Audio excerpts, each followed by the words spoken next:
What the fuck is up, Denny's? What the fuck is up, Denny's? How's everybody doing today? Studio's looking crispy right now.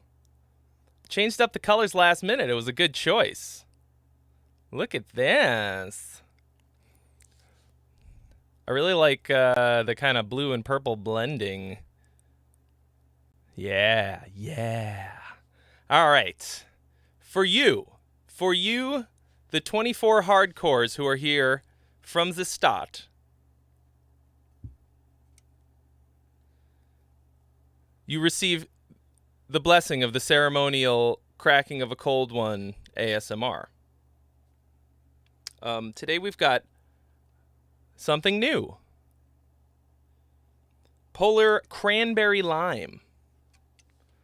I ordered groceries this week because I've been ridiculously busy.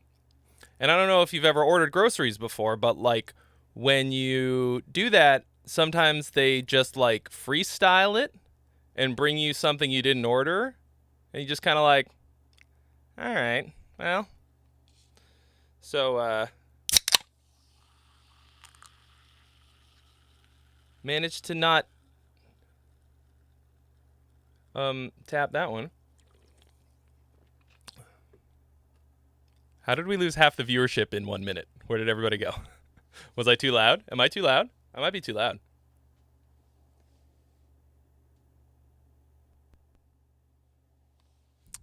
All right.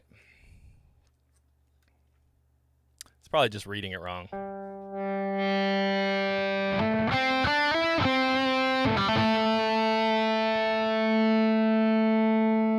All right. Who all is here? Oh my gosh, Quinn Mitchell.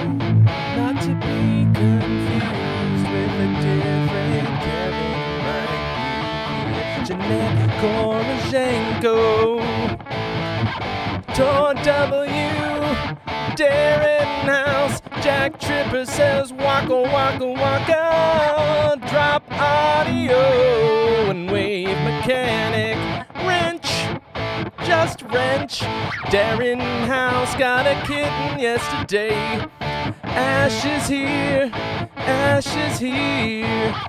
John Publican, Andrew Jackson, Bourbon Cat says everyone's a bot.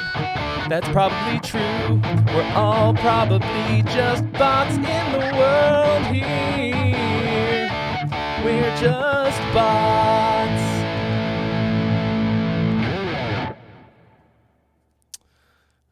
This is going to be well, of course it's going to be a great stream. It always is. We've yet to have a stinker, but it's always nice when I get to play a really light guitar. This guitar doesn't weigh anything.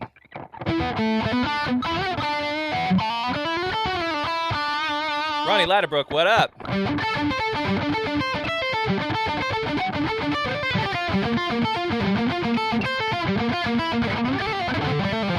So when I reviewed the Bowden OS, like, it was like 6 years ago, I think. I wrote that lick. And like this little song to go along with it. And I liked it so much that I turned it into a full In Virtue song. And it's actually the only one that's holding up our album because we're waiting on a guest spot for it. It turned out to be like one of the best songs on the album.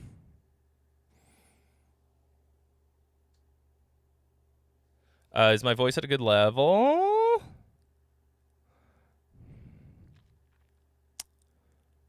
Cool. All right, let me just...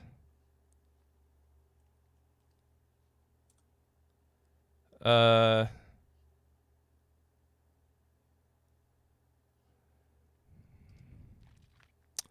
know, put it out to the world that we are here.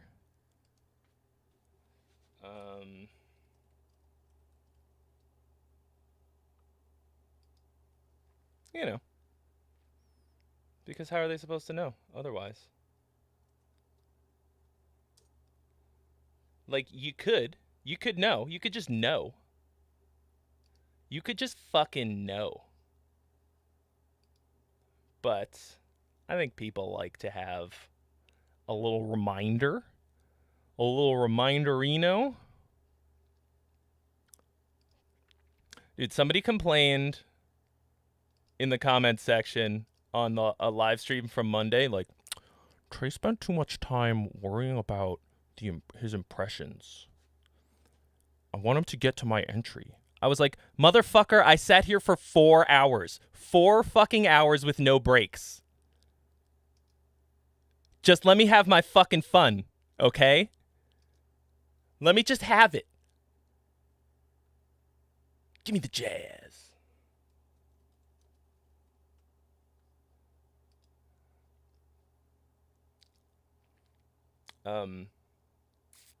Like,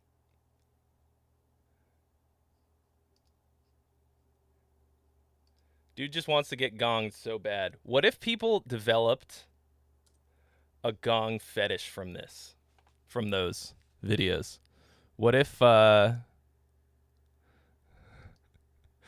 like 20 years from now somebody sues me? They're like, I can't achieve orgasm unless I hear the sound of a gong and disappointment.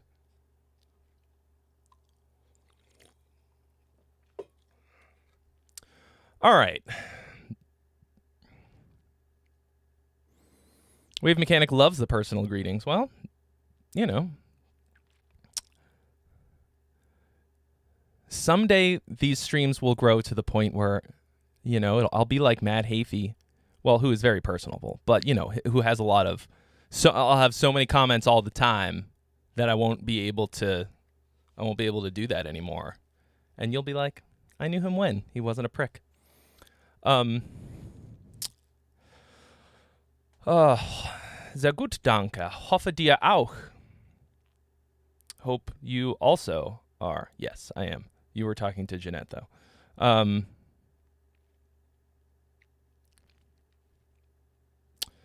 Kevin W. thinks I'm fun as hell. Great. How much does the guitar weigh? I don't know.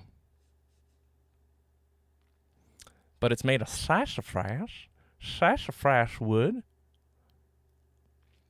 If they weren't so expensive, I'd buy a gong just because. Drew Heffer joined the gong gang.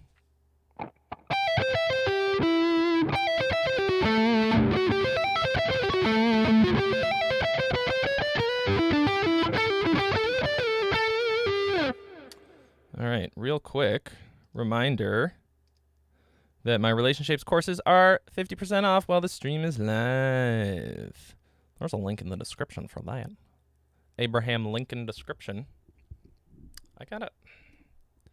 I still can't quite get the framing that I want.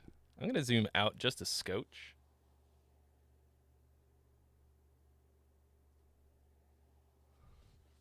Oh, that is better. Yeah, that's better. Did you guys see I put in a light just for the amp, for the amps, the amp wall?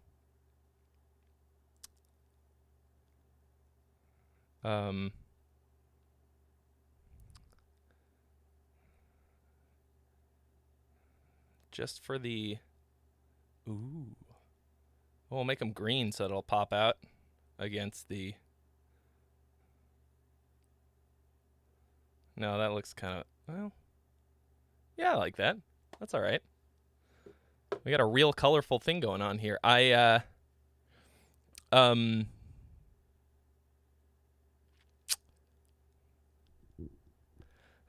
I posted a picture, like a screen cap from the video. Or no, it was a chunk of the video for this guitar, like a snippet. And somebody said that it looked like a gay spaceship. Like, why does it look like the inside of a gay spaceship? And I hit him with maybe the best comeback I think I've ever. Oh, that's why I can't put that there, because that's where that is. This needs to go. I need to move it. I said, because it's the mirror of Erised, which is kind of a nerdy reference. Well, not really. It's not that nerdy because Harry Potter is extraordinarily famous and everybody probably gets it. But it felt pretty good. It's like, this is your Rorschach test. When you see things everywhere that you think are gay, you're like, that's so gay, that's gay, that's gay, that's gay. I got news for you, pal. You're obsessed. And it's great. You could just be your most authentic self and be happy.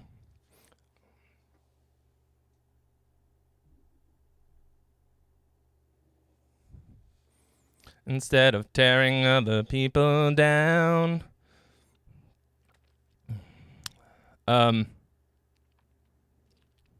You watch these streams when you drive? That's I hope you're, when you say watch, you mean listen. All right, we already got some folks so we started at $80 because that's what I guess on Monday. But at least it's not at 300.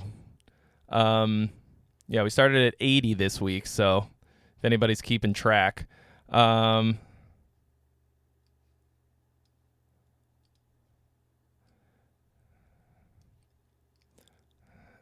some point, I'll probably figure out what the deal is with that.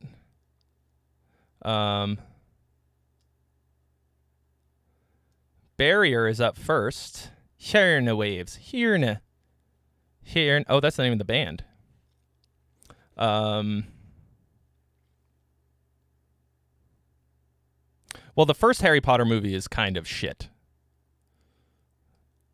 They were all like... None of them were good actors yet. I really like them. I like the movies. But... I don't know. I'm not like, all right, let's see. Oh, God damn it.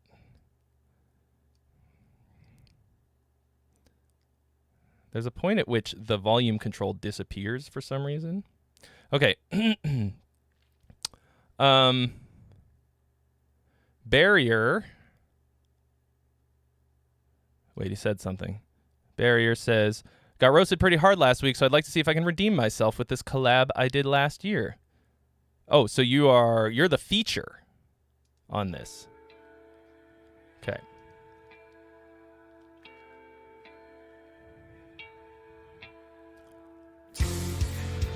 All right. Also, let's see. Saber Rider and Rest Aside, thank you for your donations. You have been added to the list. Let's turn you up. So, what did you do on this barrier? FX80. Why am I here? What is happening? We're listening to this guy's song, and then we're going to talk about it.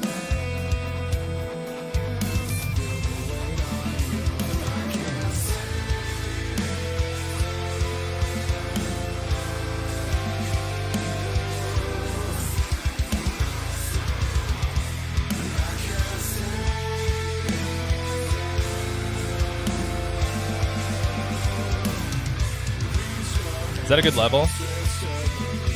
I turned it up for myself.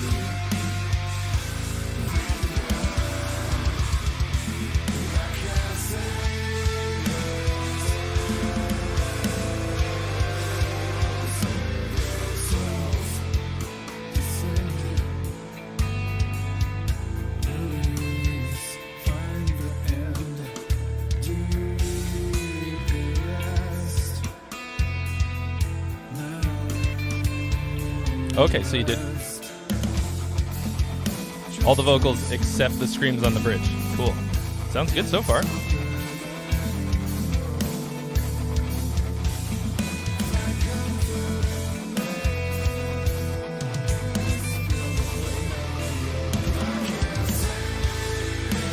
So I got some like really, really good high-end speakers, and I'm still getting used to everything having so much high-end. Like I can actually hear everything as it is. Everything sounds a lot brighter than usual. This is nice. I want to hear the vocals more.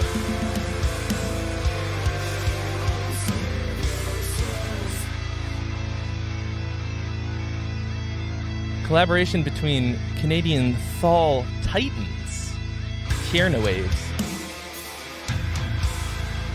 I don't know that I would call them Titans, because I've never heard of them before.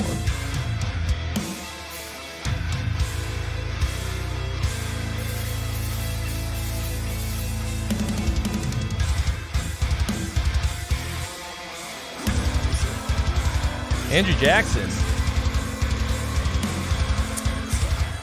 Thank you for your donation. You have been added to the list.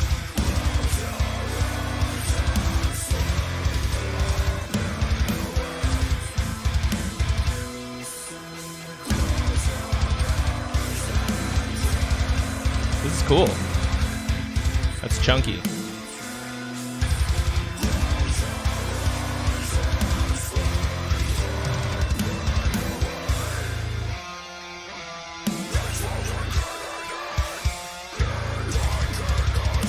I'm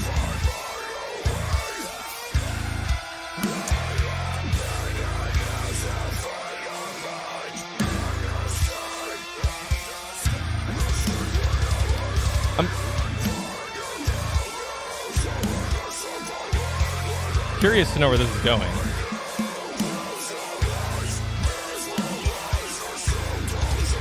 Speaking of Thal, we premiered a Viltjarda drum playthrough this week on the website.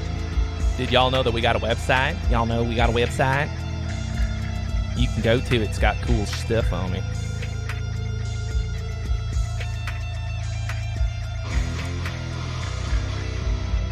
FX80, yes, except it's not so much mixed tips. It's songwriting mostly. Welcome, first timer. Welcome, first timer.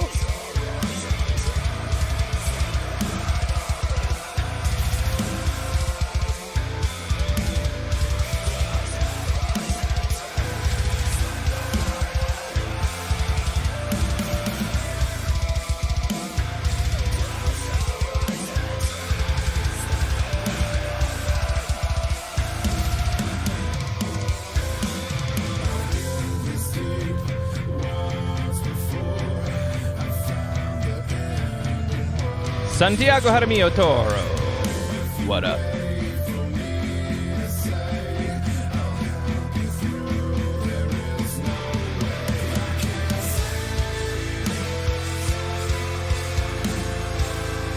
Yeah, bringing it back around. Bourbon Cat. Different kind of stream. This is the Friday stream. No gongs here. I mean, the gong it's over in the corner, but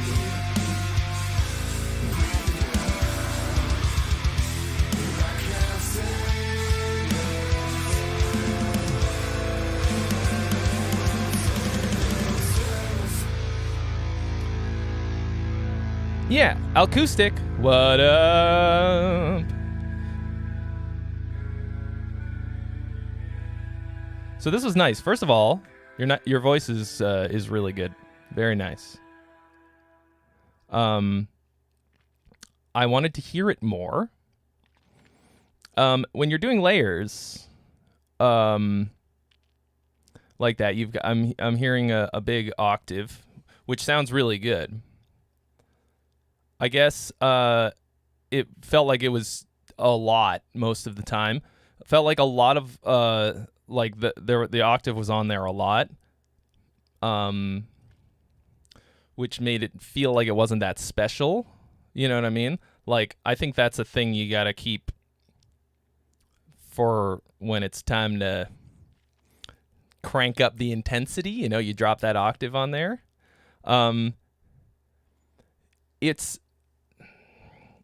But that kind of fit the whole theme of the song, or the feeling of the whole song, which was that it was kind of just continuous. Like, it didn't feel like it was growing and building a lot to something. So by the time we hit that last chorus, I was kind of like, oh yeah, here's the chorus again. I didn't feel like we were going there. It all sounded really good.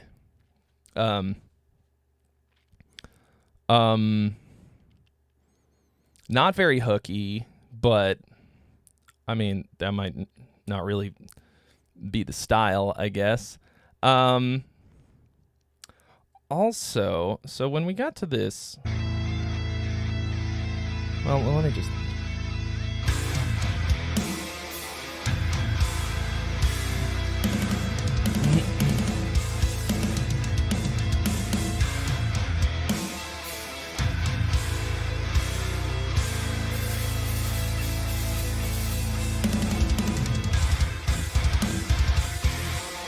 Like that, I feel like that should have been the drop,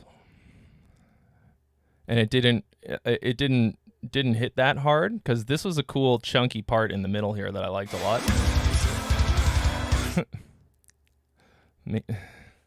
Main songwriter in the band didn't want it to turn into a vocal playthrough. Let me guess, he's the guitarist.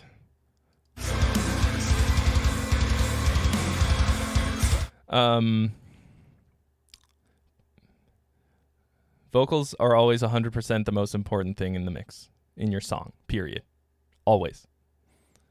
Doesn't necessarily mean that they need to be loud, only that you have to take that into account all the time. So...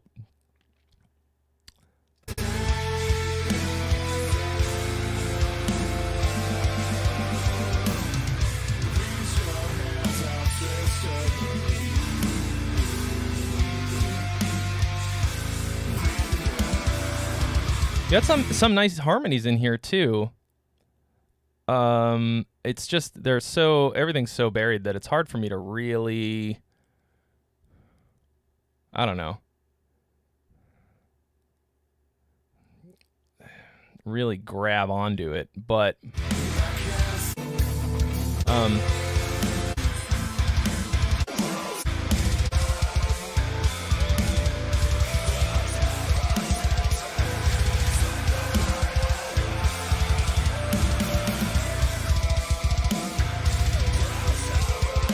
yes, Akeem makes a good point. Like, the ambience is just kind of there all the time, which it sounds good, but once again, like, it doesn't leave you anywhere to go. Yeah, it just feels a bit like a consistent thing. It's not really a ride, you know, but it's cool. It's definitely cool. I think some kind of variation in your vocal delivery in terms of the actual the rhythm. Like, I like to contrast sort of long, drawn out, bigger, longer notes like that with more staccato parts, like much shorter notes to sort of, when you go to another part, chop it off a little bit to just give it a different texture.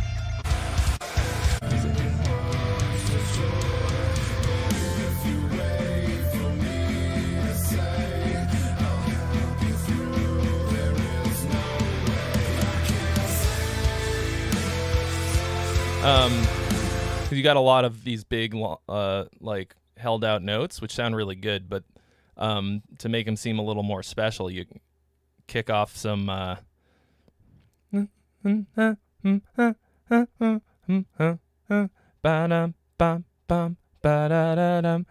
me some of that kind of a thing.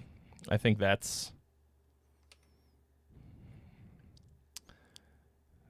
I think that will make it seem a little more interesting and exciting. I'm excited is what. Okay, anyway. Oh, it is... No, it's not time for a new hat. We started at 100. So...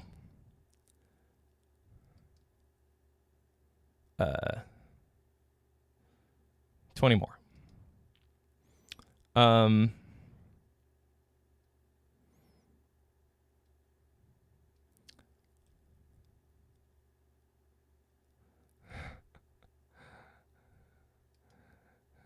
John Prophet wants to hear me do Dr. Girlfriend. Oh, what's the Monarch? The Monarch's not really paying attention to my needs. Dr. Girlfriend, why have you been spending so much time with... Well, the thing is, Monarch, I kind of feel like you're not really giving me the love and respect that I deserve as a sensual woman. All right. So, this is Akeem's song, Saber Rider. Saberback Rider. First single from his band, Additional Time. Did I know that your band was called that? It's kind of weird. Song is called Unbroken, and it features Trevor from Unearth, which is super sick. I love Unearth. They were one of my fucking, most influential bands for me when I was younger. Spent so much time listening to them.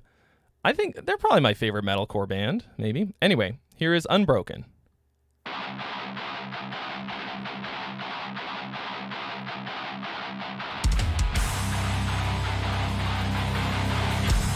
Chunky. Oh.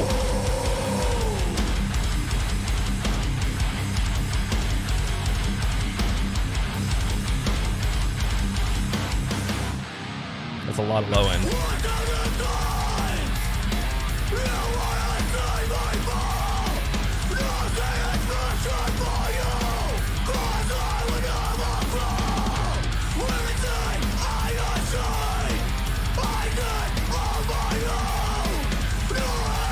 Addy Cop, you sent a song on DC?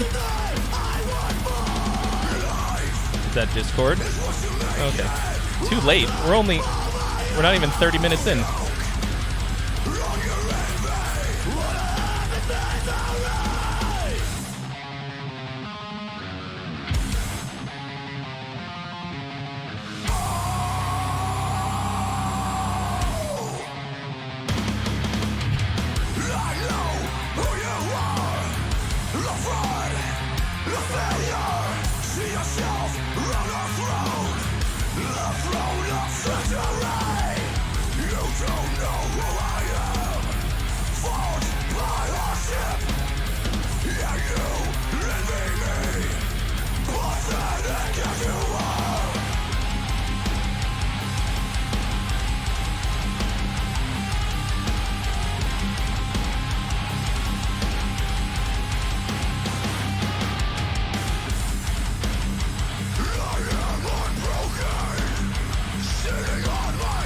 Was it easy to get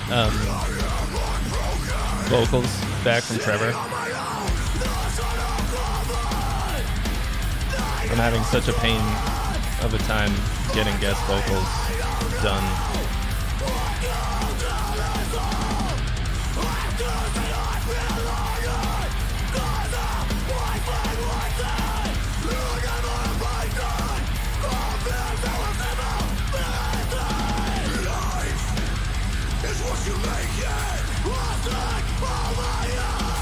Life is what you make it.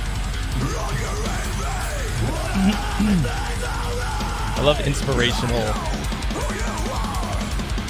metalcore lyrics. You can do it.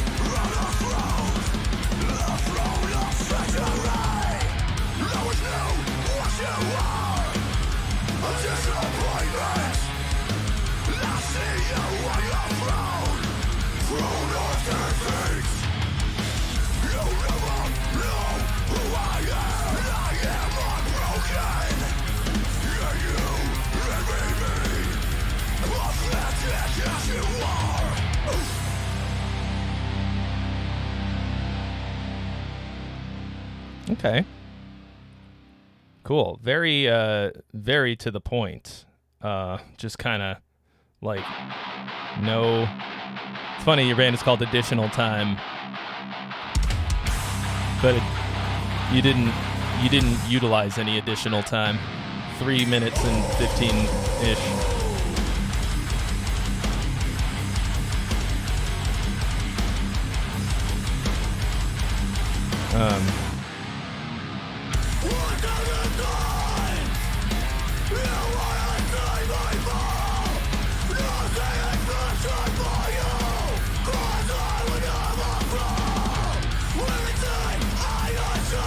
I think it needs a slightly tighter production. I like a big fat ass on, well, in many areas in life, but this feels like a lot, but yeah, it's not very hooky.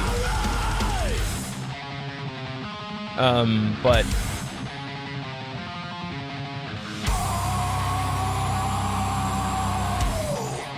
so right here,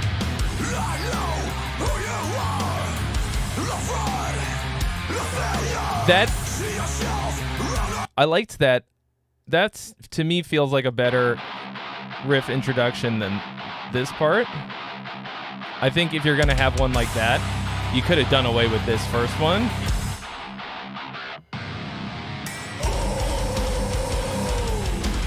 Like, I would have had the vocals start right there. Just like right in.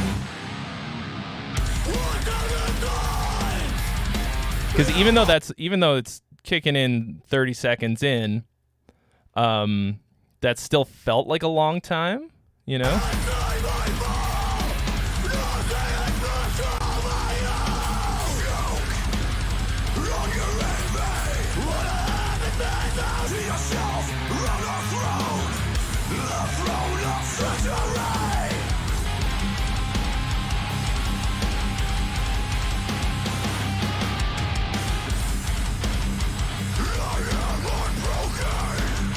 I mean, like, that's like a pretty good hook. But then right here. Oh, okay. Well, there's one part that feels like weirdly unrhyming. But I mean, it's like, this is good hardcore. Like, that's what it's supposed to sound like. But I think it's cool. I think it's fucking heavy. People will mosh hard to that. Hard mosh. Where the fuck is everybody today? Is it like a holiday or something? Did the notification not go off? Did it go off too many times? Not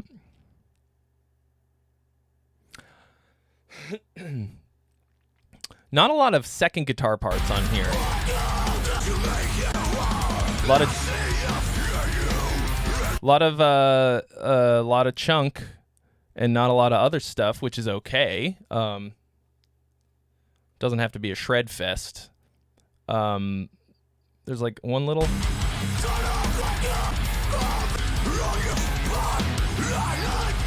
There was.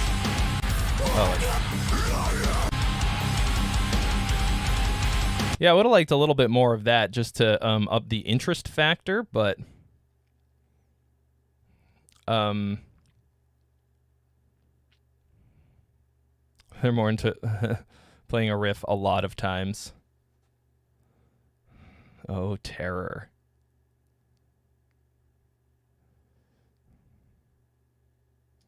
Cool though. Very heavy. Very, very heavy. Yeah, I mean, like, I think you can have second guitar parts without it being, like, noodly or lead guitar-y.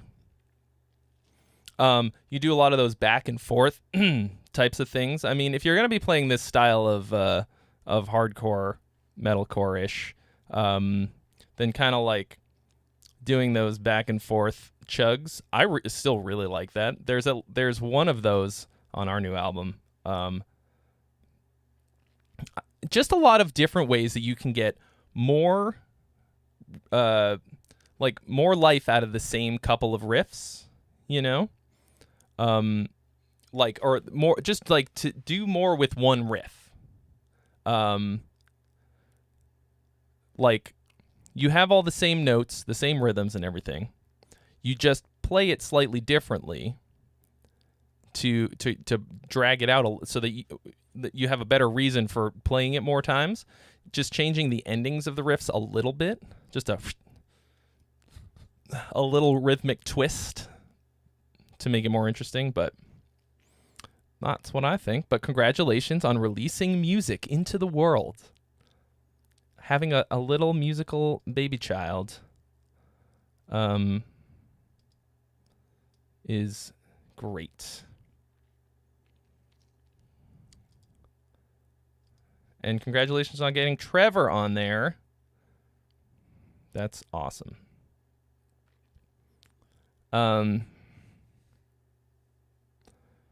Cool. All right, up next. Rest aside. He committed resticide and went to jail for the rest of his life. I don't know what I'm doing. Okay, Throne, mix 1.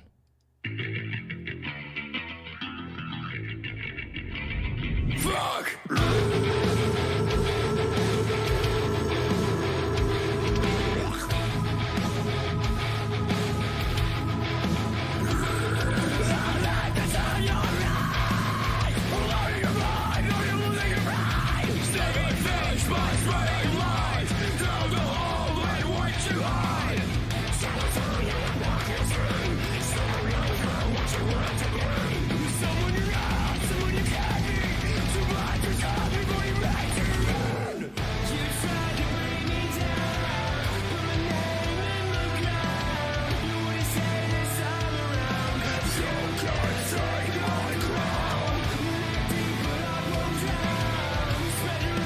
Nice.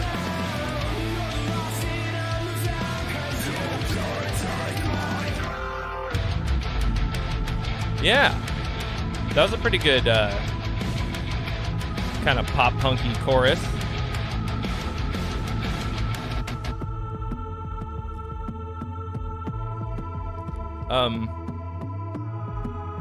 Oh, bye, Bourbon Cat. You can't take my crown. Yo, you can't take my crown. The competition that frowns and since you know they Oh! will be sure to take this one down. Done playing around. I'll beat your shit in the ground. I'll take your ass out of town. I love the way that you sound. You talk and roll with the games, but you ain't never moved yet. You tried to bring me down. Put my name in the ground. You wouldn't say this time around. You can't take my crown. I'm getting a lot of rap rock crossovers recently.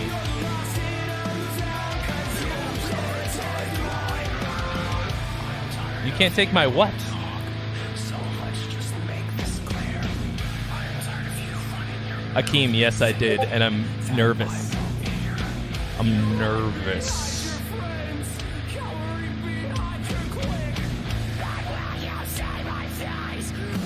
No, your place, bitch.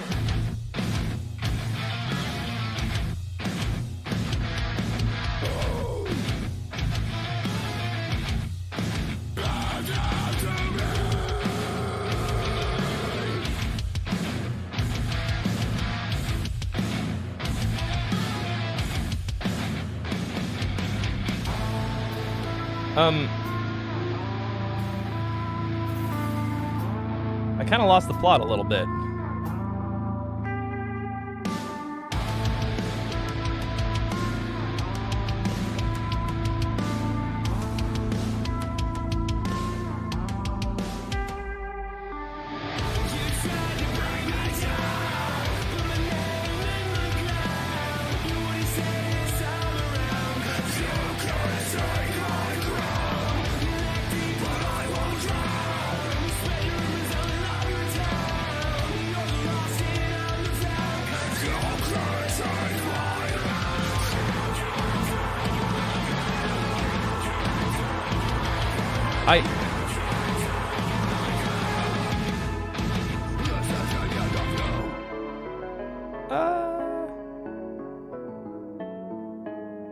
Hi, Ant.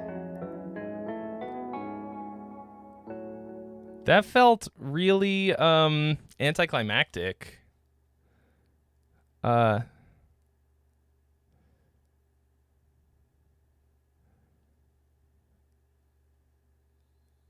Number 22 on the Billboard's Rock Indicator? On which one? What was the song called?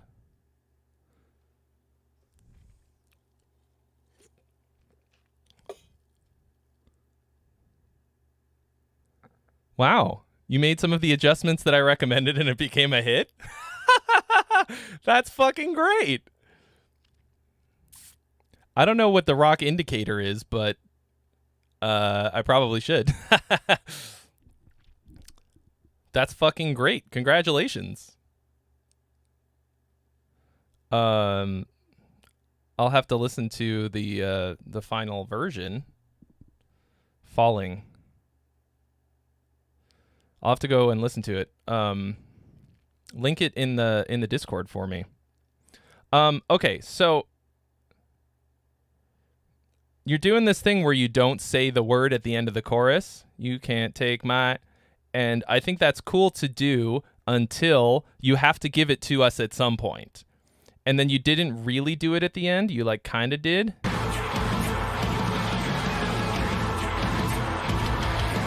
Like... Crown. Don't say that. Don't do that. Don't do that. Just give it. Just like you made us wait every time. Just give it to him.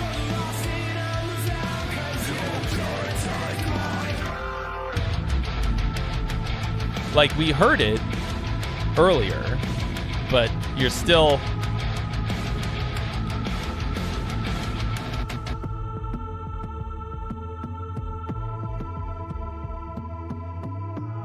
And if I feel like your interlude parts are too long.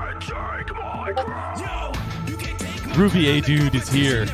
Everybody say hello to Ramble Dambles.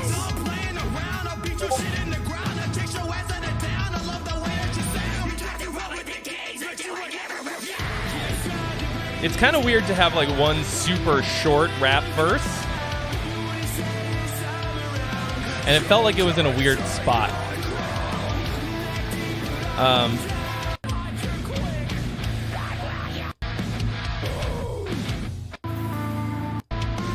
Yeah, and you got these like weirdly long instrumental parts, a lot of stopping.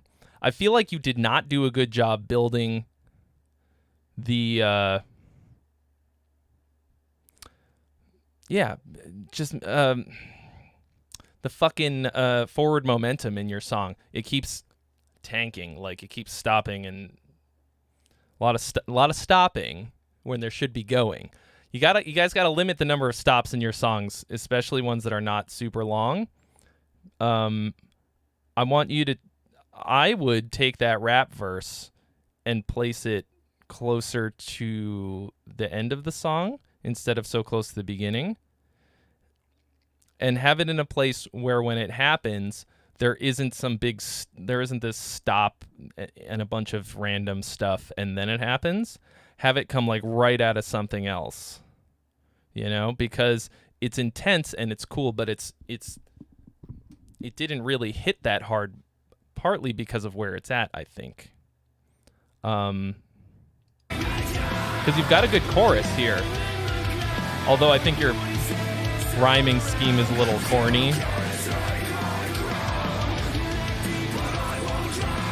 A lot of drown, round, crown, brown, down, pound.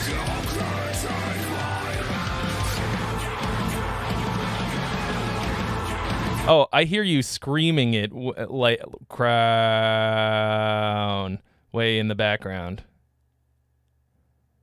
Yeah,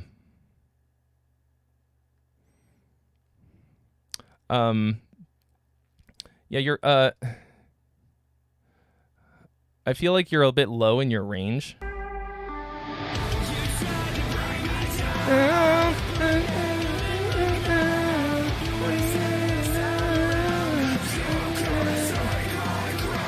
It's another another weird case of super terrifying, brutal, harsh vocals, and then kind of a weak singing vocal. And if it's the same guy, like, how are you doing? And then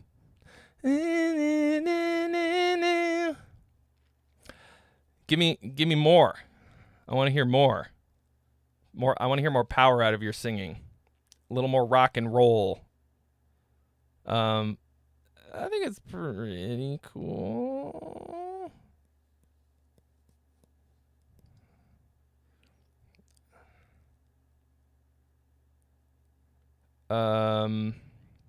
Okay. So that was Rest Aside. All right.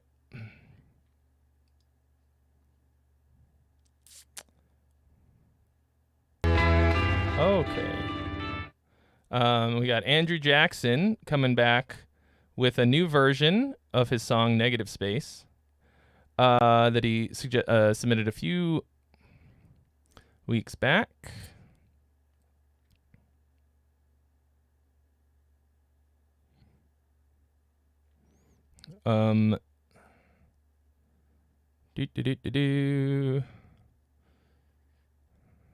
I suggested to have a little space between the verse and the chorus. Added some hopefully stronger vocals and a new happier ending. I know the lyrics are cheesy at the end, but they're kind of meant to be. Okay. Also, thank you, Ricardo Luna, for your donation. You have been added to the list.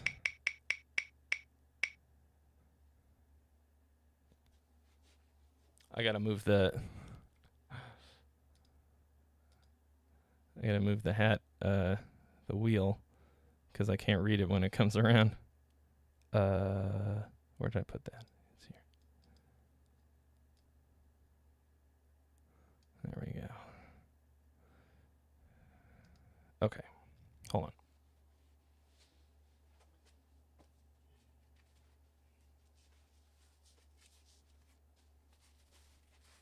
It's a me, Kirio. Okay, also,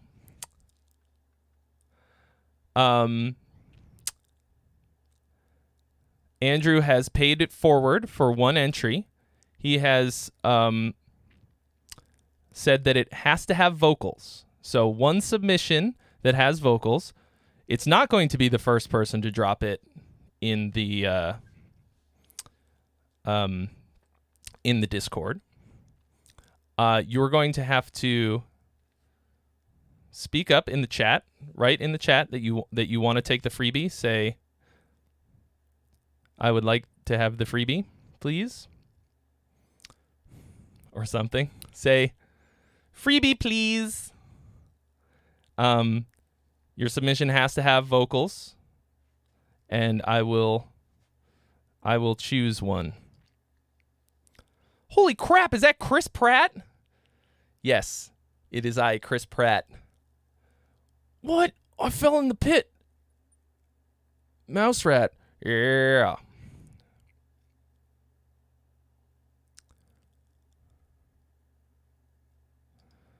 Okay. So here's Andrew Jackson. Thank you for both your submission and for paying it forward.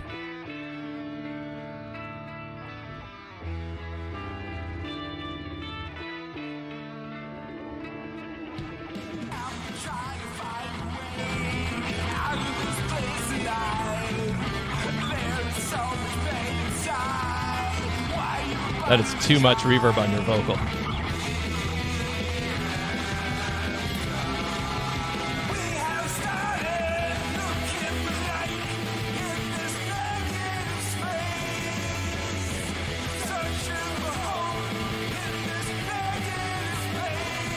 All right, Aaron C. If your song has vocals, then drop it in the Discord, and you will have it.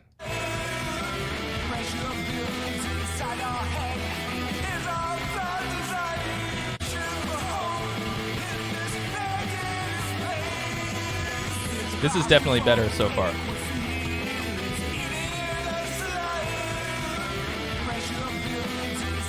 It feels like there's still a lot going on.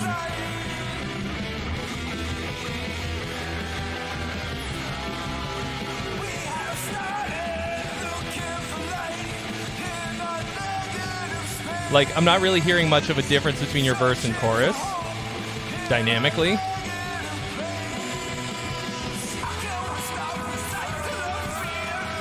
Actually, your vocals have improved.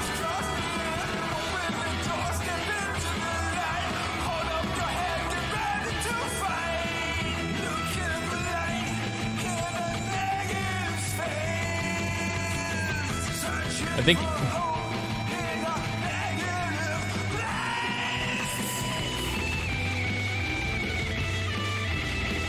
You're using compression in a really weird way that's not really working very well.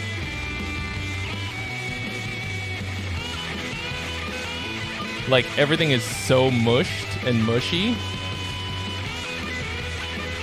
It's kind of like everything is so loud that you can't hear everything, if that makes any sense. What up, Sarush?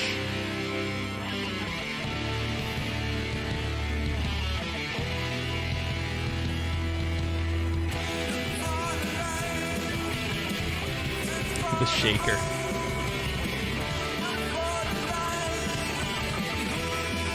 Like, I think you should mix this less. Like, you should do less stuff to it. If that makes sense. Neon Knight in the house.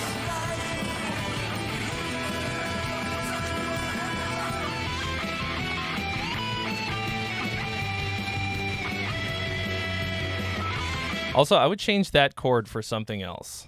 You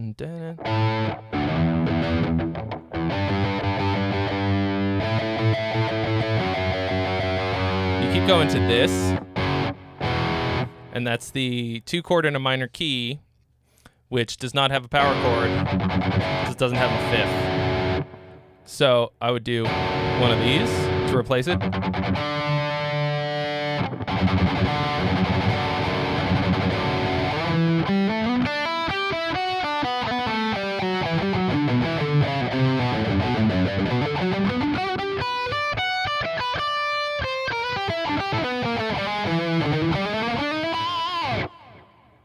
So, like, you can hear it right here, like, right there, it suddenly sounded weird.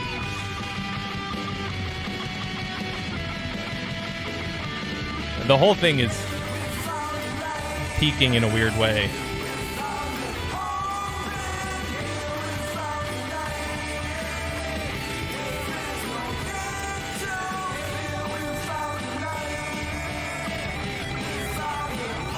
Thank you for your donation, Sven Hammer. You have been added to the list.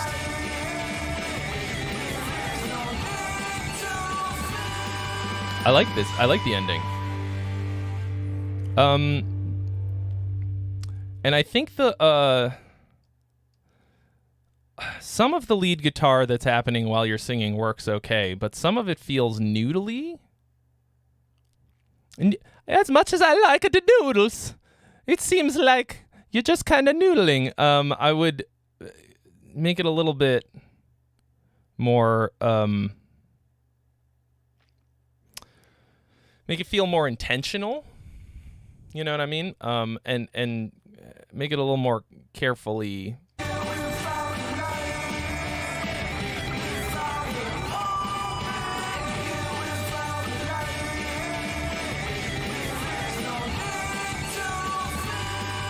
Like, okay, I guess, so you've got, like,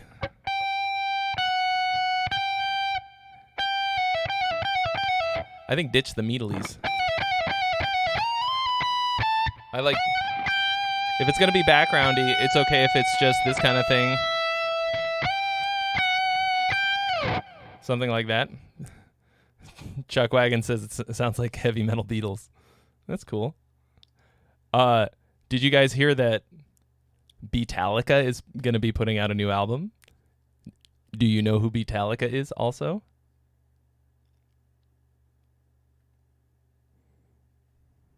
Yeah, and I think you are.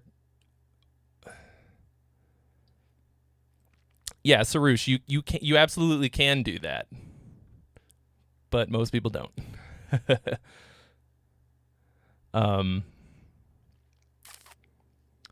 Yeah, Andrew, it feels like you're just over mixing, like you're trying to do too much stuff with it, like way too much compression, too much.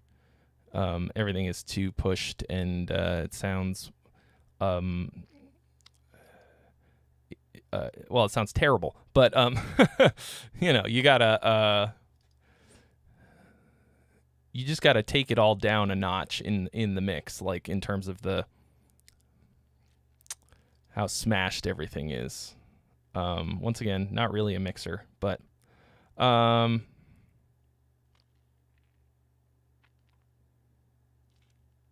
right. So that was Andrew Jackson. We're gonna get the Sven Hammer, and then we'll get to the freebie, which was Aaron C. Okay, Monahan. Andrew, I think this was much better in pretty much every way.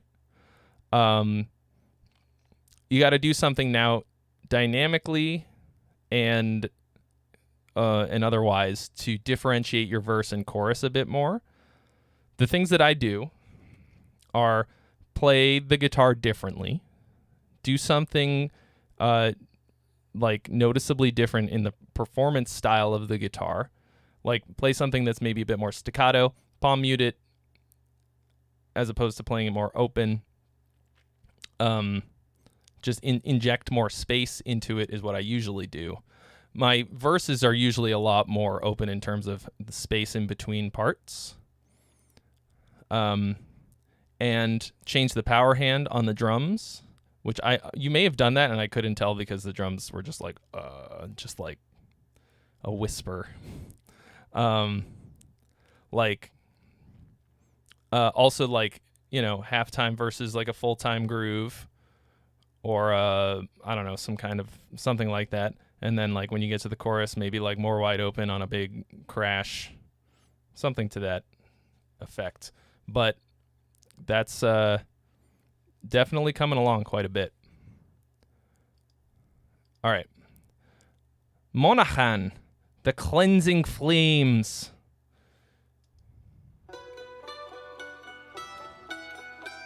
Ooh, this is Sven Hammer. First song in a while, he says. Looking for general feedback. General feedback?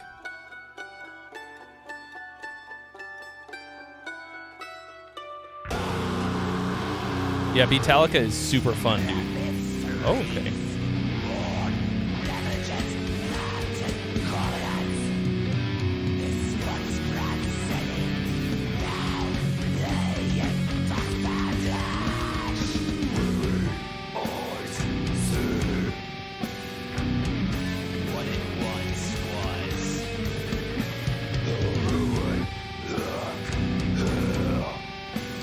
Andrew, you should take Henning's course.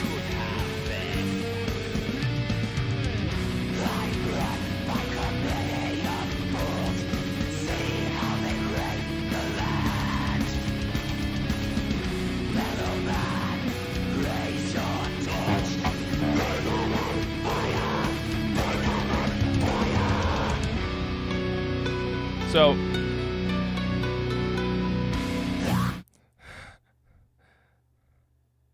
Josiah 11, thank you for your donation. You have been added to the list. So you're in the key of B. Obviously, you've got kind of like a harsh sort of black metal ish black folk metal anyway kind of thing going on here. You have also done this thing where you went to the 2-chord in a minor key, which sounds like a big fucking downer, which might be what you're going for, but I would try changing that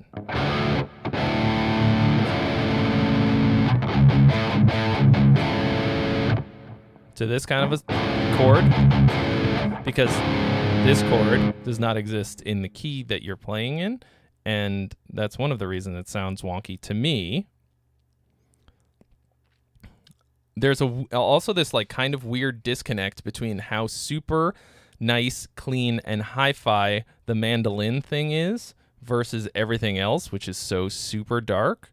They feels like two completely different songs happening at the same time.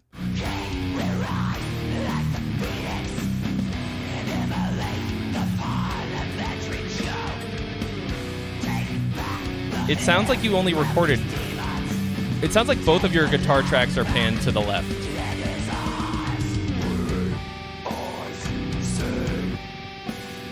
Is that a banjo, too?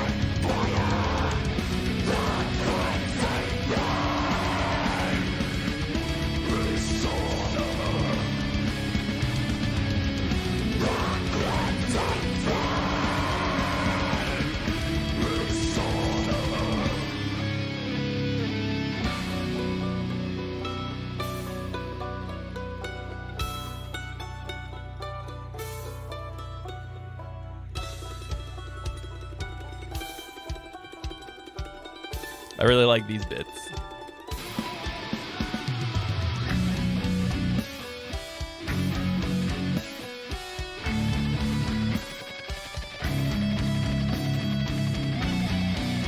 Yeah, you hear every time you hit that chord, all of a sudden your melodies don't really work that well.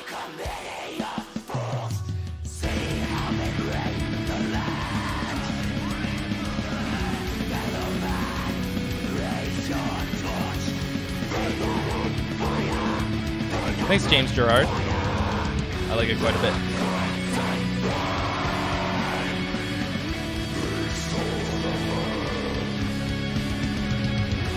Yeah, every time you hit that chord, I get sad. Is it a dulcimer? Is that what it is? Oh, I feel like you could have ridden that out a bit longer, actually. That last chorus, because this was cool. So you did the thing that I like, where your last chorus is like more of a big deal, like a big. I feel like you could have had to go even more with like. I would have had straight double bass in here.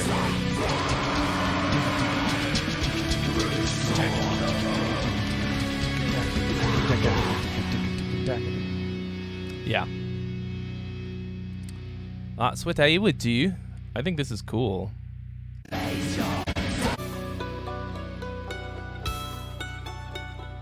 No, that sounds like a mandolin to me, but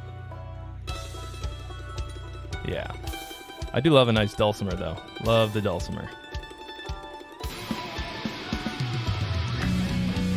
So, I think your melodies are good and cool in this for the most part.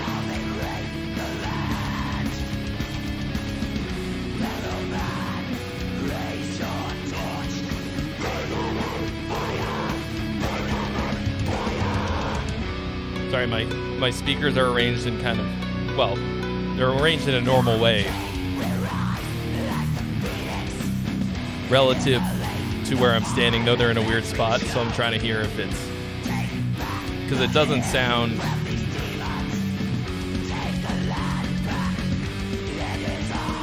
like you've got much of a stereo spread going on your guitars.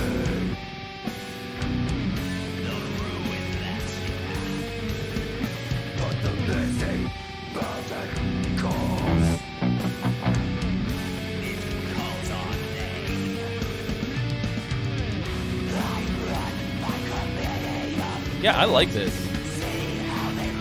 FX80, any genre. I don't care. The less metal, the better, actually. Just because I like to have some variation, you know?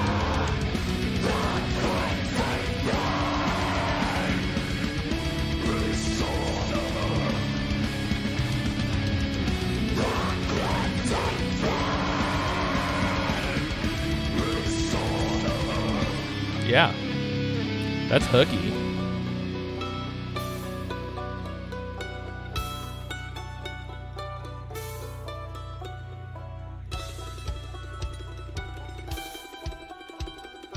I'm trying to think what this could use.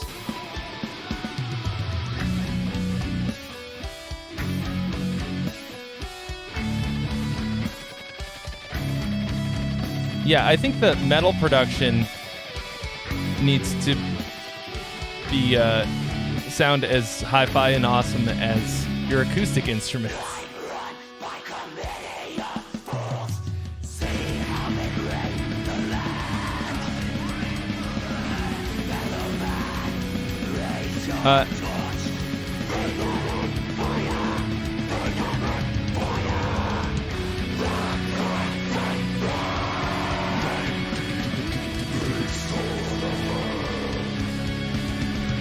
Yeah, I think do this whole thing again with double time on the kick drum. Yeah, man. I think this was pretty good. I enjoyed it. I'm trying to... yeah, I think you basically just need to get the production going on a bit better. And I think that you will really have something here. I mean, maybe you're going for like a lo-fi black metal thing. That would make me a bit sad. All right. Aaron C. I recognize that picture, Aaron C. So we've listened to your music before. Untitled. I don't really know how you're intending on me saying that word. That looks made up. Untitled. Untitled.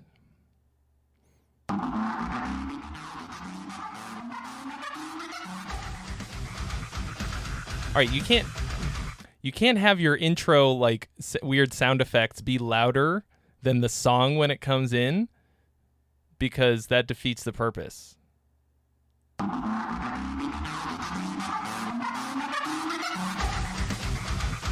Turn that shit down.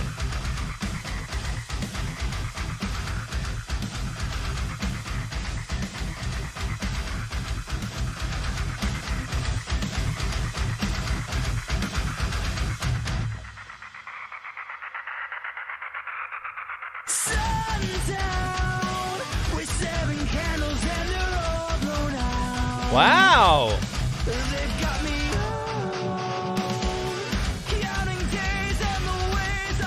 You have my attention.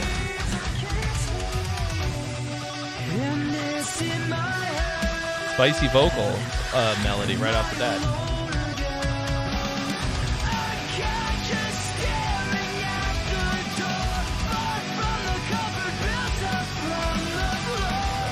Hi, Topher.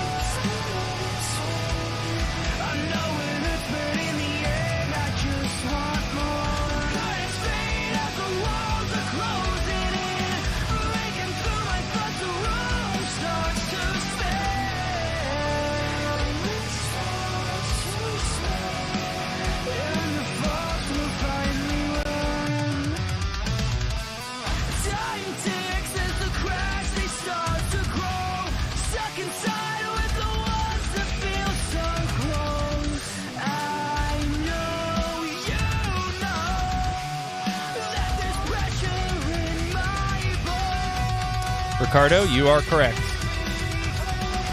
I'm a fucking idiot. Sorry. I should have looked more closely. My bad.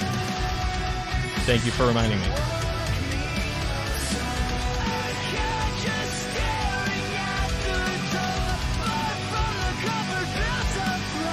This was the freebie. You'll be next, Ricardo.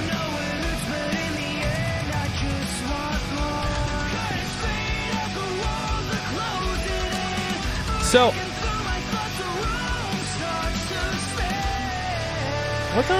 what is it that... What was that?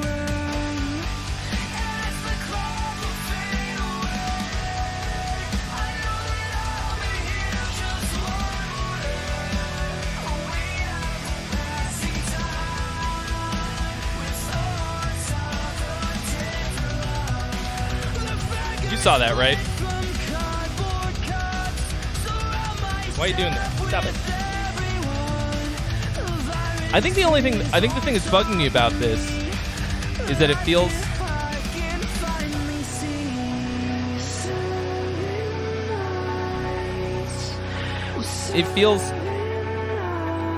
too constant. This is the first real dynamic that we've had, I think.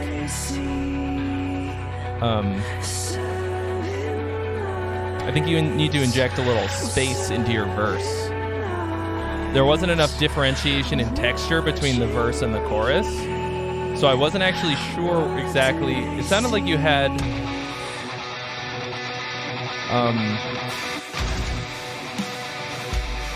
like a verse and a pre-chorus and a chorus, but there wasn't. It kind of all mushed together.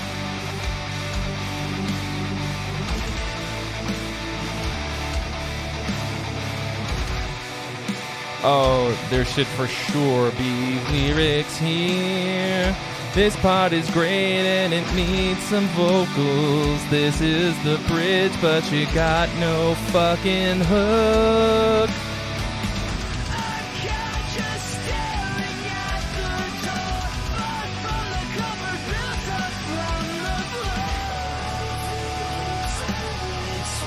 I really like the use of that dominant seventh chord. This feels very Beatlesy to me in a good way. Not a lot of metal using dominant seventh chord.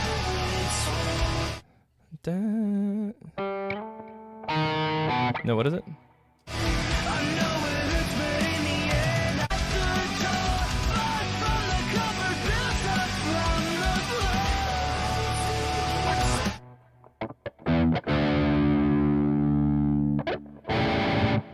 Oh shit.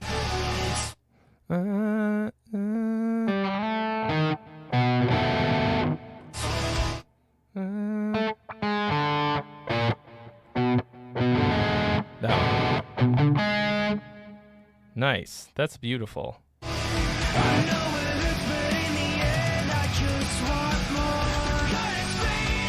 don't know about your lyrics either. Kind of like you've got a pretty good, like on the chorus, you've got a good chorus-ish. But you've got this, it's important to rhyme, but don't just like string together a bunch door, floor, more, like that feels weird to me. Like it feels like you just lumped together some words that rhymed and then like kind of made it into a chorus.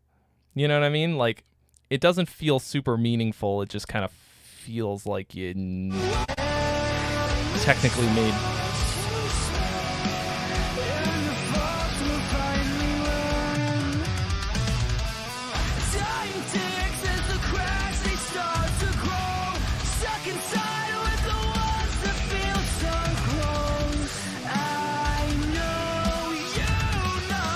I'm going to listen back again because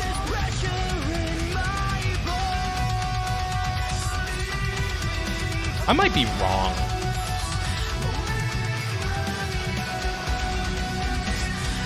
Because you've got a lot of texture changes here.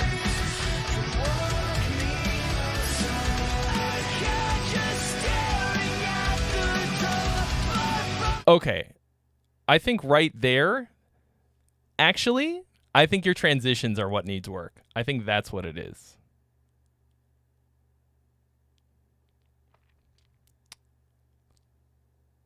Know what I'm saying? Because this actually, I think that's maybe what's making it feel a bit mushy, because I think I was wrong. I think your texture changes are pretty good for the most part. But there's something about it going from one thing to the next that feel like this didn't feel like a chorus dropping to me.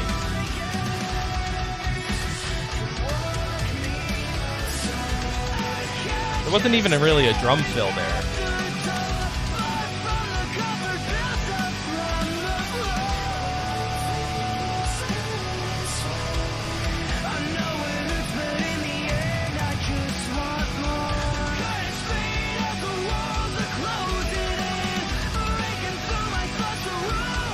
Like, the mix is a bit smashed, too, which is fine, but there's a way to do it that doesn't make it feel so samey. I guess this is the bridge.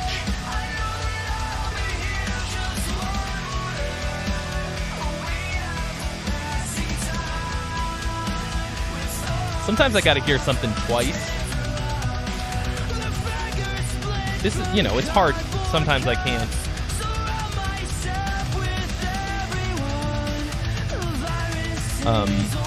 Catch it on the first time round, and I don't always have time to listen again.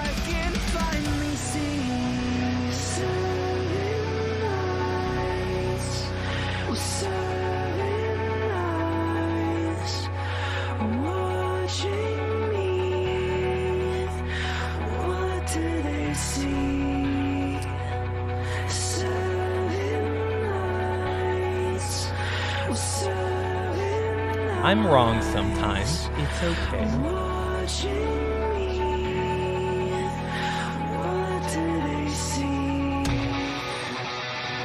Like, I said here that this should have vocals too. I actually might retract that statement.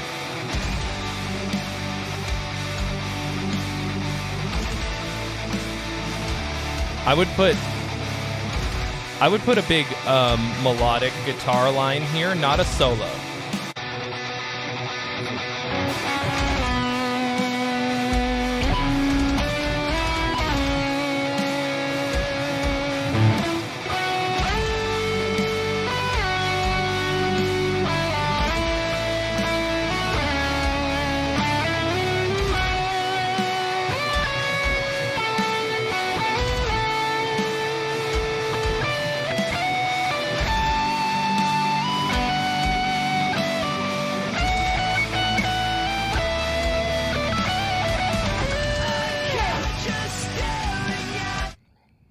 Obviously, that was just fucking noodling around, but I think the thing that bugged me was that it sounded so nice but a bit empty. Other than that, I like the song a lot. And then I think something to differentiate this last chorus from the other ones. More harmonies.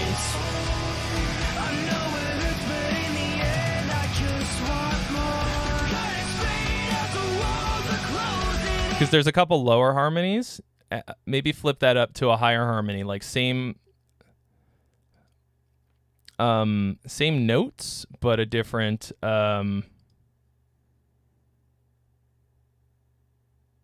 actual harmony, like a different octave. Sorry, an octave higher. I liked it. Okay. All right, Ricardo Luna, who I accidentally skipped. I am sorry. He says, this is my first attempt at an orchestration. Hope you like it. Lacks percussion. I may add that later when I get brave. But I think as it stands, it does fairly well without them. So that's the thing about songwriting. You have no reason not to be brave all the time. You should always do things very bravely because there's no downside. What's the word? Like, I think people are afraid of things sounding bad or something, but it doesn't matter if it sounds bad. You should be experimenting with aplomb when you guys are writing, because the only thing that it costs you is a little bit of time if it sounds shitty, because nobody ever has to hear it. if it sounds shitty, you just delete the part and try something else. Okay, Fun Police, the hero.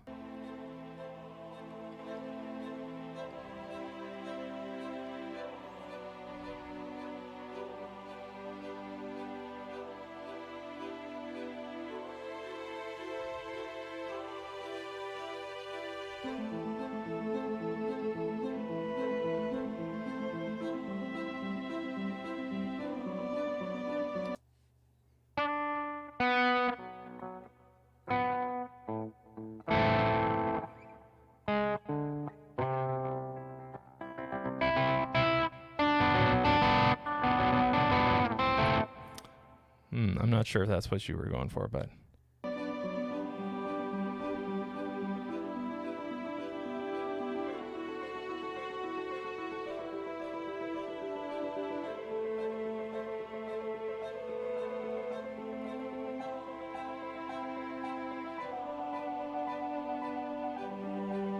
that worked reasonably well, actually.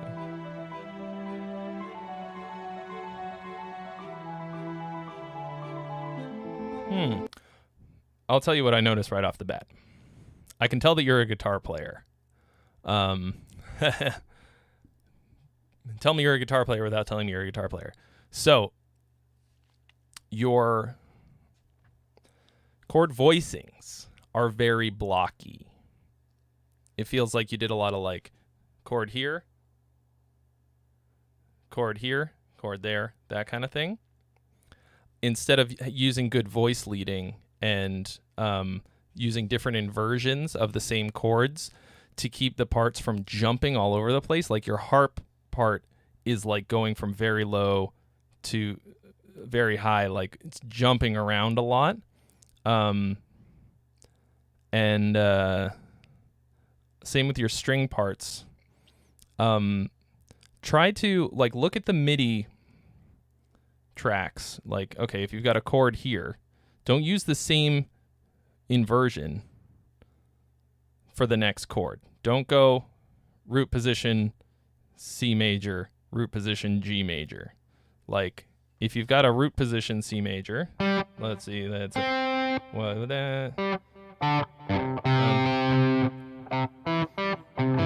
Okay. Don't then go to root position G. Instead, go to second inversion G.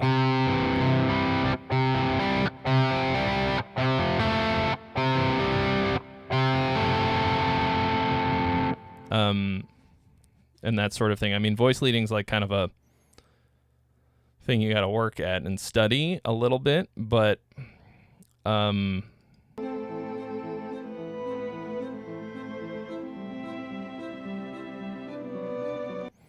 I feel like that chord does not sound good. So you're in A minor.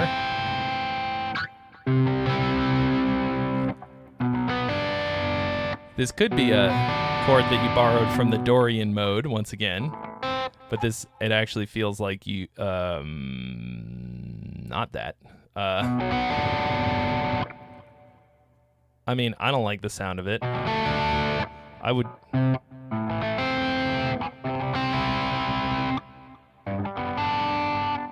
would actually go to a G. Maybe in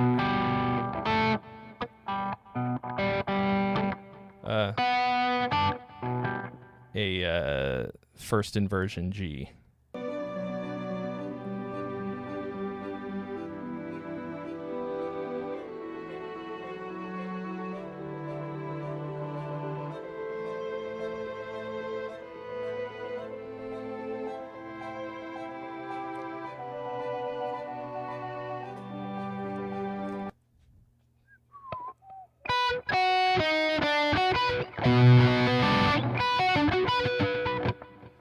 I feel like it could maybe, like, I feel like it worked a bit better there for some reason.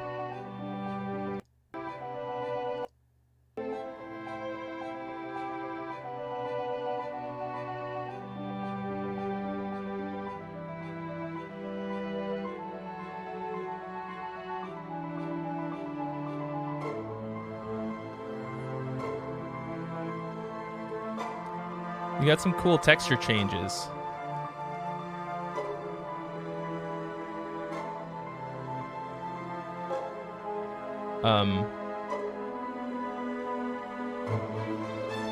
Graveborn, thank you for your donation. You have been added to the list. But I'm having a hard time zeroing in on a really strong melody.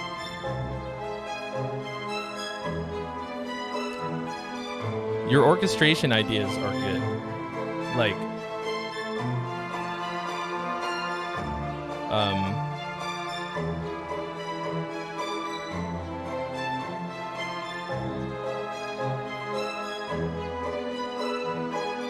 this part has the strongest melody so far.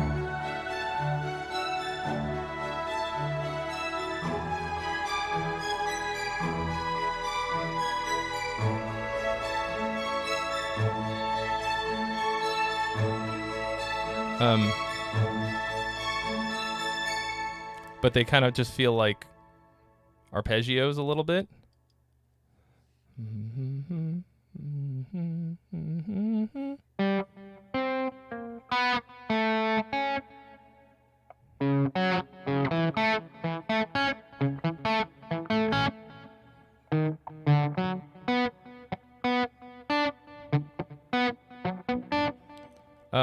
I think it could. Yeah, I think those are the main things. Like, pay attention to your voice leading. I really like. I like what you did in the end, a lot.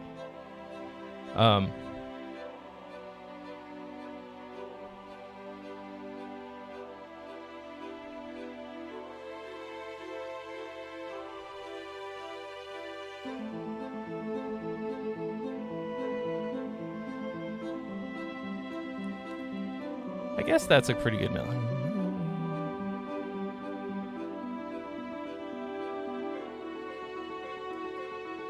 But you didn't really develop it. Okay. So you set up, right here you set up.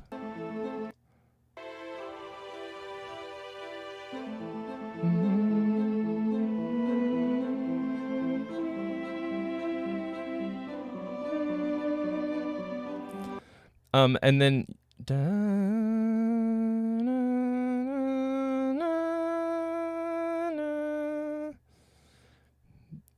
that when the first entrance of your melody is always going to set up your motif. I'm going to stand up straighter like a goddamn adult. So that's, you've set up your motif, but you didn't.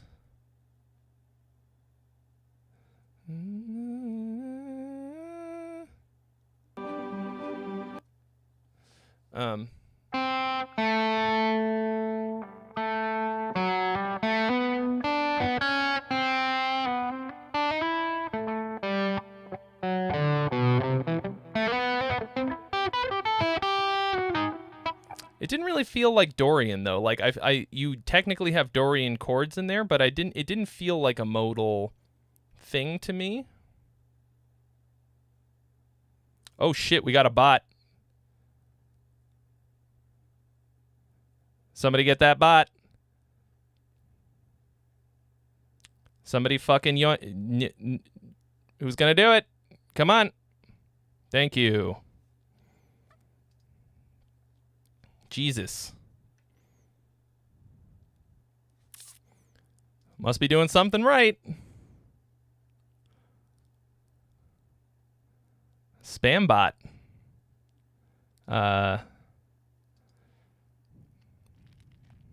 Yeah, thank you, Alex. I should probably say something other than somebody should probably get that bot. Like, I don't know. Hey, mods. I don't know what to say. I don't know what the...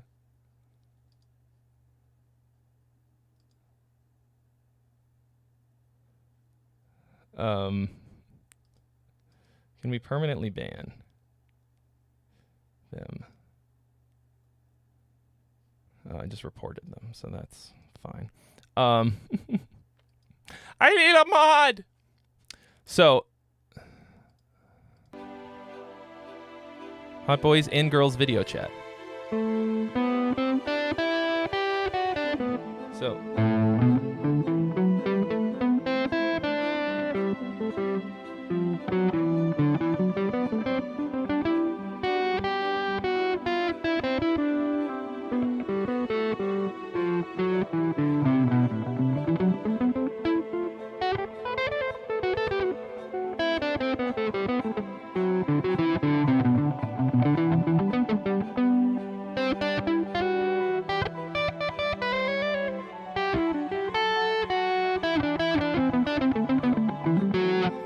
Yeah, it kind of felt like you had like one Dorian.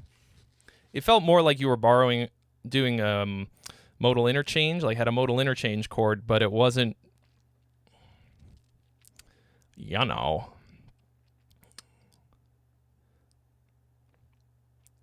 Not like you had a whole Dorian section, and I don't know, it didn't really hit, but Brandon Parker, what up?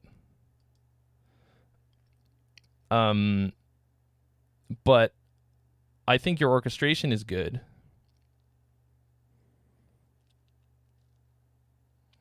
I think, or like, it's like coming along. Like for your first thing, it was cool. I didn't feel like the texture by the end was big enough.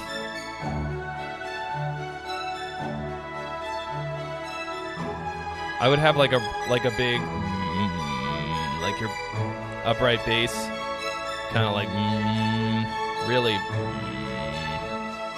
and yeah, percussion would give it a bit more direction too. Yeah. Just I want it to feel like it peaks a bit, but I liked it.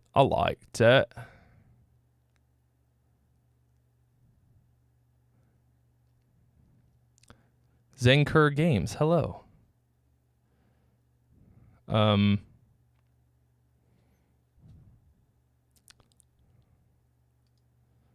I'm glad you enjoy it. I also have a great time every week. Every time. I can't stop having a nice time.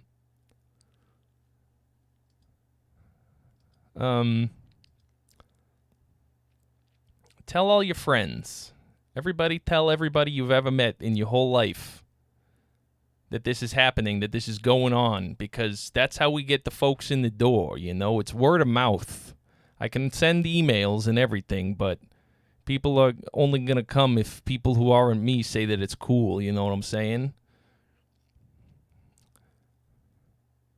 I'm doing the wrong voice for this hat. You know what I'm saying. You have to say Mario is the best plumber, otherwise I will not get no more work. And then I can't afford the house that Peach want, and she will then get kidnapped more often because we know that she doing it on purpose. All right, here's Josiah, 11.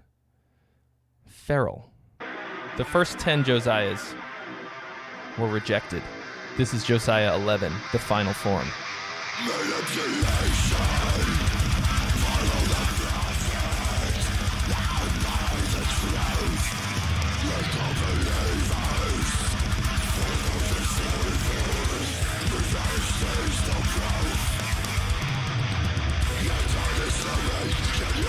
Oh, there are a variety of Brandons.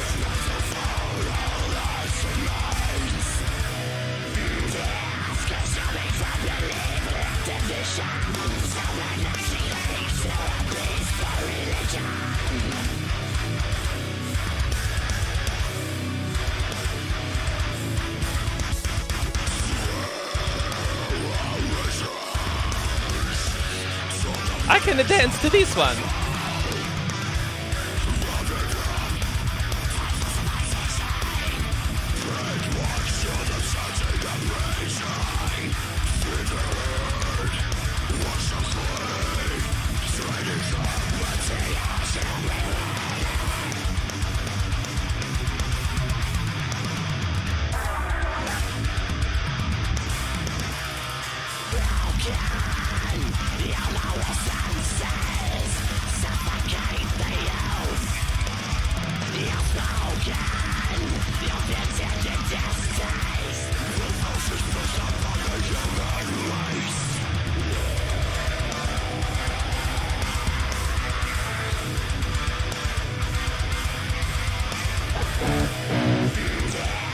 A lot of hanging out on that B. Yo, what the fuck? Is that the same bot? What the fuck?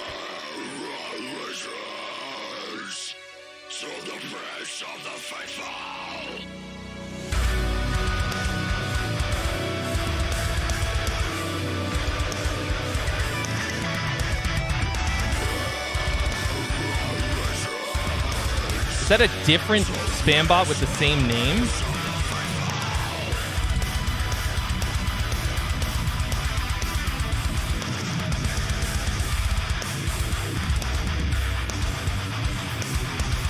What the shit? Mods on high alert tonight. I'm not really sure why that keeps happening.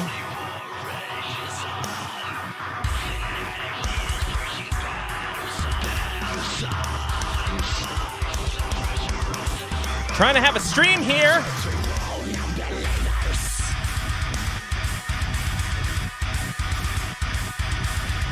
"10-second slow mode." All right.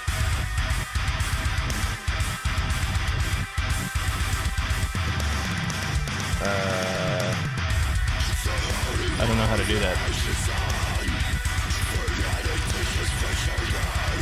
Oh, I can pop out the chat. Toggle timestamps.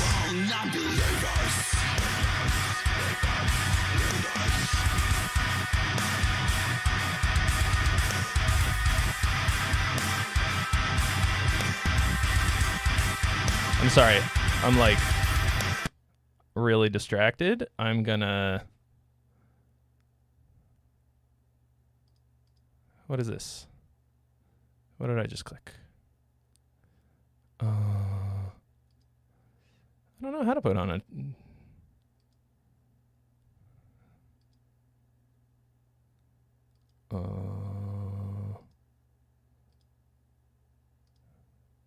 Wait, what? What just happened?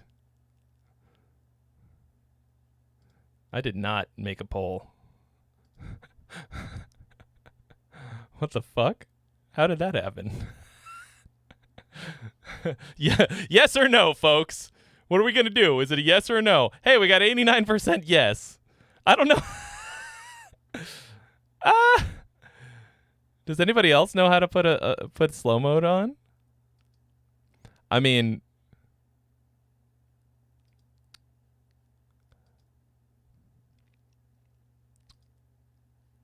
oops. It must be somewhere in the back. And wow, that's extremely fucking annoying.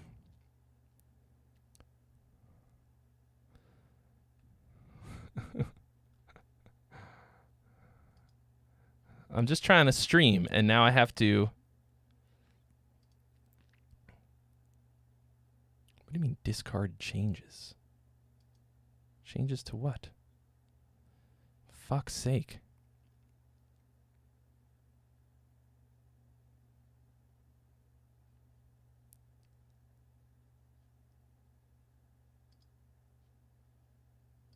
All right, I don't really know what's going on.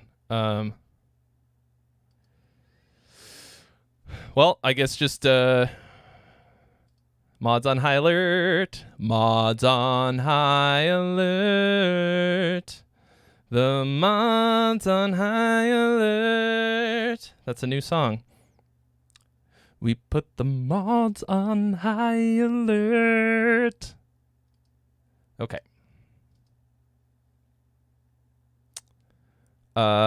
Cool.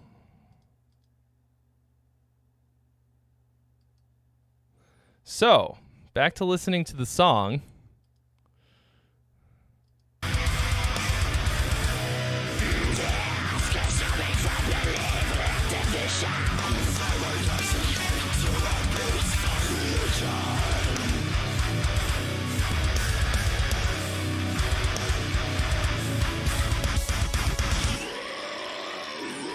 Got a lot of cool rhythmic stuff.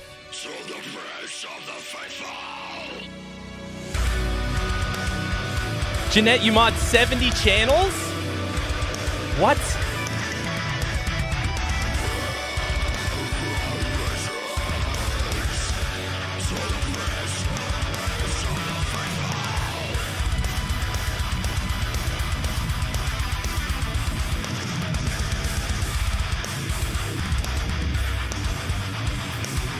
So,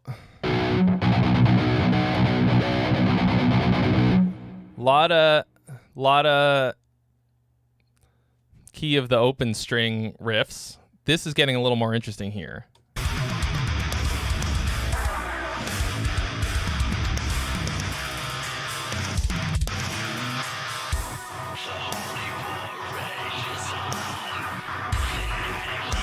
That's a hell of a hobby to have.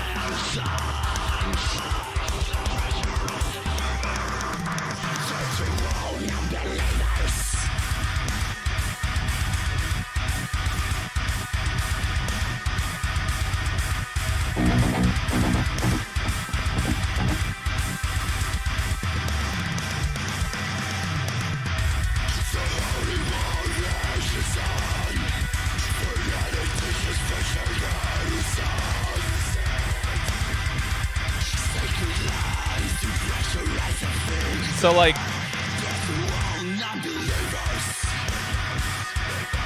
this is kind of like a comical amount of, oh, the second fret. So you're in A.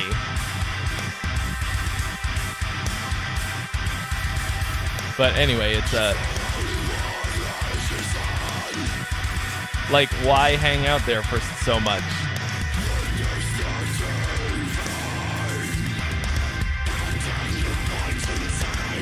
And then randomly go to the A at the end there. That felt weird.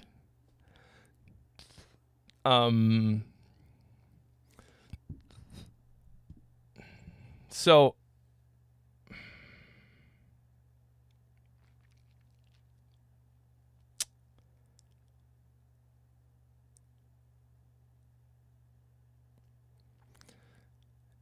I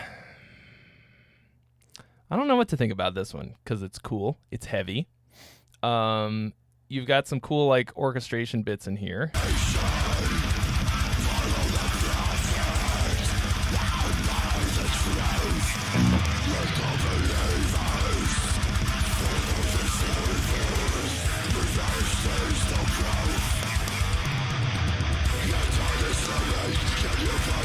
They've got some cool riffs in here a bit too. Dance, dance, dance, dance. Is this literally a Locrian riff? I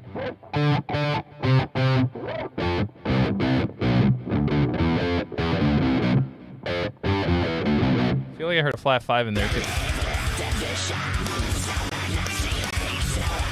Bye, Alex.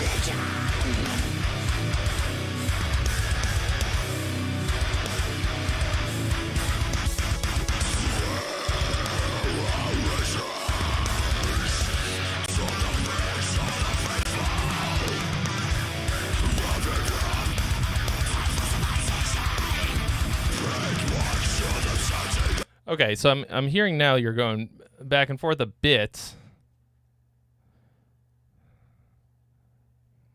Oh,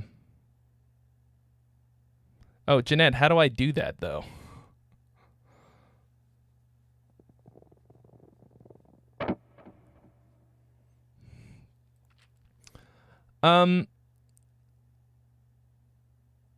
Yeah, I guess it just sounds a bit samey.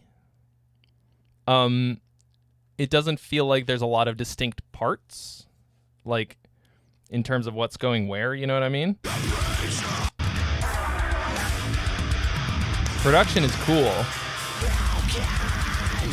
I like blast beats. You always get me with blast beats.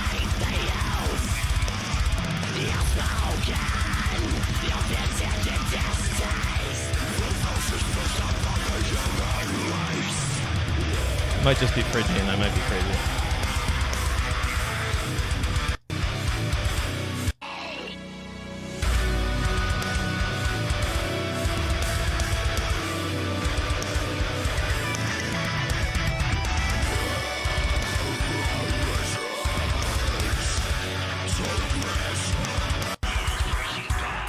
Yeah, I guess I'm not really sure.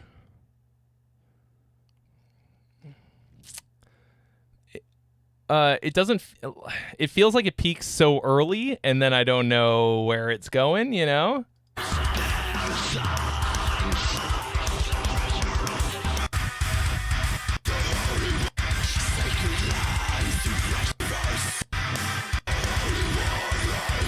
Like we never came back around to this beginning bit.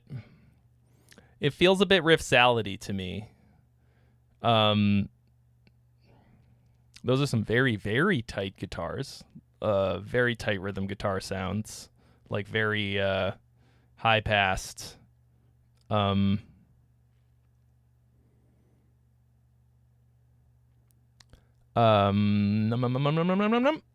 pretty good, but yeah, Jeanette, you're right. I don't seem to really attract a lot of trolls. I guess it's kind of a thing where, like, if there were a lot more people watching, the trolls would probably come more so. We've got a tight community, a tightly knit community of people who care a lot. Anyway, it's fine. The trolls will come and they will go, and that's fine. Because really, is it even worth trolling? Like, who's got the fucking time? Like, I'm out here trying to make shit. I don't have time to be like, let's go find some people and make fun of them until they react. It's weird to me. It's a weird mindset. But I guess if you got fucking nothing going on. I mean, obviously that guy was trying to get people to a cam service. That's slightly different. Feral Josiah. I thought it was. I thought you've got the goods. Now I think you just need to arrange it into a more coherent song, like more cohesive. It feels a bit random to me.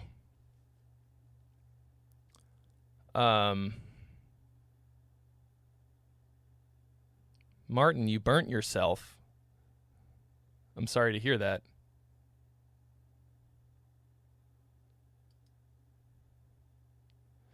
All right. Yeah, I think that'll, it'll make your song more memorable, more like, instead of just a bunch of random heavy stuff, like make it go somewhere, land there, pop off in a big way, bring back parts, and I think it will be better. All right, Graveborn, Transmigrator.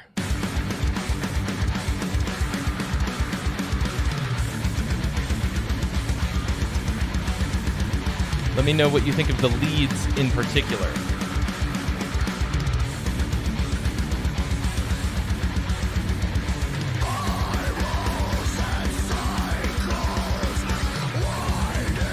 Production sounds good.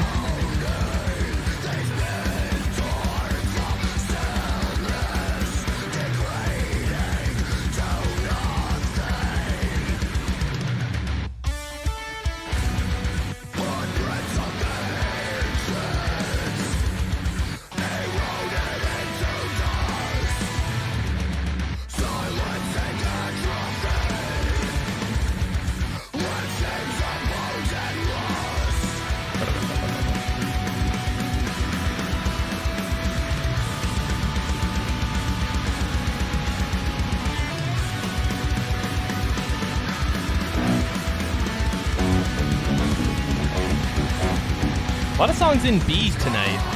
Key of B.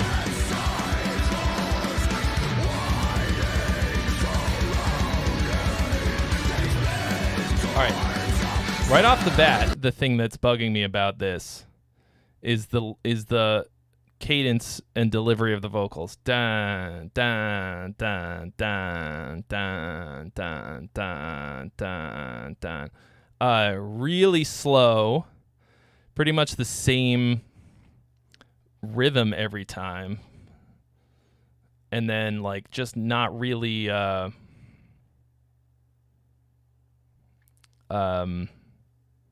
yeah, that feels like way too slow for this song.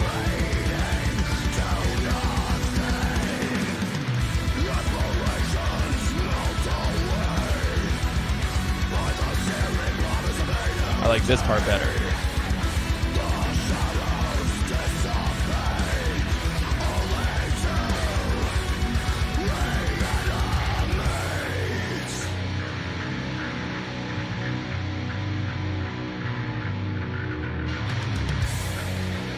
It's almost coffee o'clock.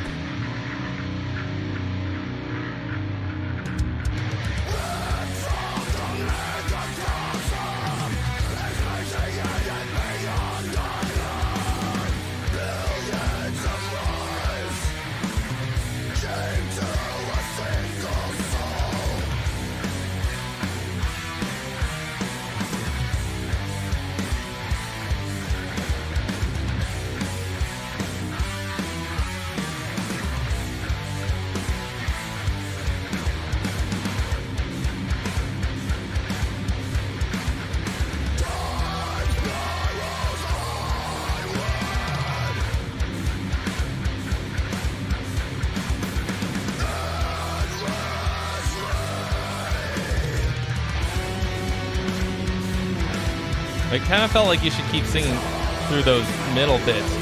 It feels like you're singing and then stopping. I wouldn't stop. I really like this animation for your music video. How'd you do that?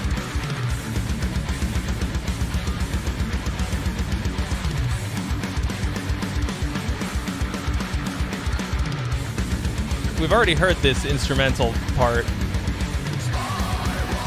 It felt random to put it there.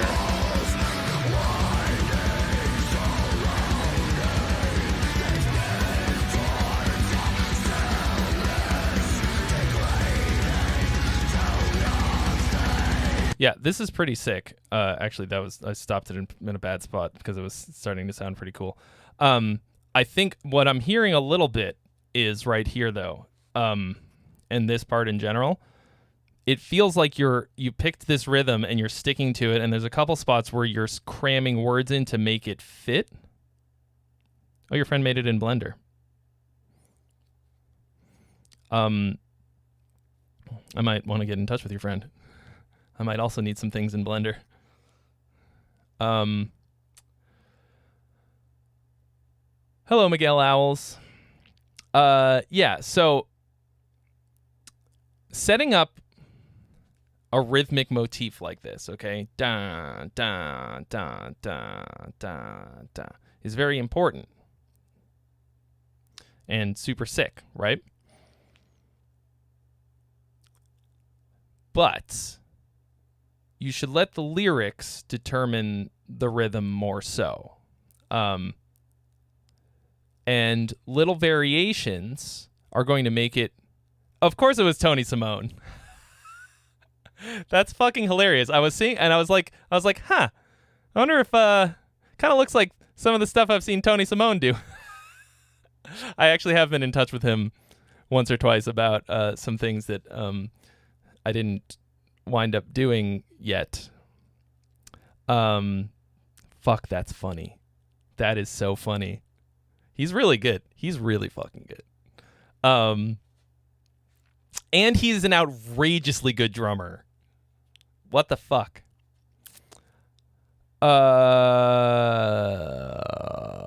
Yeah. So, I think if you could keep this rhythm for the vocals, and then just when you've got lyrics that don't fit it exactly, don't cram them in.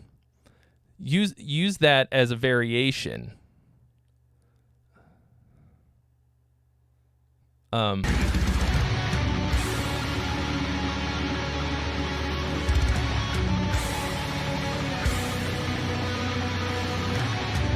Oh, and he's a fucking crazy engineer. What the fuck?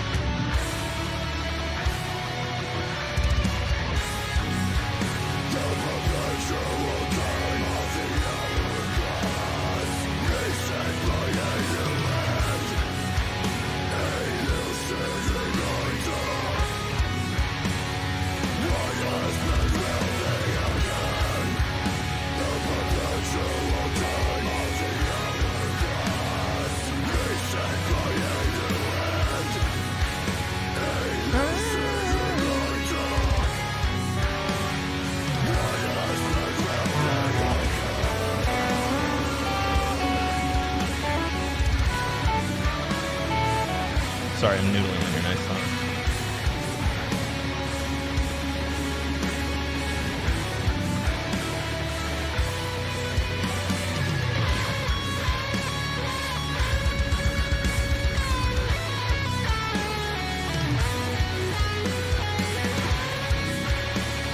Nice solo.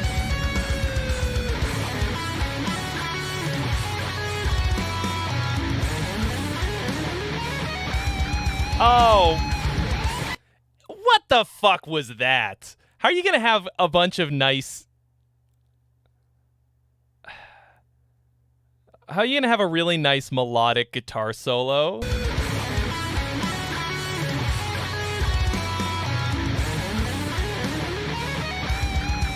And then that?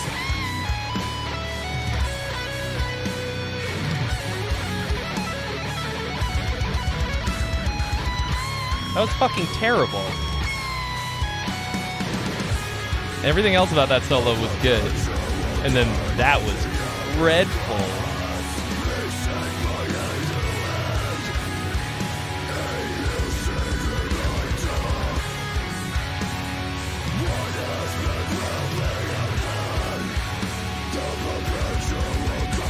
This is why we hire producers, people. You need a goalie to be like, no! Do it again!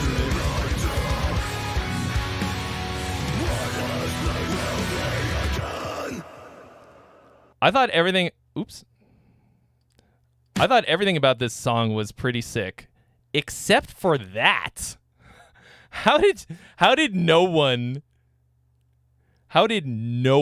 in the entire process from writing this song to final mix and master go, you didn't want to, like, try something else there? Not one person?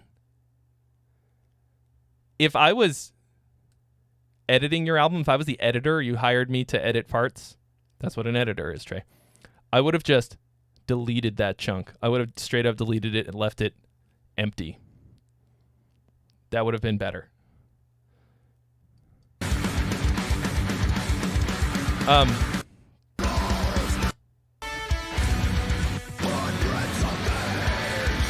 So, the production on this was great. Pretty much everything about it was pretty solid. I feel like there were a lot of, like, kind of random, yeah, or just do another take, punch that spot, try something. Yeah, I don't know, but felt like some of the instrumental parts in here were a bit random. I don't feel like you had a really solid, memorable hook. I don't know. I didn't take anything away from it that was super, super memorable. But I really liked it overall. Millennial Animal, thank you for your donation. You have been added to the list. And actually, you are the next one on the list. Oh, and there's coffee being brewed right now. The brew is brewing.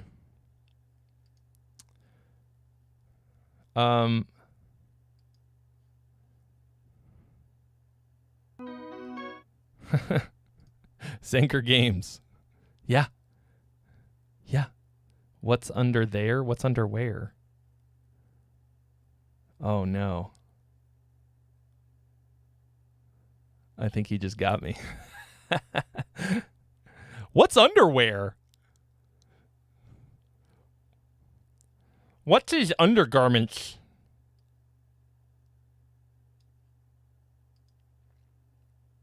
What's under what?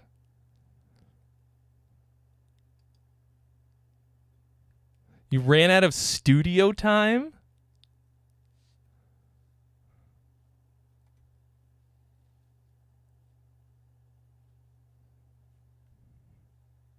I would have just straight up deleted that chunk. Cool. Okay. Sweet though. All right, Millennial Animal, Fighting Ghosts. It's a demo, scratch vocal. Wondering what I think. Oh, I'll tell you what I think.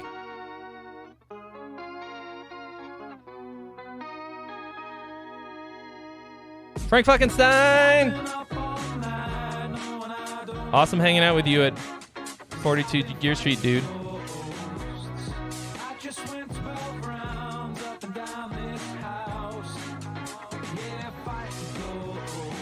I haven't gotten to plug it in yet, but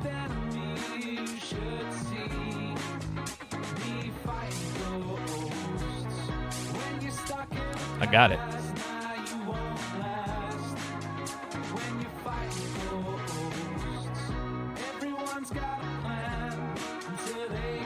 Okay, this rhythm.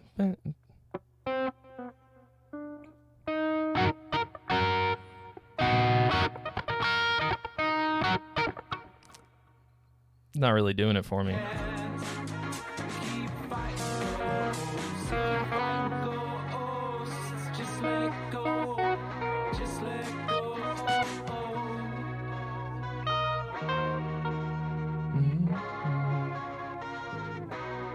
And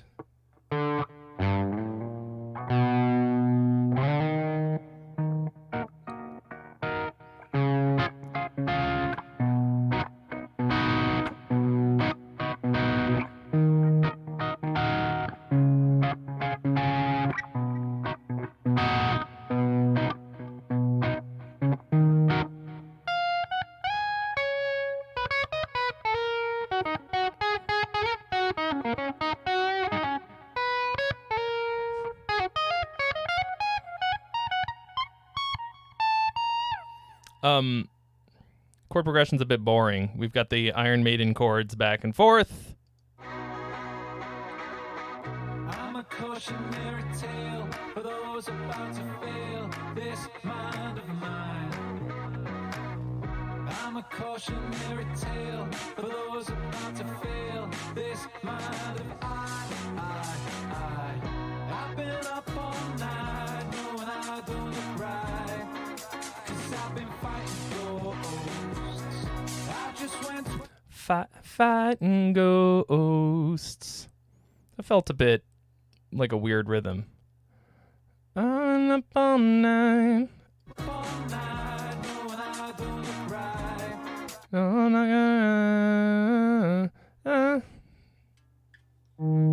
on a second.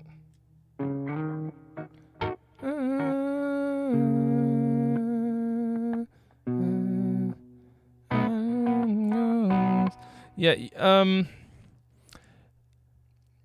your vocal isn't soaring on top of your track. It's kind of like doing the same weird skittery rhythm as the rest of it. I want you to come on. Or like a pretty similar one.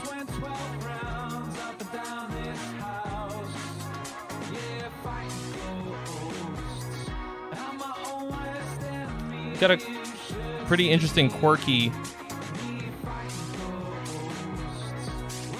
guitar part, or sorry, drum part.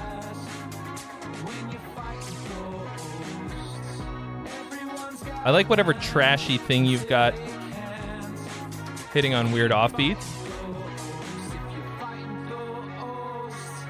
Ghosts.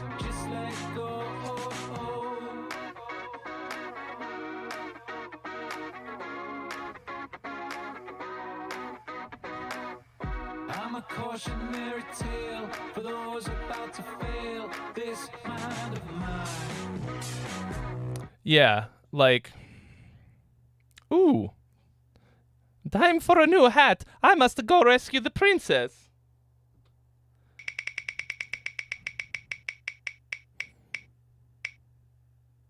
Okay, see you later.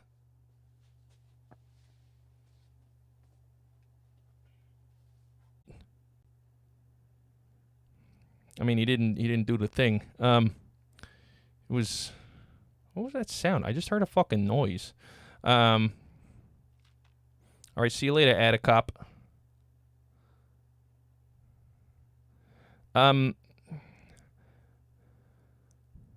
Yeah, so like this this track, I feel like it's got some good potential here, and I like your I really like the theme of it. I like the lyrics, or I like the what you're going for with the lyrics. I don't think you're really I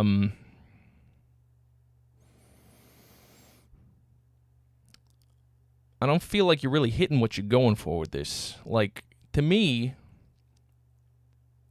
it needs to be it needs to have more diverse rhythms. We kind of got this and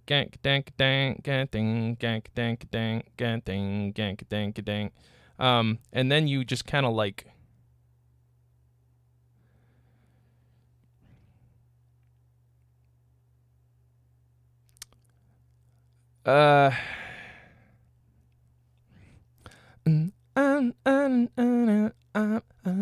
this is kind of what I want it to be like. What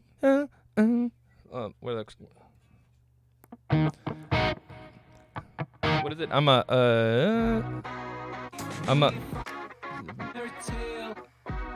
cautionary tale. I'm a cautionary tale for those about to fail. And fighting ghosts. I'm a cautionary tale for those about to fail.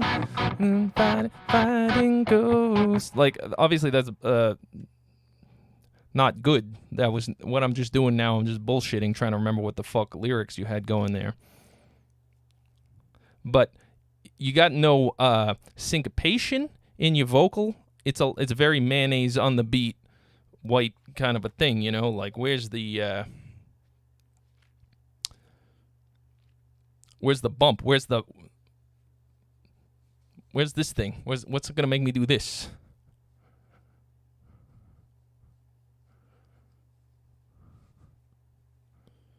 I don't know what you're saying, Jeremy. I walked over there and I picked up a hat. I don't have any. Must have been some weird lag going on. Yeah, that's to me the main thing with this. Like, really boring chords going back and forth is another thing. Like, that's just.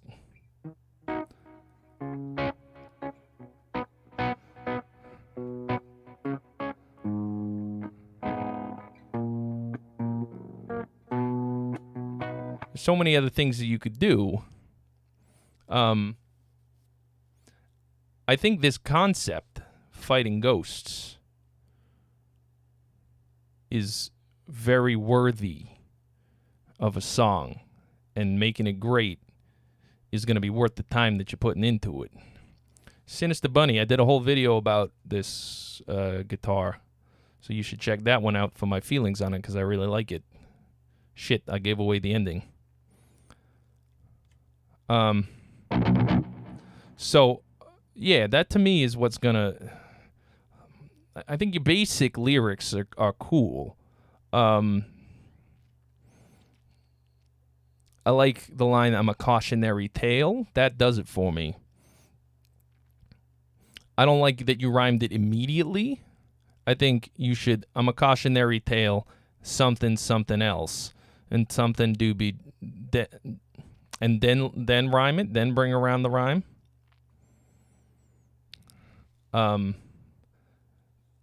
That I would like better. And yeah, I think that'll, and just a melody that's, or a more syncopated, fun type of vocal melody is gonna really punch this up a lot to me. All right, I am gonna take a quick break and grab some coffee.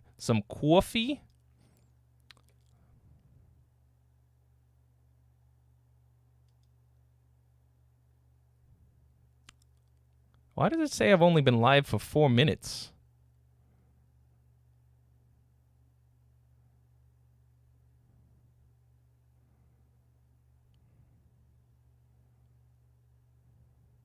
That's fucking weird.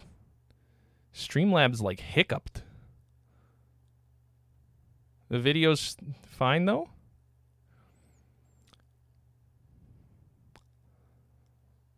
All right. That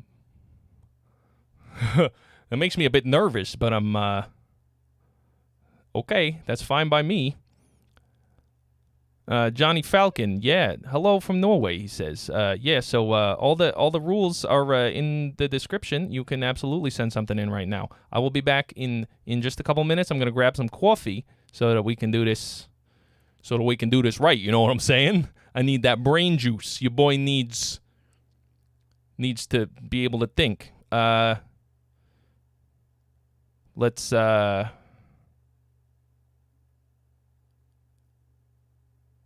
Jet Guitars, you fucking with me. That's funny. All right. We're gonna listen to Dance of Bones. How's that? Please friend, enjoy music.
Hey guys, thanks so much for watching my spooky Halloween song. If you enjoyed what you heard, there are links in the description where you can download the song and listen to it on Spotify. And if you haven't already, hit the subscribe button and the bell so that you can get notified the next time I put up a video. And be sure to follow me on Instagram at Trey Xavier Guitar. See ya.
All right.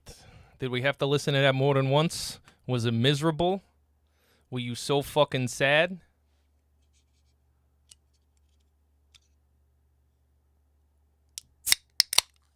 Oh, yeah. Cracking good. Crack open the cold one on a Friday, right, boys? Yeah, let's do it. Cold one number 2 for the night. Going crazy. And a hot one. Alternating hot ones and cold ones.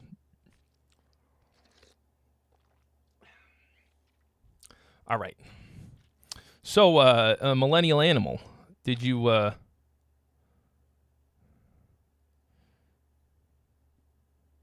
you can't figure out if this is Jersey or Rhode Island? Then I'm not doing a very good job. You'll know if it's, Rhode Island specifically, the fucking Northeast, is different. The fucking, what do we say? New England. This is not New England. That's a different place. All right. Yeah, Millennial Animal. I think this was pretty nice, but I feel as though you really gotta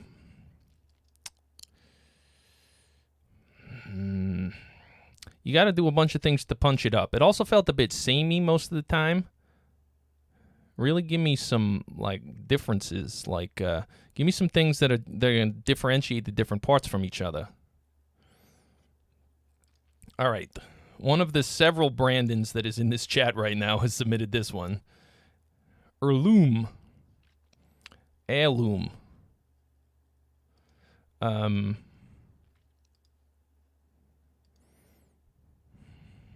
Oh, sorry. I wanted to say also, I think I said this a bit, but I love the idea of fighting ghosts and that you should let it go.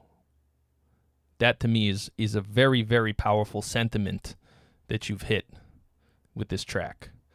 I want you to develop it because I think that deserves to be heard. And I'm going to think about that later when I'm trying to fucking sleep. Your friend in Long Island sounds like me. Yeah, there's a lot of Brandons. How many? All right, say something if your name is Brandon.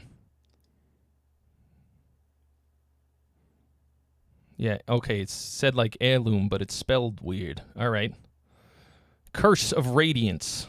I know what that's like to suffer from the curse of radiance. I'm a radiant person. I radiate.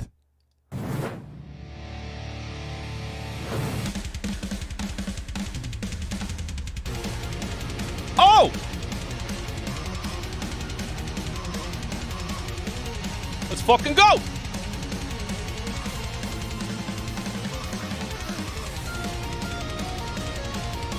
And this guy plays the fucking Kiesel like the other Brandon. Oh yeah, this is my shit right here. I'm a fucking power metal maniac.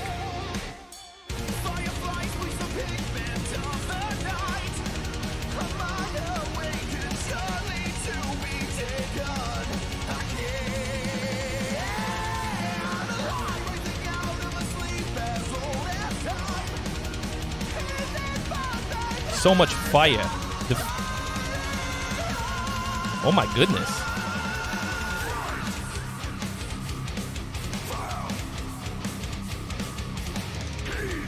Or it might just be the two Brandons.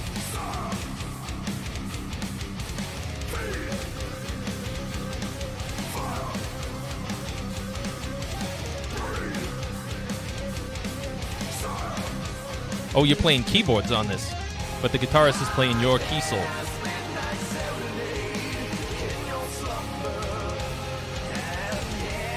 Playing your Kronos.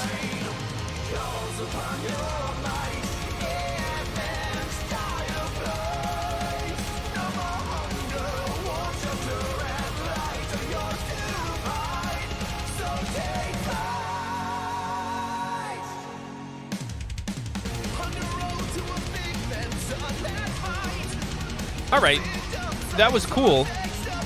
I didn't really grab a hook out of that, but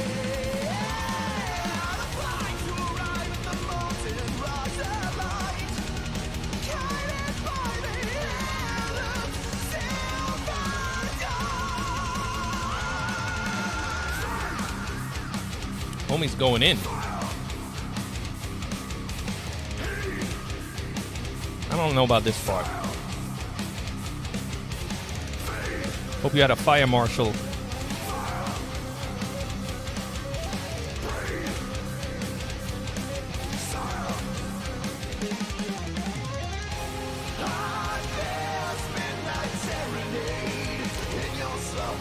Yeah, right there. Some, like, you know how I'm always saying, like, or how I said at least one time, beautiful singing is not a song. This guy could sing fucking anything and it would sound amazing, which kind of works against him a bit. We got some weird cramming here. Midnight Serenade.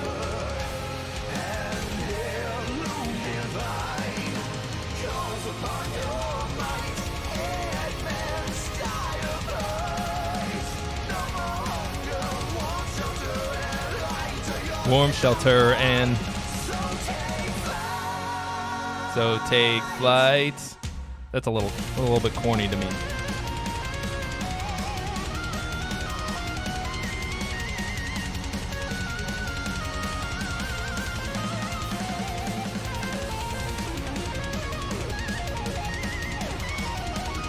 All right, Jens Johansson.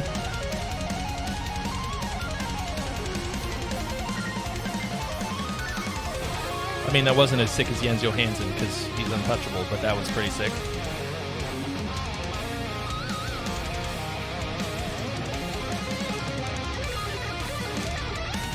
You guys are fucking sickos.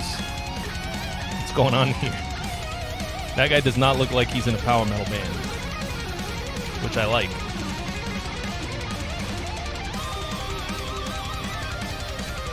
Oh, yeah.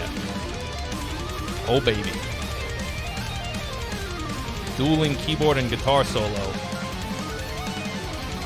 I am tumescent. I should turn this up. Sorry. I wasn't doing you.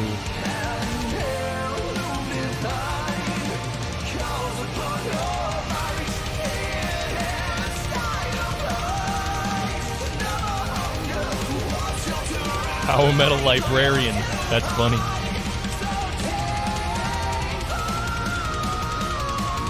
It's power metal, so corny is okay. I disagree.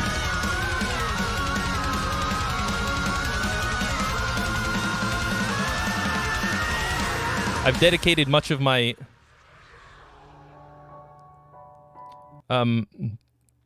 I've dedicated much of my musical career to making power metal that is not corny. I mean, I don't know if I've succeeded. You're gonna have to tell me.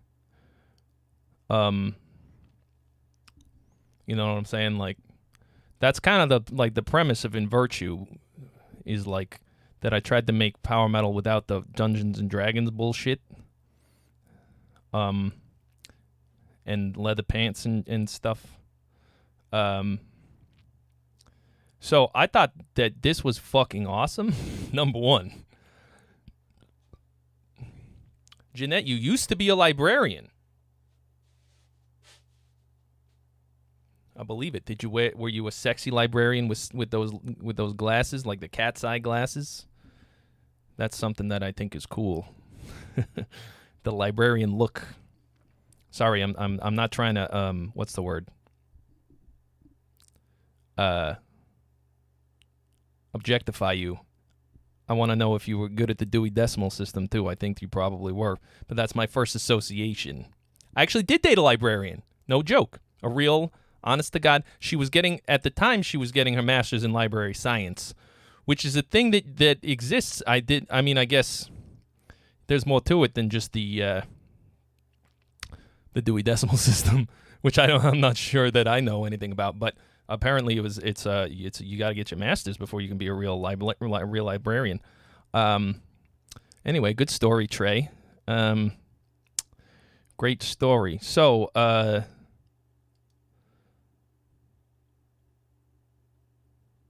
This was so fucking sick. I guess I just wanted a slightly better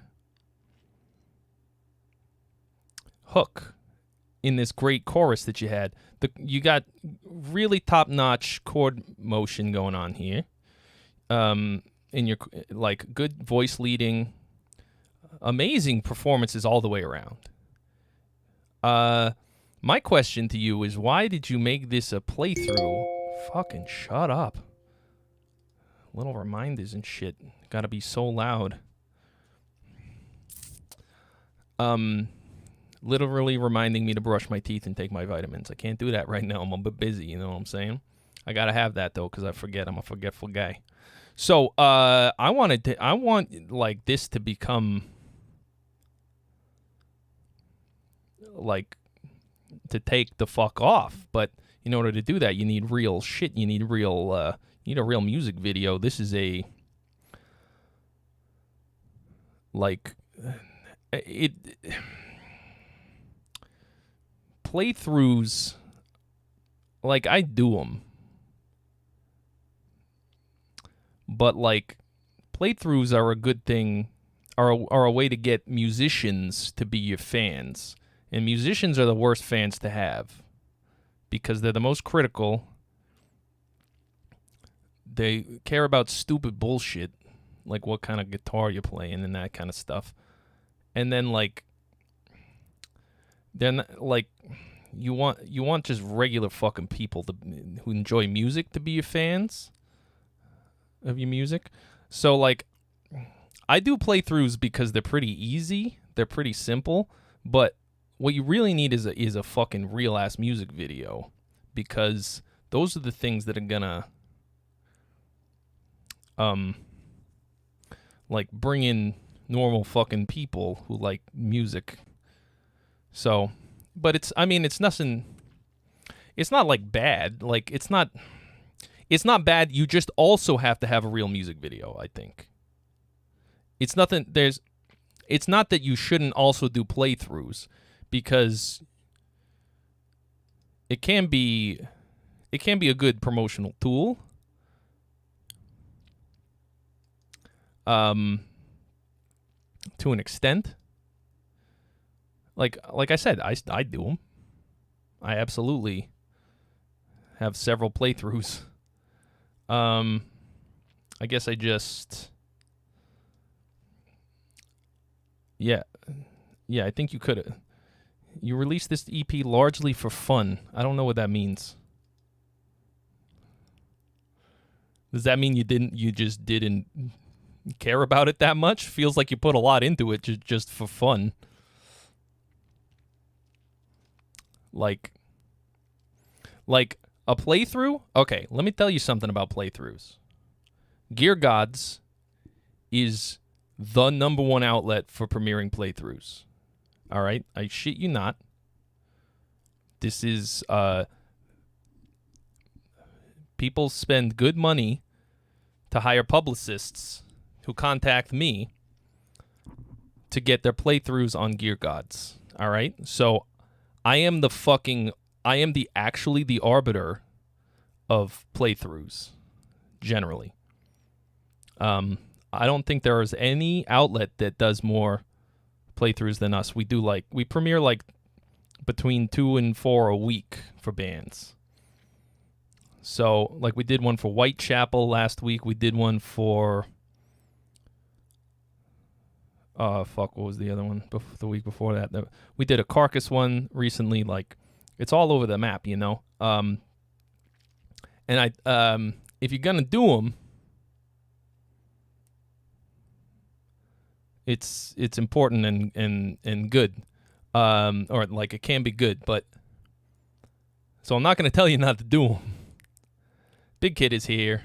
I just think it should sort of be secondary to real promotional materials for normal people. All right. I didn't skip anybody, did I? I've been known to do that shit. All right, Rex Van Candy. I smell Rex Van Candy, yeah. I shit you not, I had one of the most realistic dreams I've ever had in my life last night. It was fucking weird. It was really fucking weird. And for some reason, in a conversation in the dream, that fucking band came up, Marcy Playground. Like, in that dream, I asked somebody, "Oh, have you ever? Yeah, but did you hear the rest of the album? It's really good." Which is true. I don't remember why that came up. I feel like it came up recently. Maybe I said something on a stream. Anyway, from the stream into the dream and back into the stream again. Marcy Playground. One-hit wonder, unfortunately. Cloaking robe of elven kind hangs in my wardrobe behind.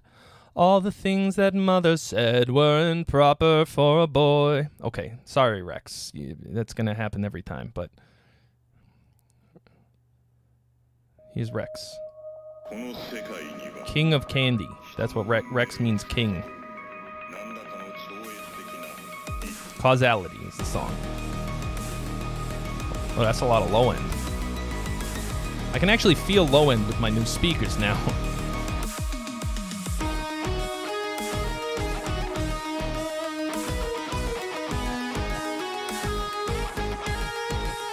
Yeah!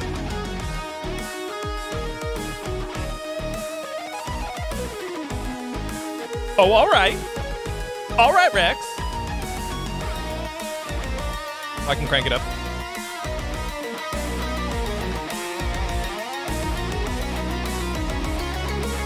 Jared Gunston, if you think this is New York,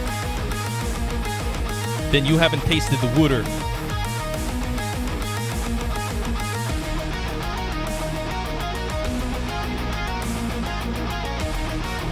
I like this, electronic beats with guitar. That always does it for me. It's not Boston, Rezzo. Jesus.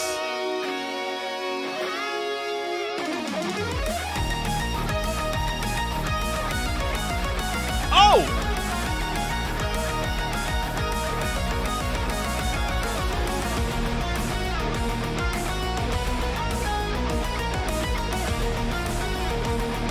Rex!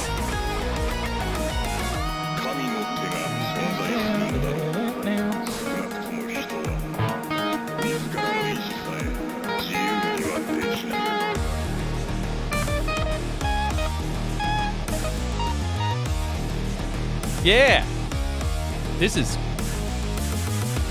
little bit of 8-bit.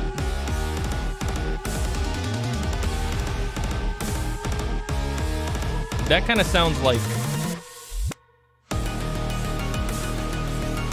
I can't tell if you're going for like 8-bit things or if that's just programmed guitars.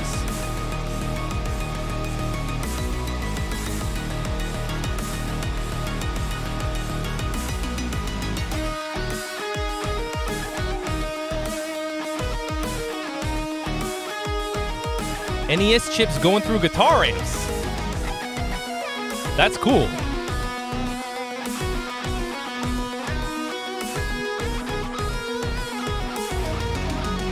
I can tell that the lead guitar is real.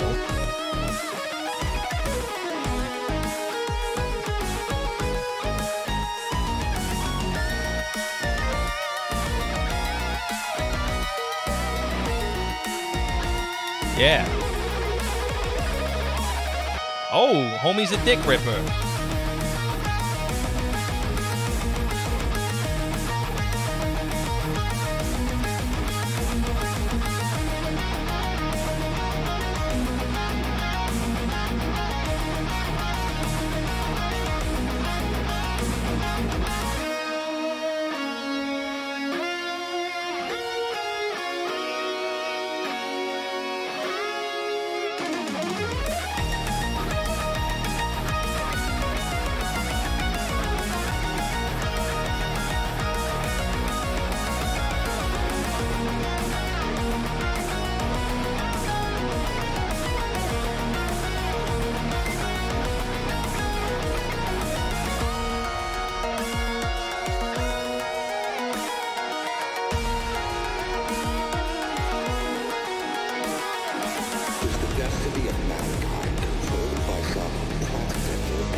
Yo! Fucking yo! Rex. You knocked the accent right out of me. Oh, there were so many things about that I liked so much. You're putting out your playthrough today. Hot damn, dude. Okay, so first of all, the thing that you did that got me was that you took your theme through a lot of different pitch levels within the key. Especially here at the end. You did a lot of stuff with your motif.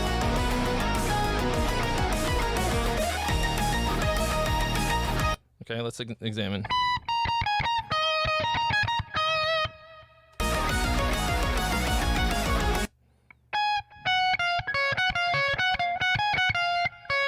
Something.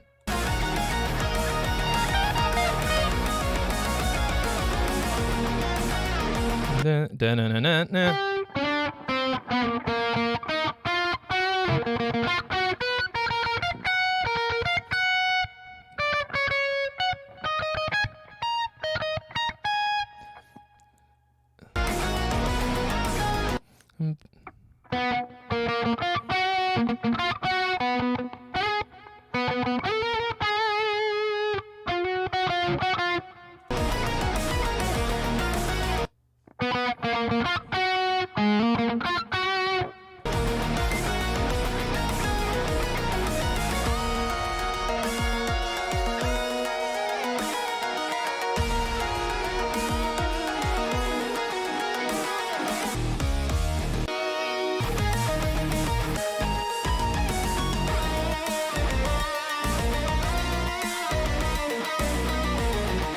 And some spicy chords.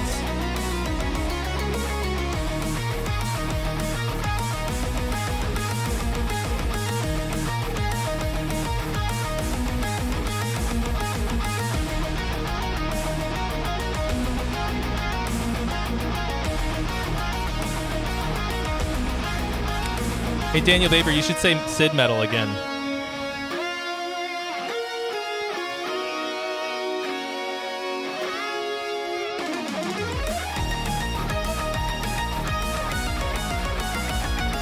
So, I think you could have done that even more and varied it up a little bit.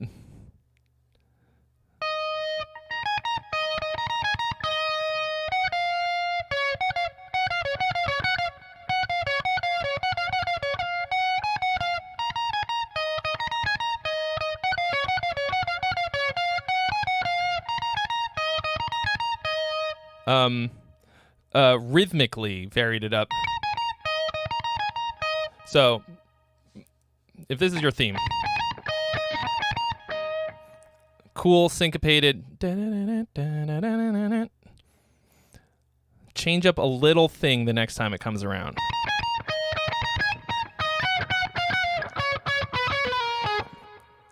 So you're never doing it exactly the same way every single time because you've set up that as your bass line. And then give the people a little surprise. Or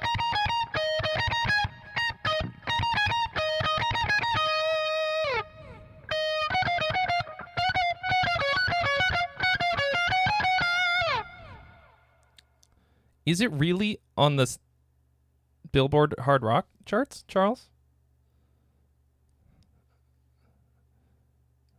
I thought he was saying it was.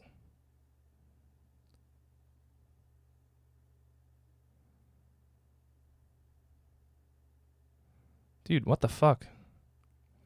That's amazing. I'm going to have to check that out more so later. He said he applied some of my suggestions. I wonder if I could get a producer credit. Anyway. That's why you got to negotiate that shit up front.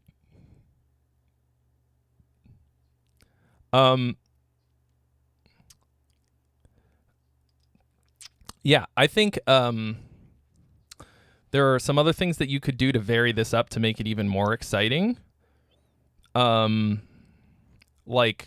and to get more out of it, out of your theme and your motif. So you've moved it around mostly diatonically.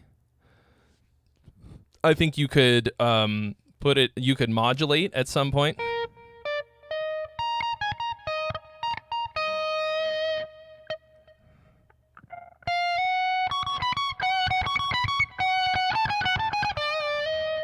Whatever the fuck.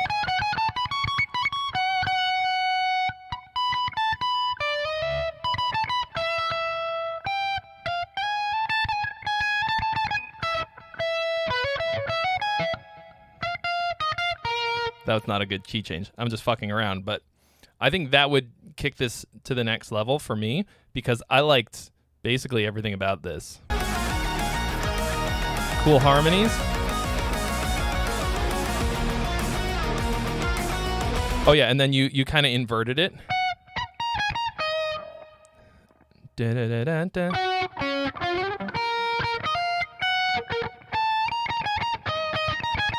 And then kind of flipped it around and went, instead of going high to low, went low to high. That's fucking great.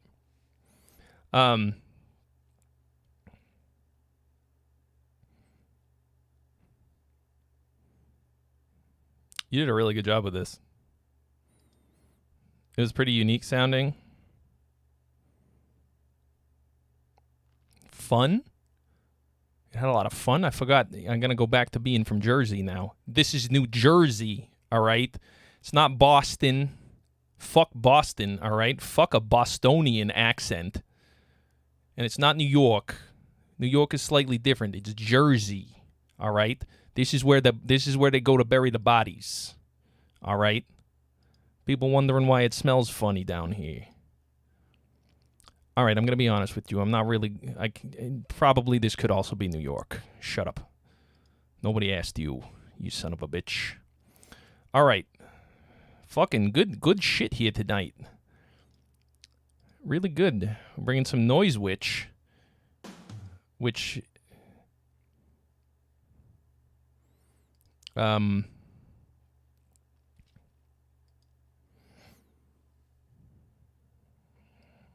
has been a bit hit or miss for me. Some of it's really good and I like a lot, and some of it, well, you sent it, honestly, I think it was just that one that you sent in that weirded me out a lot, and that's fine. Here we go. Noise Witch, telling secrets.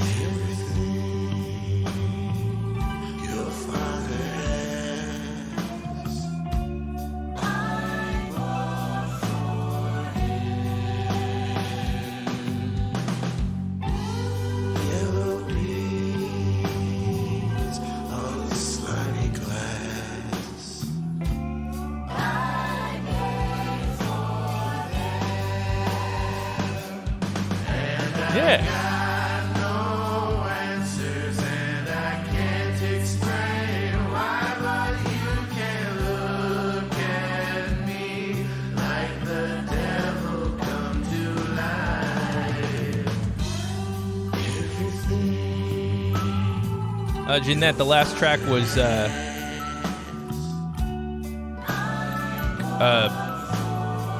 Causality by Rex Van Candy.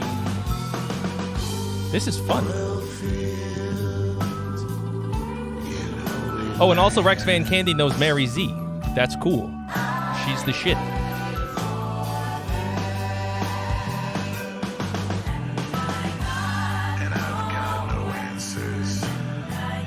Kind of gospel style backup vocals. I like that a lot.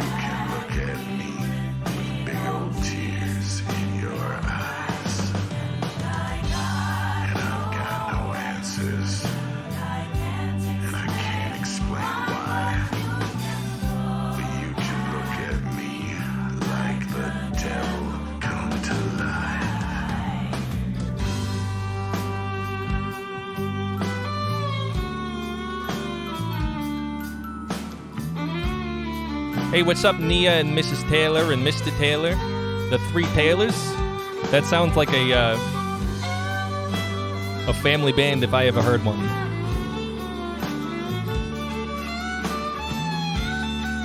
Cool, like country fiddle solo.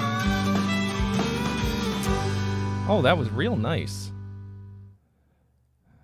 I said gospel style backup vocals. That wasn't really exactly what that was. That was kind of like a bit of a lot of country vibes in there, but like not what's the word? Not it's like old-timey church music. Vibe, like old, like a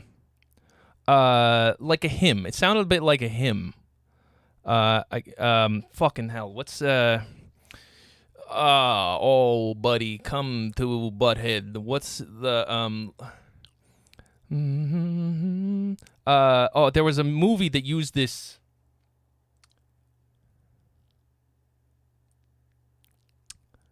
Yeah.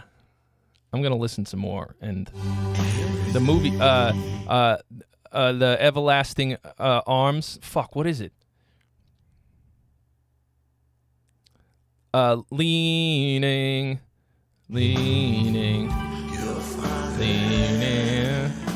It's gonna, but just a little bit of that, and then like a little bit of like kind of country, but it's such a unique blend of all these things. True Grit, thank you. That's the movie that had that.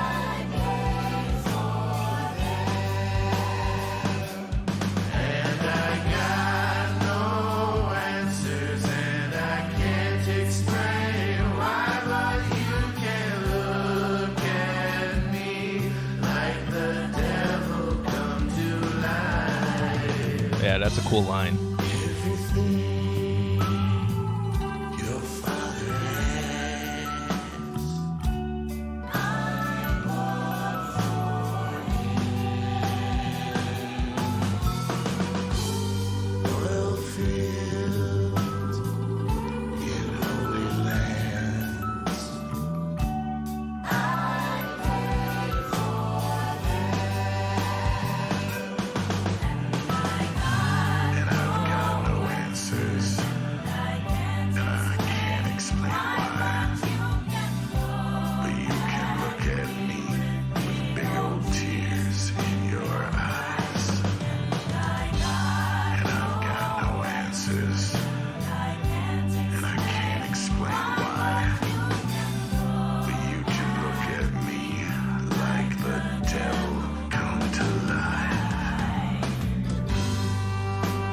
I feel like you should have dropped a little something here to land right on the one.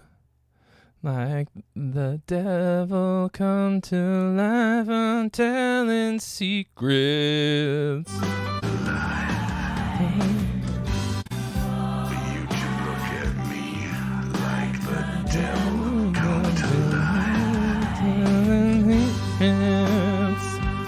Just something. I mean, I just use that because that's the name of your song. It doesn't have to be that.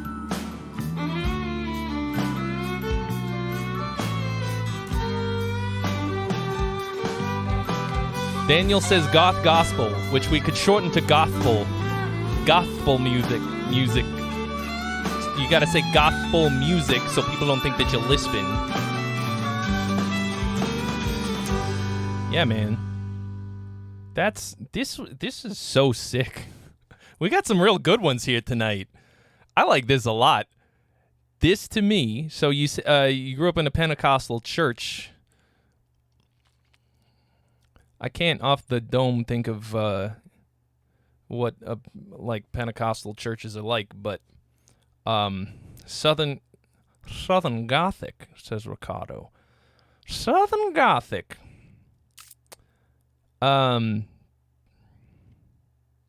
Oh, you said a little country gospel tune for y'all. Yeah, so it's country, it's gospel, but it's got this darkness to it, and this weird, cool darkness, and a groove that you would probably not hear in this style, I think.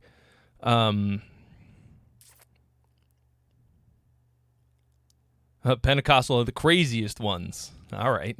Interesting. I guess, but good music, I guess. It bugs me that CCM is so fucking terrible when there's so many genres of Christianity that have such great music. You know what I'm saying?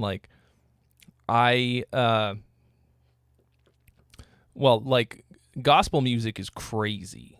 Like, proper gospel shit.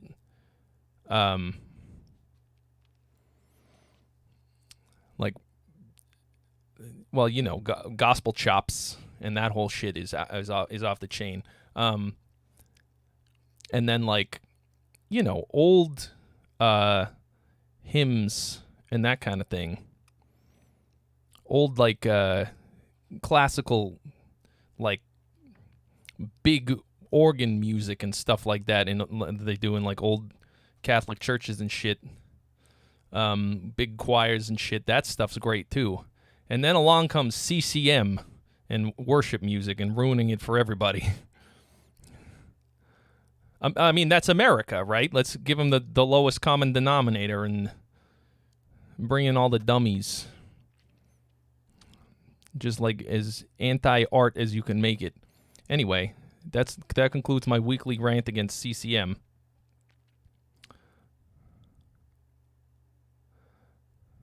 Used to have a big, powerful guitars in the second chorus, but you decided it didn't really work? Don't talk shit about CNC Music Factory. That's funny. All right. Maybe something to punch up that second chorus. It doesn't have to be a big guitar. Maybe maybe strum an acoustic guitar a bit. You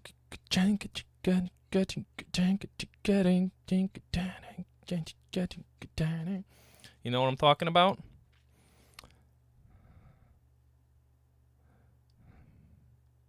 I don't know, just something. Anyway, I really liked that. It's possible that there's stuff out there that sounds like that I just don't know about. This is something that happens to me a lot. I think that something is super unique, you just broke new ground and invented a new genre.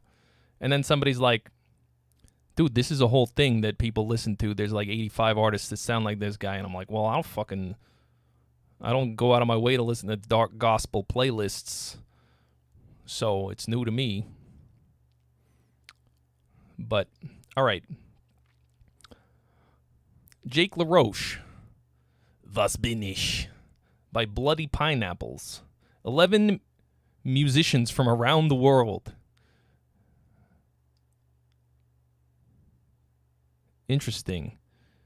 Group of 11 dudes around the world writing music together with the goal of one new song a month. Things have progressed, and debut EP coming out October 1st. All right. Great. Yes, James Height, I do think this is a beautiful guitar. Hard agree. All right. Here we go. Vulgar Display of Fruit. Is that the name of your EP?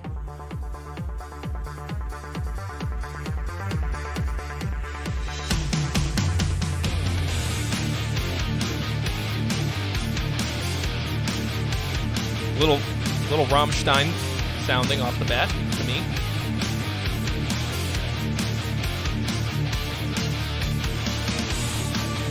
Was bin ich? Bloody Pineapples.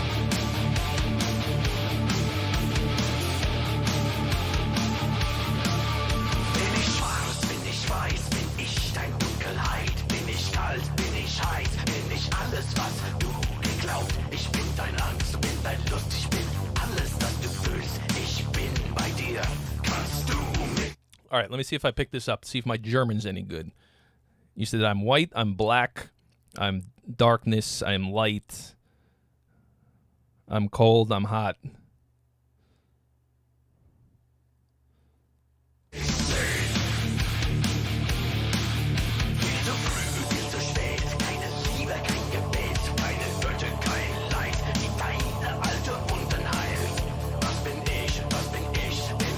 What am I when I'm everything? Nicht, not yours. Nicht dein Held, nicht dein Feind, schlägt in mir ein Herz auf Stein. Bin ich ein Gott, bin ich perfekt, nein, was bin ich? Ich bin ein Held. I don't know what that word means though. Ich bin ein Held? I was just in Germany.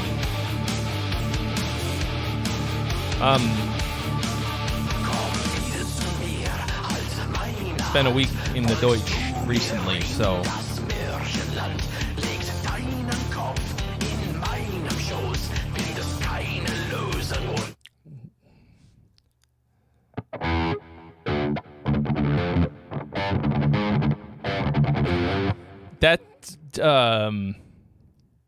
that riff is Avenged Sevenfold. That's a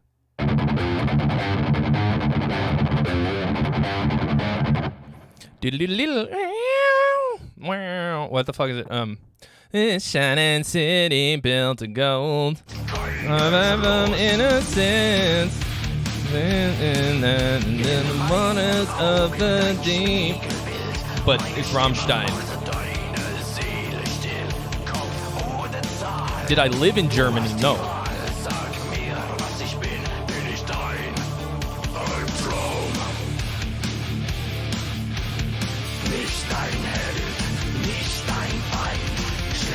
Yeah, what does held mean?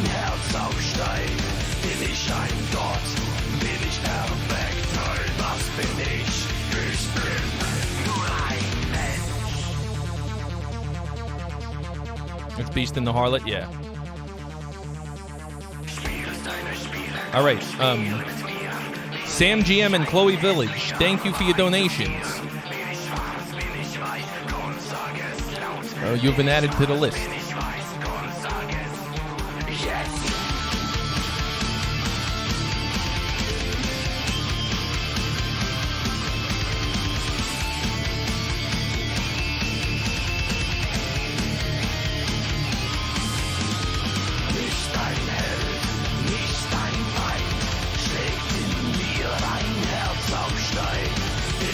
It even sounds like you said Rammstein.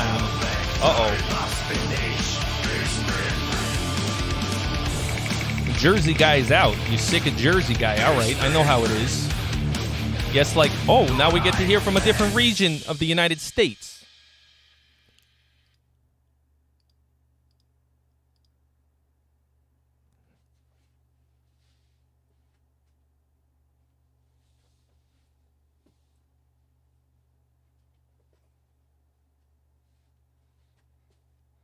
Kid, was there a fucking kid from Jersey here?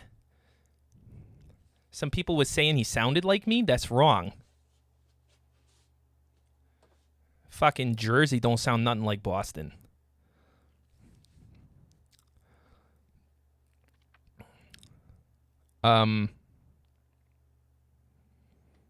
So I'm gonna tell you.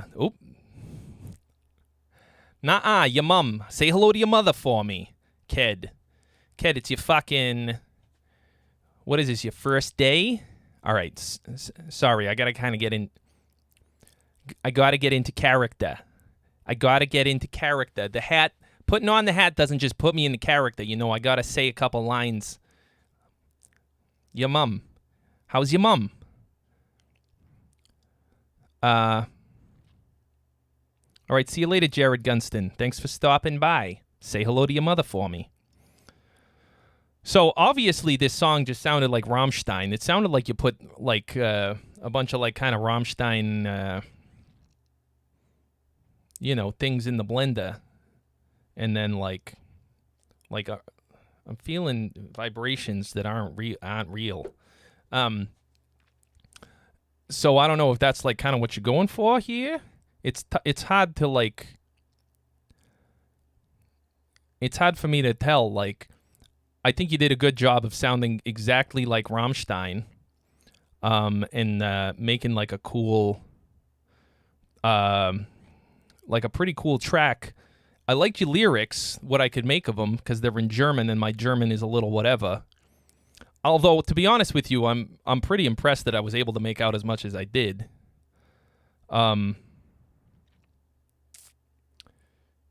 Did I go over the new Strandberg yet? Well, I mean, I did a whole video on it on the channel, so yes, but not on the stream.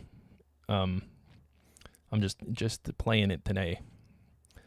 Check out my video on it that went up on Wednesday or whatever, Wednesday, Tuesday maybe. I stayed up, so I waited too long to do it, and I wanted to make sure that I got it up for. I wanted to make sure that I got it up for the launch day, you know, so that people would like it. And I stayed up till 6 in the fucking morning, finishing it up for a 7 a.m. release. I've never done that before in my life. Hand to God. I don't ever stay up. I don't pull all-nighters. I never do it. So yeah, I think it's I think your song is cool. Like, I don't know why it took 11 dudes.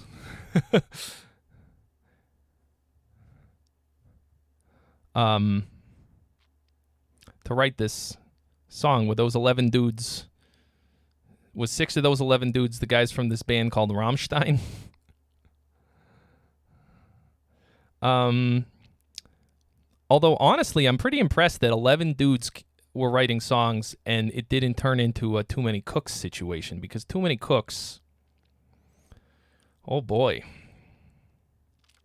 Jeremy, sorry, you did it right. I'm gonna. The way that I do it is that I wait until there's an opportune moment, and then I mention it, the pay it forwards, because it's otherwise it winds up getting lost in the list. You know what I'm saying? Of course, sometimes I forget about it entirely, so we don't want that either. Well, thank you, Mr. Taylor.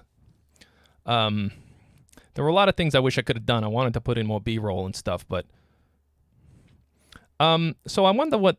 I don't know that there's anything that could have made this better aside from it just sounding more original, I guess. But I like your techno sounds.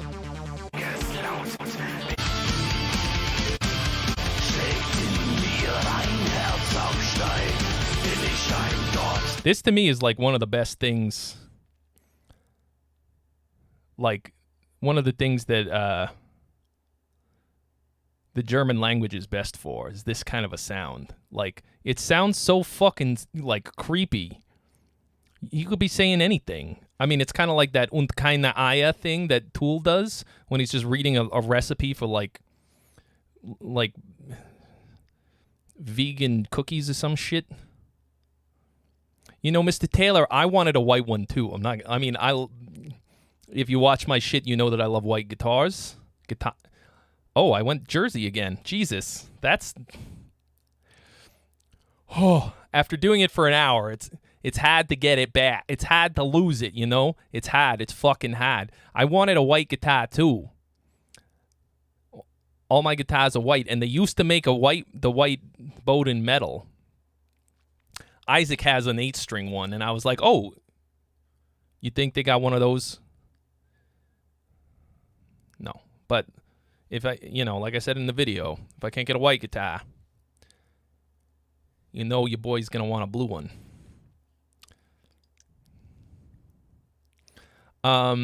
So, yeah, I like this. I like your track, kid. You fucking did it. All right. So, Kafanis paid it forward. So, somebody who wants a freebie, if you want to submit something, Jeremy Kafanis has kindly paid forward one. So go ahead and in the chat write Freebie Friday, hashtag Freebie Friday, and I will pick you. I'll pick somebody for the freebie. You can't have submitted something already today.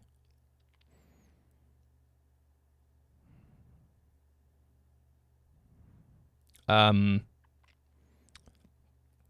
kind of like this. I like the idea too that it has to have a top line.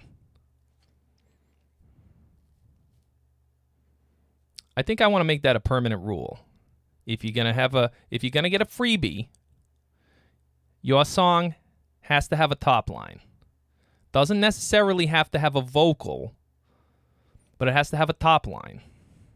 Top line. Top has to have a top line, kid.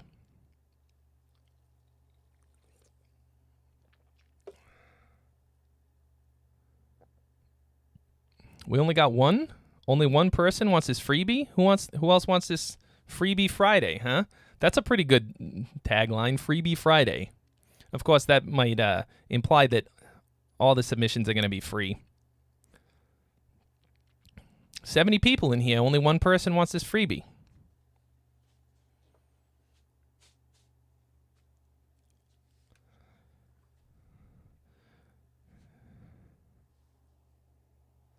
Bike Murins. Having a hard time with my Boston accent. Are you from Boston, Bike? Bike. Oh, it's Mike Burns. I get it. It's a spoonerized. Seems like a hard rule to enforce. Well, I mean...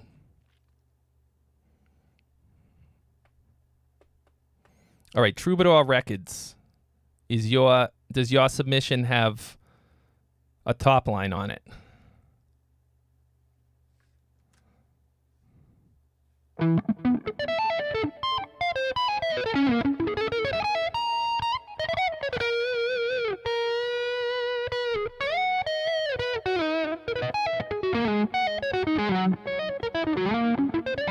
All right, Troubadour Records, you got it. Drop it in the Discord. All right, but first, we'll get to the paid ones, or the other, we're going in order. So that was Jake LaRoche, Sam Samgum, Hungry for Hands. My band is called the Kaios. The song is The Green 11. I've never mixed live drums before, so this was an experience. Feels like maybe that shouldn't... Well, I don't know. What's the bottom line on your top line? It's big bottoms, big bottom lines. All right. Kaios, I assume. It could be callous. I just assume a double L.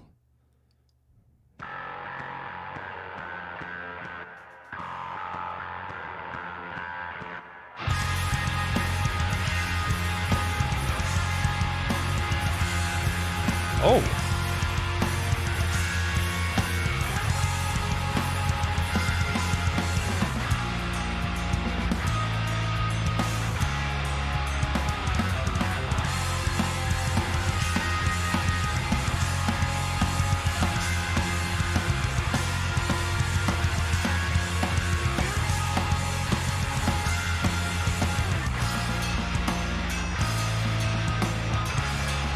This is weird.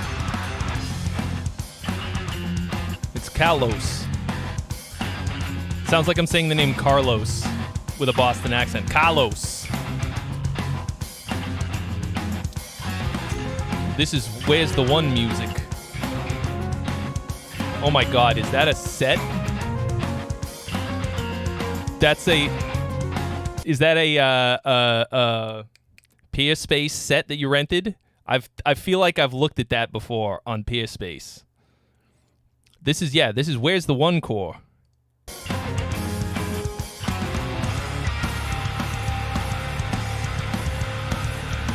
Or is that just stock footage that you dropped?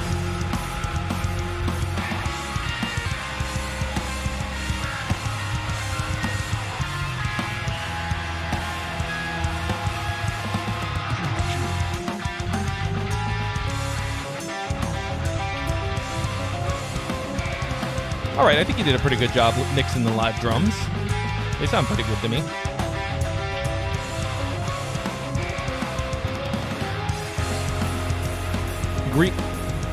Green 11 because it's in 11.8. It is stock footage. All right.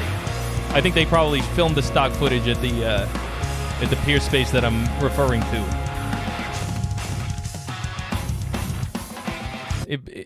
I'm gonna be honest with you in this sense. It bugs me when bands reference the time signature in the song title because like Take 5 or like Guthrie Govan 5s and 7s, like to me that's funny and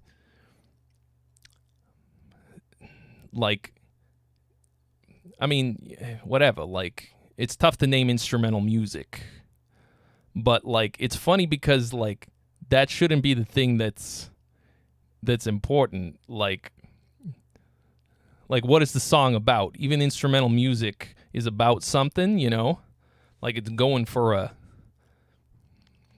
Like, when you make art, it communicates something. I think communicating that you are in a prog band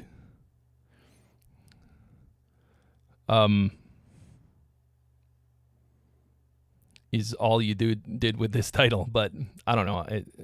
I'm being kind of a dick. Jesus, did I go back to Jersey? I totally did.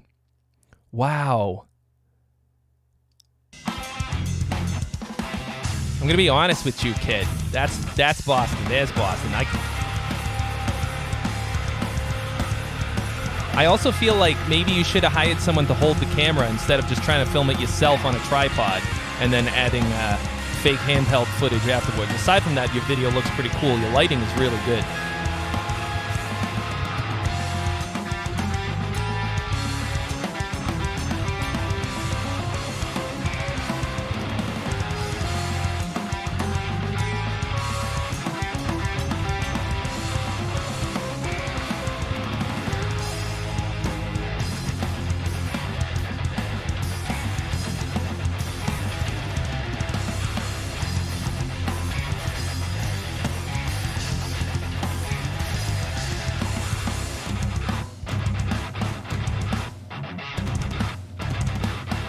Yeah, that's definitely...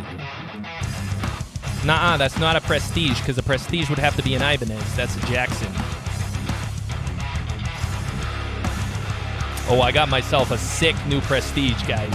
I can't fucking wait to bring that out. Been waiting for it since, like, fucking NAMM 2020.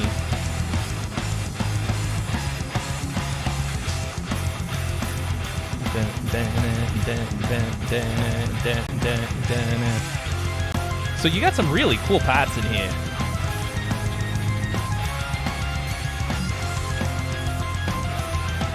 Personally, I feel like this is not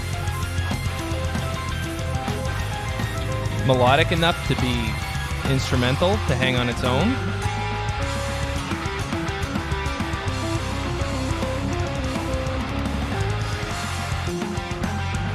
I think this needed vocals or a top line. Carlos.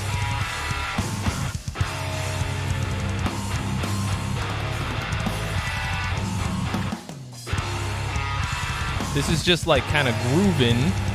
Well, weirdly grooving.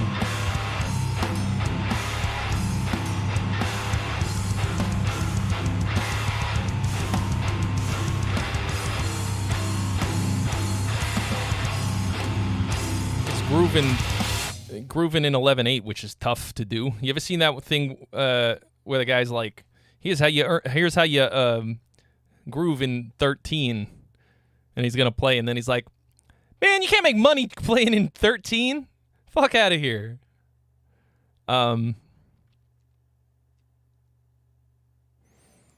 Yeah. So the guitar that I got was.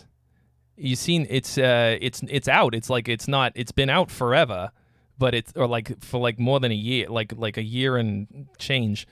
It's the blue RGD Prestige. The top is actually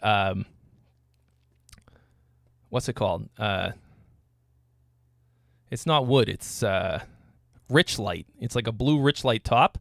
It's for sure the coolest. It's maybe my favorite Ibanez ever. I fucking love it. So like, I liked this a lot. There were a couple like kind of memorable parts, but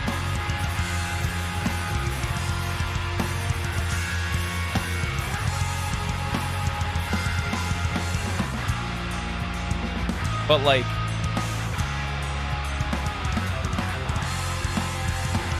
here's what I think that you did the best. In spite of you using the title to call attention to the fact that your song is in a weird time signature, you didn't actually do things in 11 that sounded like you were like, listen, this part's in 11. Like, all right, there's a lot of prog bands. Actually, Between the Buried and Me are guilty of doing this a lot. They'll do like a... Fuck, I can't even... I'm going to have a hard time remembering off the dome. Dream Theater does the same shit. They'll do something and it's like, oh, this part is in 5/8. This part's in 7/8. It just like sounds like odd times, you know what I mean? Like, like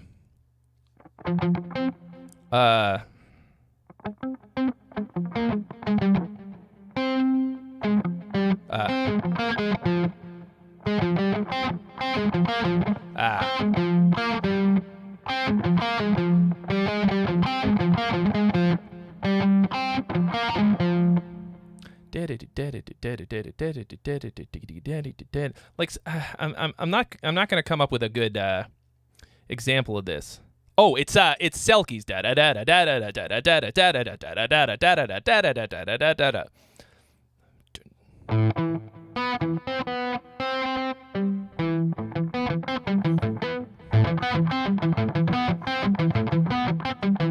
Like that to me is like just like, we're a prog band. We're playing in 7/8 now. Why does his hat have a fucking dent in it? Harvey Dent over here. Oh, I love BT Bam. Very few bands do I own everything they've ever put out. All right. Actually, I don't have Colors 2 yet. But I have every BT Bam album, all right? So you won't hear me talking shit, but... so you didn't do that in this.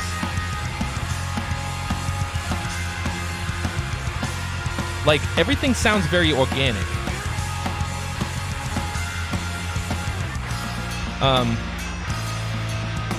Yeah, John McIntyre, you nailed it. That's exactly what I'm talking about.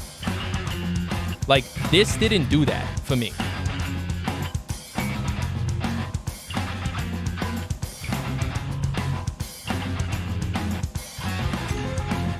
So,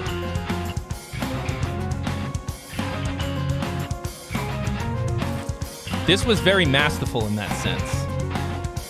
This, to me, is like a good reason, like a good, like this to me is not just weird, like odd time signatures to be fucking odd.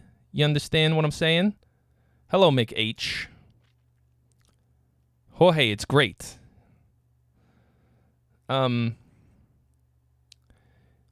Odd times can be just pure fucking wankery to me. Like, I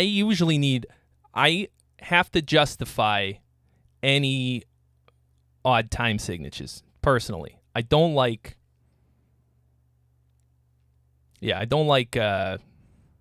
odd times for the sake of odd times. I think that shit is whack. Like,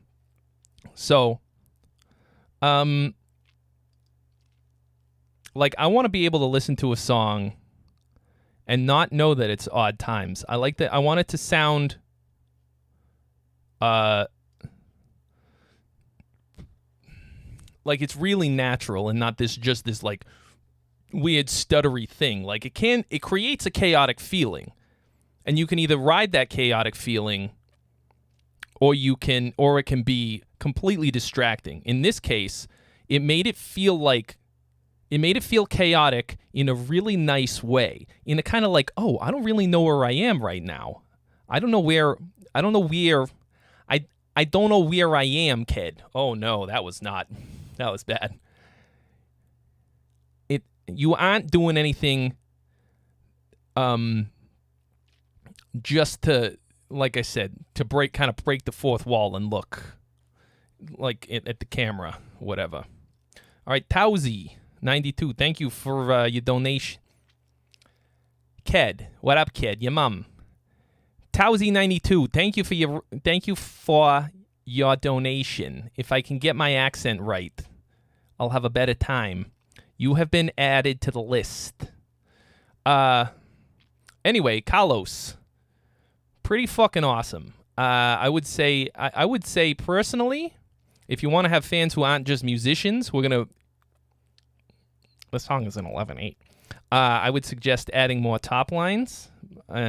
Either make your music more melodic or get yourself a singer, because I think this could be fucking great, even better.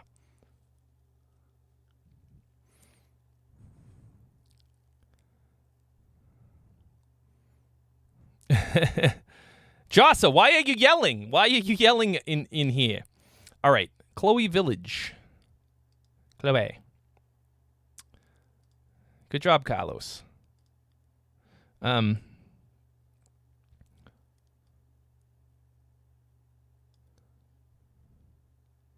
Obsidian Earth, Tremor.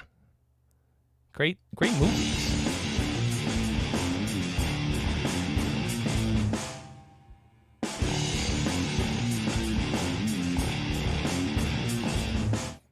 That's just Tenacious D.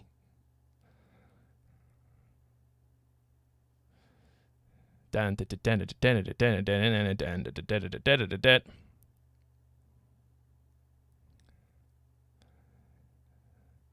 tried to kill the metal.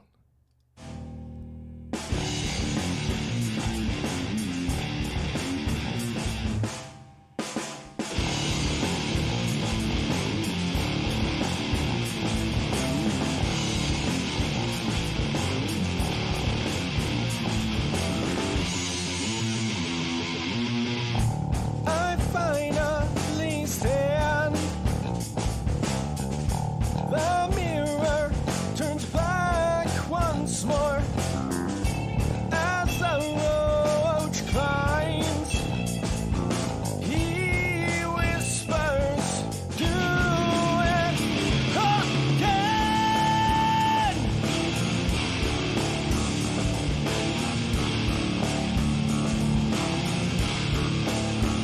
This is very loosey-goosey, performance-wise. Rezo, how have you never listened to BT Band?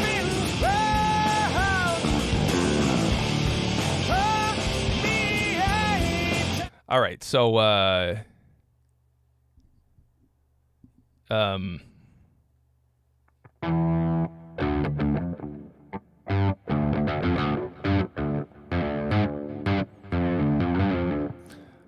first of all, I fucking grew up in Boston. How can I not do this accent anymore? It's too hard to go from Jersey to Boston. I go the other way around, but this is me going home, you know? I grew up with people who talk like this. Wicked kid, fucking wicked, dirty water. Got to think about the lunch ladies, but the lunch ladies in Arlington, Massachusetts, where I grew up, had the thickest Massachusetts accents you'll ever hear in your life. Ked. All right. This is really, this feels like very live, not in a good way. The vocals, I can tell that this guy is a good singer. Or I like the timbre of his voice. That's what I'm going to say. The pitch is a disaster. This is, you hear this? It's a fucking disaster. He's trying to go higher than his range allows. It sounds like he should be able to hit those notes, but he is not practiced enough and not put in the time to get up there. So the potential for being a good singer is there, but where are the notes? They're not there.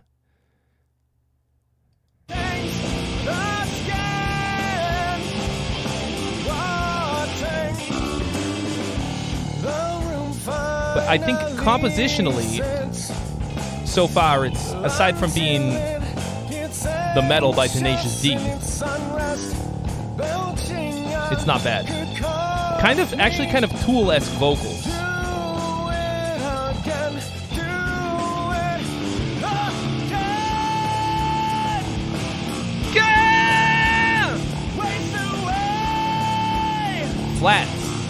flat.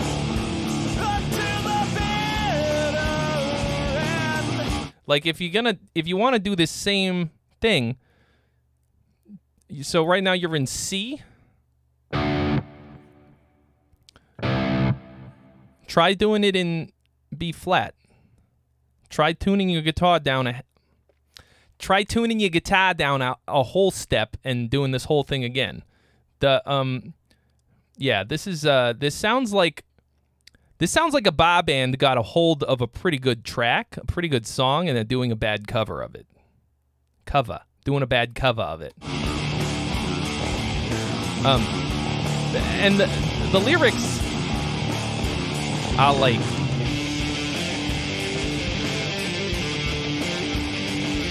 a little bit of cramming and stretching. Drop D? Oh, I'm sorry. Of course it's drop D. Normally I'm a whole step down, and I forget that I'm in standard tuning here. Drop D. Go to drop C. Tune your guitars to drop C and play the song exactly the same way. I mean, not exactly the same way. Play it better than this. Because the drums are all over the place. The whole recording is, well, I mean, it sounds like a demo. I hope it's a demo.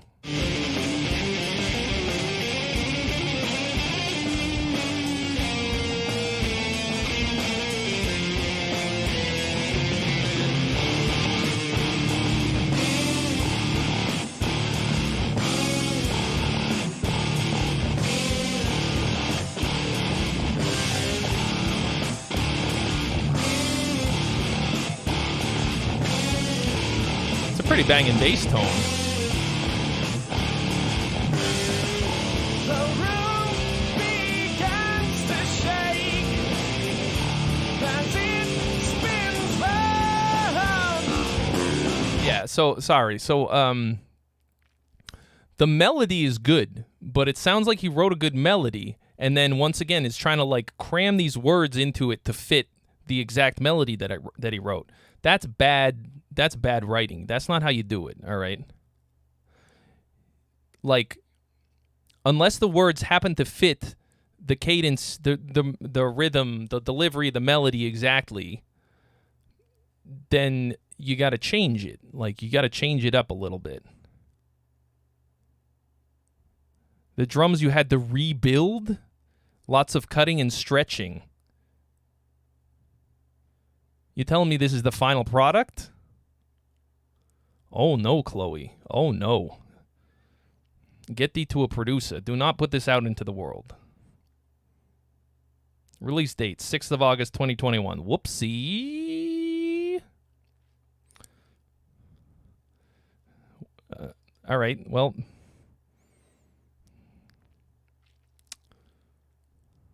Shit.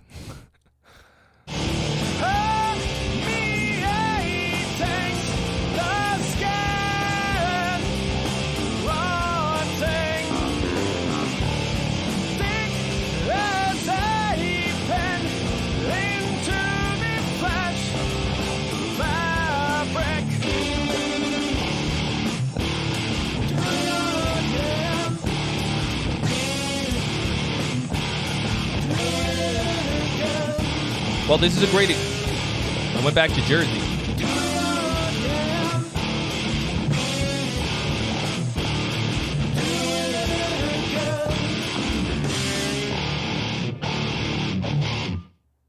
This is the face that I make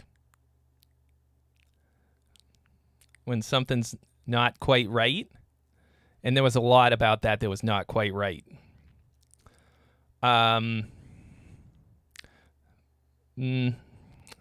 Well, you pay me good money to stand here and give you the truth. All right? So I'm going to give it to you, and it's unfiltered. This should not have seen the light of day. This needs a lot of work before you should be putting it out. It was very, very sloppily performed. And I think the song has a lot of potential, but the production... It just sounds like a jam room live thing. It's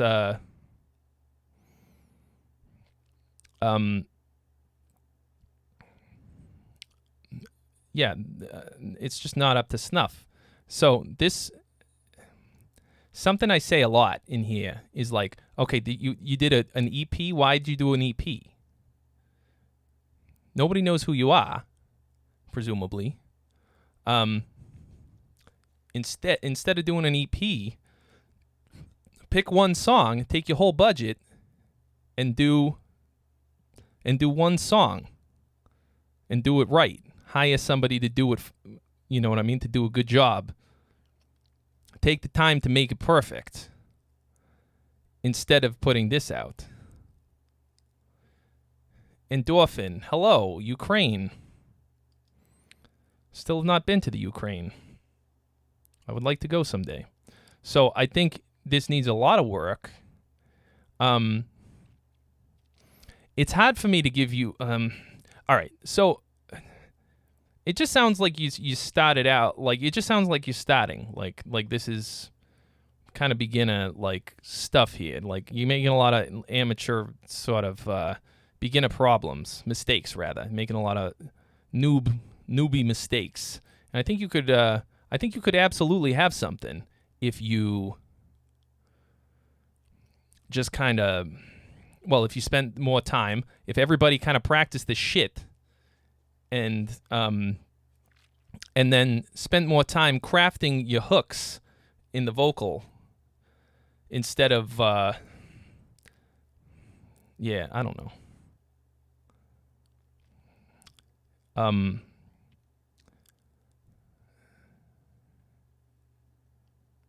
Yeah, I'm not really sure. Needs a lot of work. Don't put out something that sounds like this. Like, listen to the songs that you like. Listen to the bands.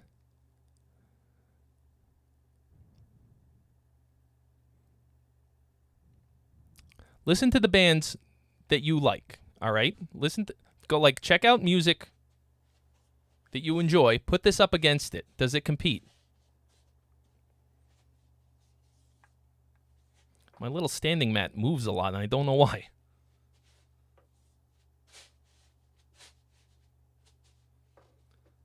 It's like, what am I doing that's making... I guess I'm just kind of moving around a lot. So, you saw Till Lindemann in there. Tonight? That's pretty sick. All right. So that was Chloe Village. All right, and now, The Troubadour. The Troubadour, this is the freebie. Season 2, Episode 9, Virus.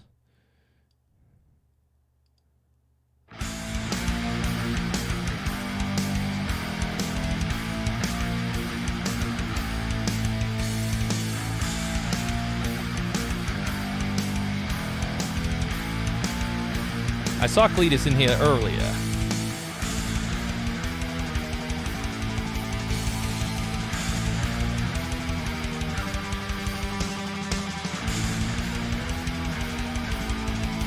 Oh, Chuck Wagon. Infection, disease. Oh my God. Sickness, plague. They're not demons tempting our fate. They're just life at a different level. Okay, whoa, that vocal is way too fucking loud, kid. You gotta turn that. It's not just loud. It doesn't. What just happened? The production so far was like, all right.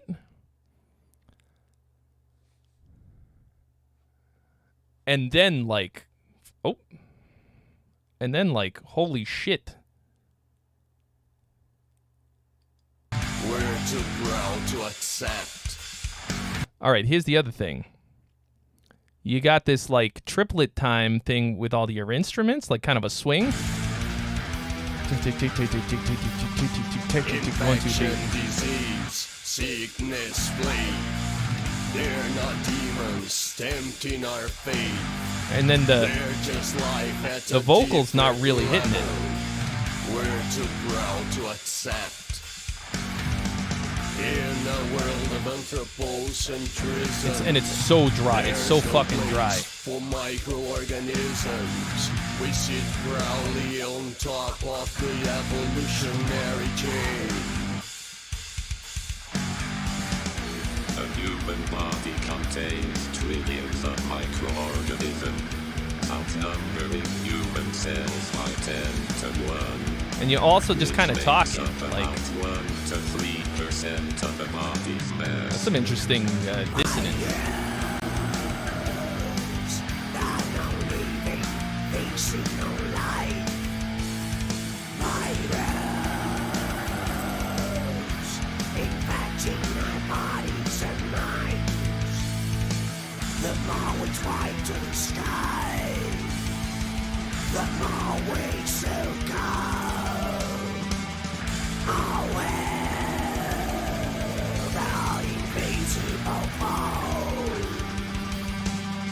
Fever, coughing, nausea, vomit.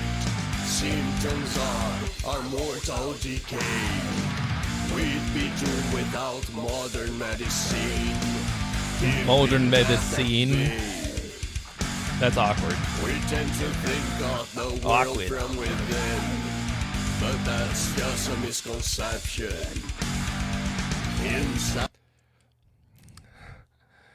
This is starting to feel like you're reading me like a term paper.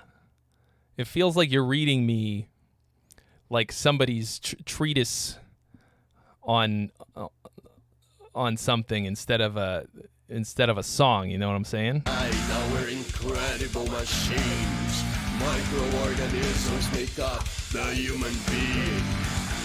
Viruses are an important means of horizontal Microorganisms make up the human being. That is true. There's more bacteria cells in your body than people cells. way analogous to sexual reproduction.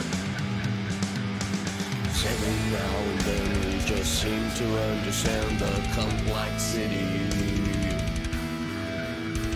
But every new discovery shows us that we're nowhere near. We got some melody in the vocal now.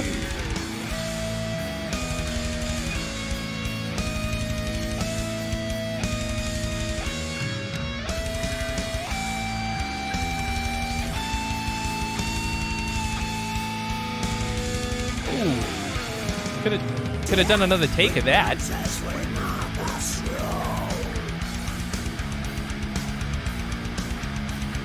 And then I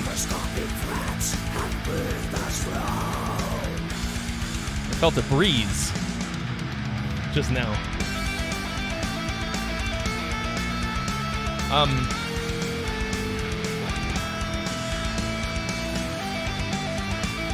So also feels a bit like random changes, like the song changed randomly several times.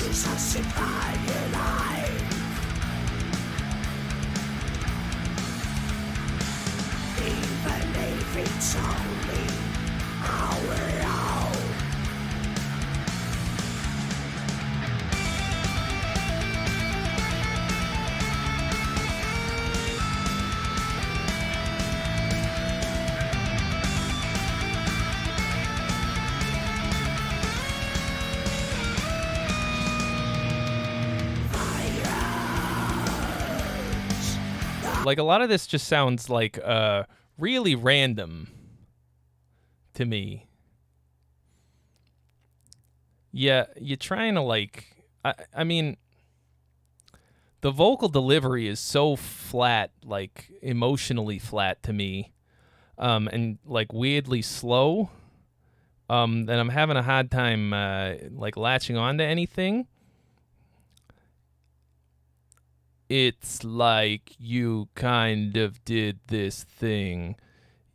It's not really rhythmic and exciting. You're reading the words off a page without any feeling. And then the screams feel a bit shoehorned in, better than the kind of just like talky bits. And it doesn't really feel poetic to me. Like none of the lyrics feel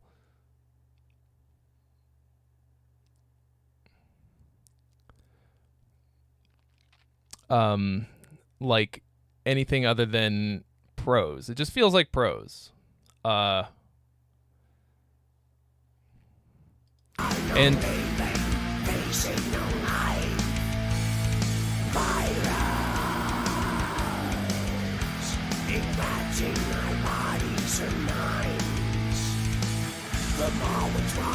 Like, that was the best part of the song right there. You said the name of the song, and it had a...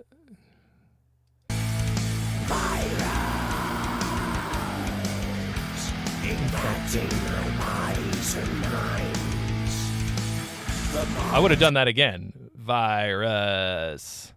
And then you need a second line. Vocals are inspired by Dimmu Borgir.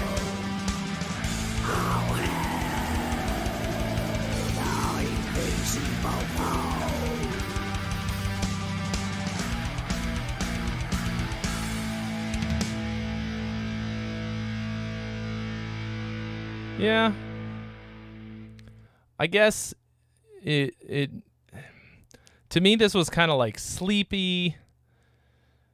It was a downer, not in like a good like sad doom type of way. It was kind of just like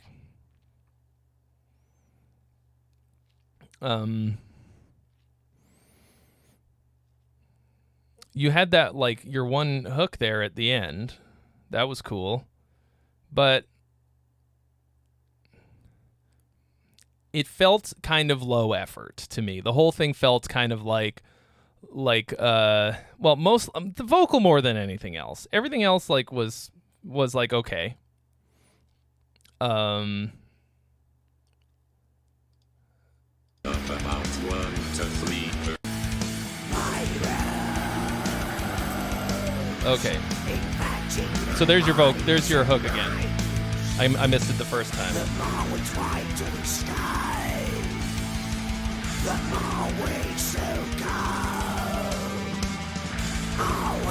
Sometimes I have to go back and listen again. Without modern medicine, keeping death at bay. Yeah. I want you to find other ways of saying the same things. You know what I mean? That's more like find a way to say something that you can't say just by describing it in a normal sentence that you would say to people. Like, make it poetry, I think.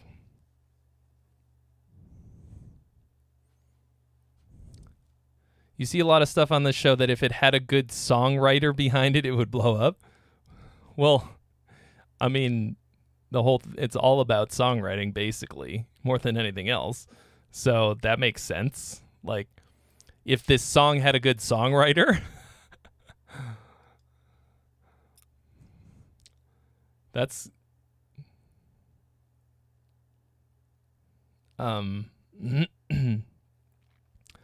seems obvious. I mean, I know that's not exactly what you meant.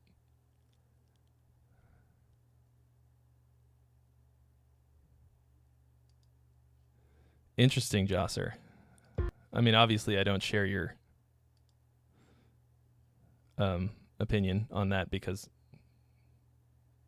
I just said that. But, you know, of course, my opinion is very, very, very far from the end all be all. And it's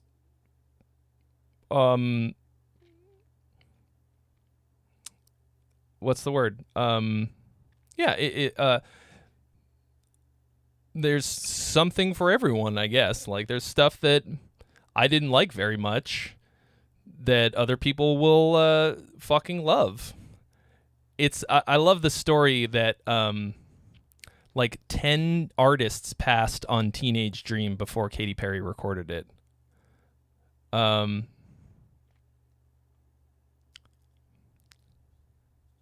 you imagine being somebody that passed on Teenage Dream and then hearing it just fucking explode? I mean, that's a thing that happens. Like, I'm sure I've thought a bunch of stuff that was not great was maybe objectively great or that a lot of people will like, but it doesn't matter. Anyway, so I think that needs a lot of work, personally.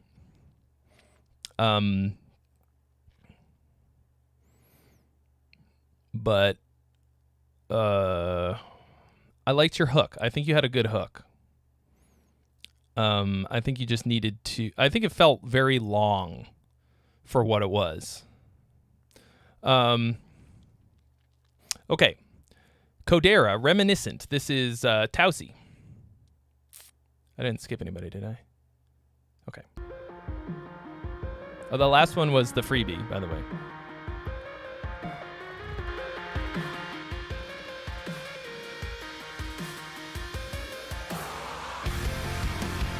Okay. Ooh. Fat.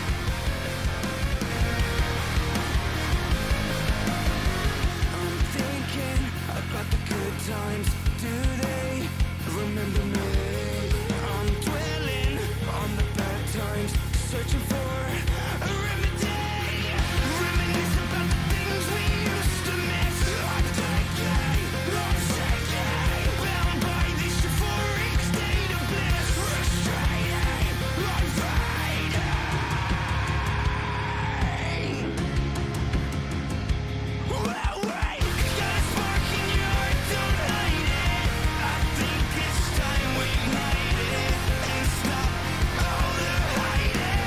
It's time to start this riot. It's time that we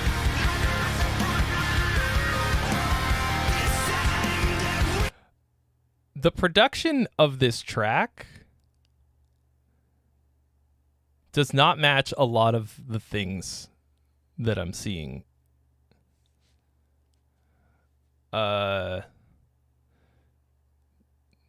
This is weird. So the production on this sounds great. Like crazy good. The music video looks like somebody filmed it on an iPhone themselves and then tried to make it cool by putting filters and doing weird stuff on it. Which feels like it does not match the budget of the production of the track. And then the lyrics are really awkwardly, a lot of cramming and stretching.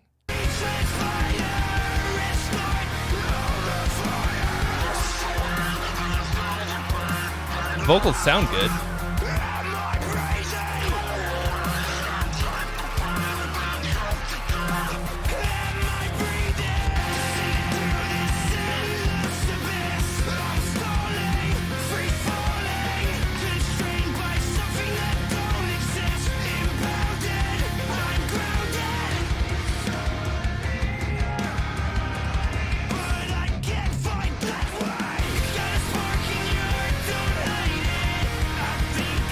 We're in a Protest the Hero shirt.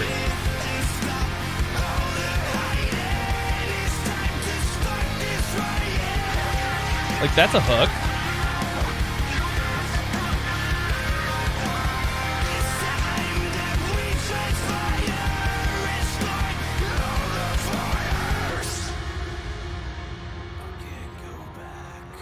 Oh, that's an interesting weird effect.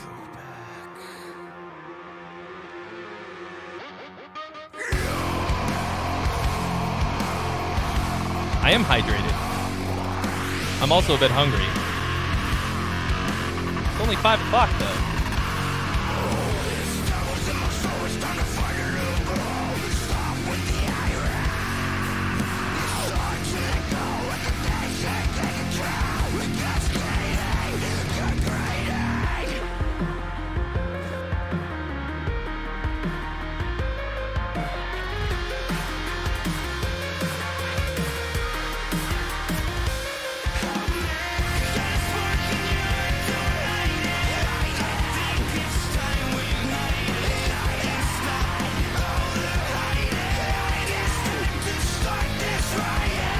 That's a really good chorus. Got a spark in your heart, don't hide it. Something, something. Yeah, that's a fucking hook. There's some stuff you did in here though that is like the opposite of hooky.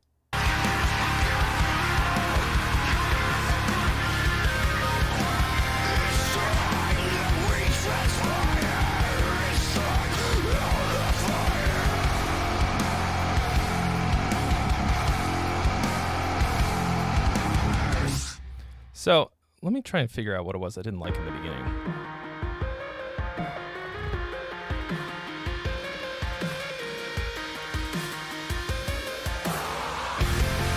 I like your electronic elements. Yeah, this is definitely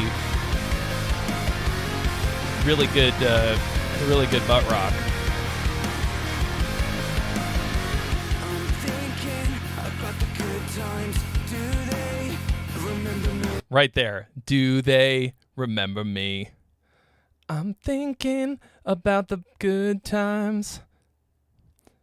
Do they remember me? Do they remember me? I don't know. That delivery turned me off immediately.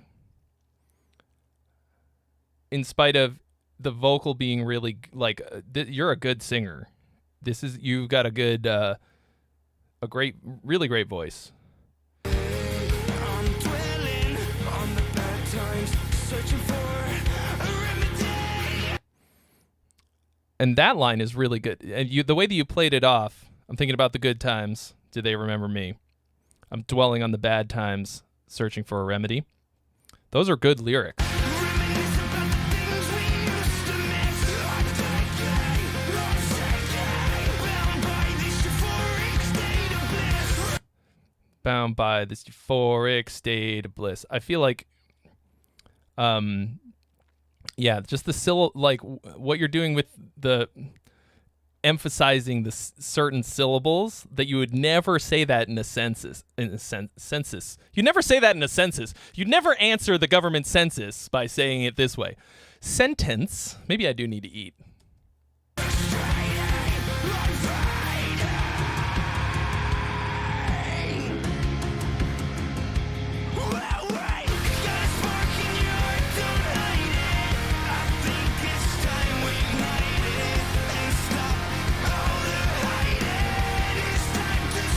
Yeah.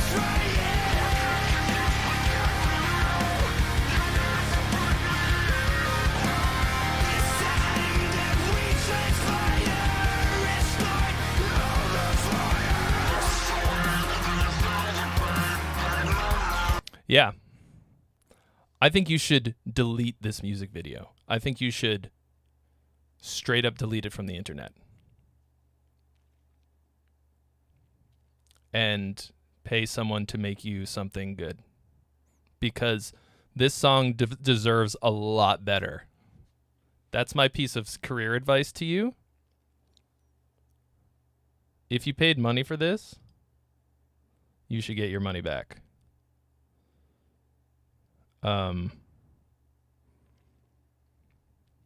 Yup. What are you worried? What? Am I zoning out or something? So those are things that I would fix about this. But like, you gotta, you absolutely should not put this music video out into the world. That's what I think.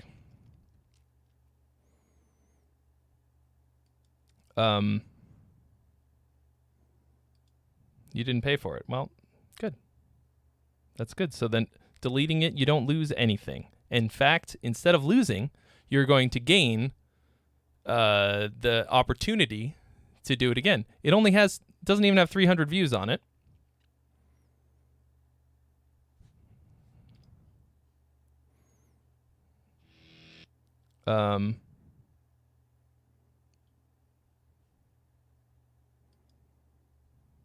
So it's not like people are going to be like, well, wait, where did it go? Go pay somebody. Where are you located, Mr. Tausi?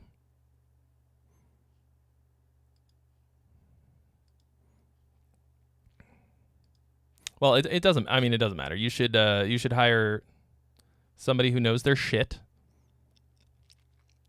and pay most of the money that you have in your promotional budget towards making that music video what it should be. All right. Ooh.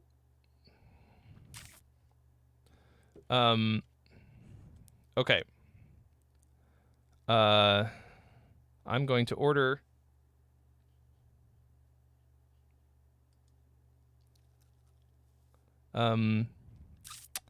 food while I listen to the Chuck Wagons.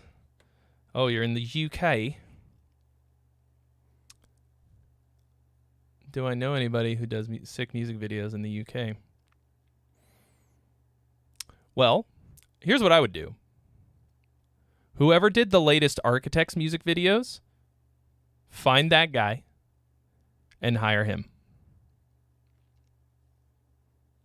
Sell whatever you got to sell. Okay. Charles says, this is for my beautiful wife. She wanted me to share this song with y'all. She also paid for it. We love the stream, Trey. Thanks for doing what you do. Quit kissing my ass, Chuck Wagon. I'm just kidding. You're welcome and thank you. Crossfire. Crossfire, crossfire. You'll get caught up in the crossfire. Crossfire. This is a song I wrote in the styling of 80s thrash. How have I not subscribed to the Chuck Wagon yet? Everybody go subscribe to Charles Wagner. In the styling of 80s thrash metal, please enjoy it for what it is.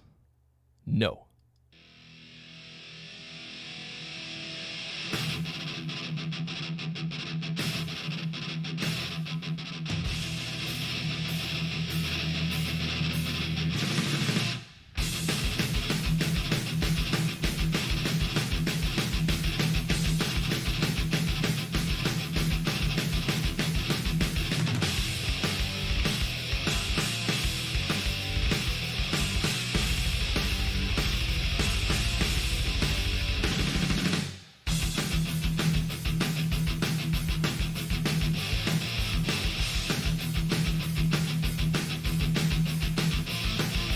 Wake up, it's time to die. Grease the gears of our hell ride. Motivate the troops with lies. We're never going home alive. Charles, I like don't want to put out my Let's Write a Metallica song video because I'll never do as good as you. Blood mixed with soil. This war is one spoil. Dominate, exterminate, spreading fear in all who we hate. I'm gonna get some Dave's Hot. Dave's Hot? You want to have a Dave's Hot? Ooh, yeah. Wait.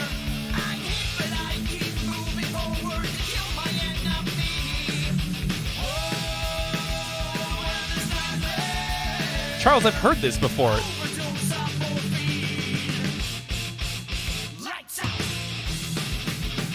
You 100% have submitted this before.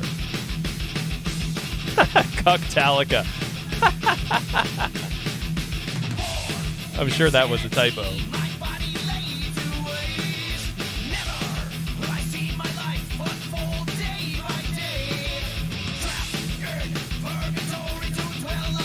Trapped in purgatory.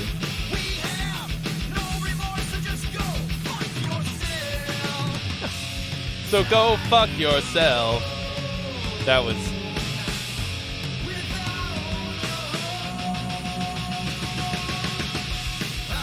Is it me or has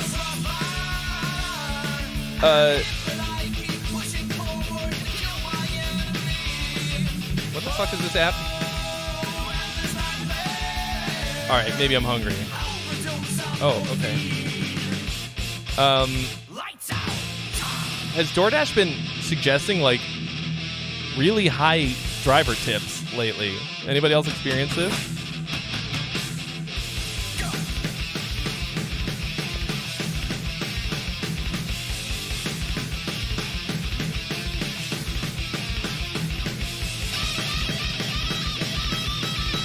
I want to hear more bass.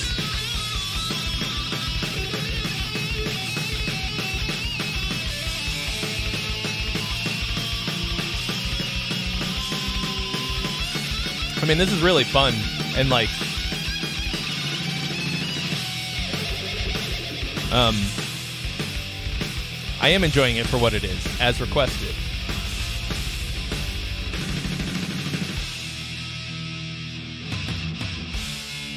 I'm caught in the crossfire.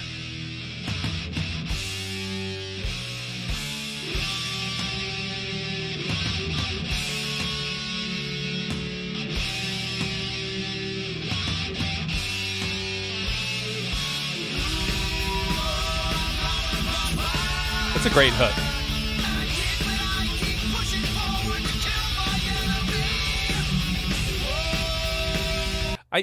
Like, why didn't you fix that though?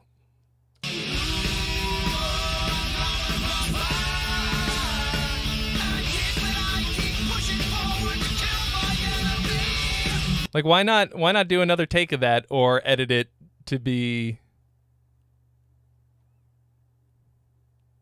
right? You know what I mean? Like rhythmically more on the beat.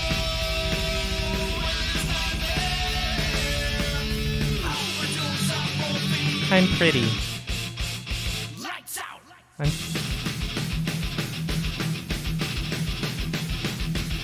I want to. Oops.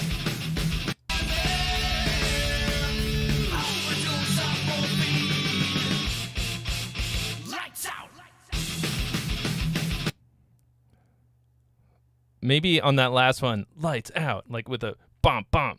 Maybe you did do that in the end.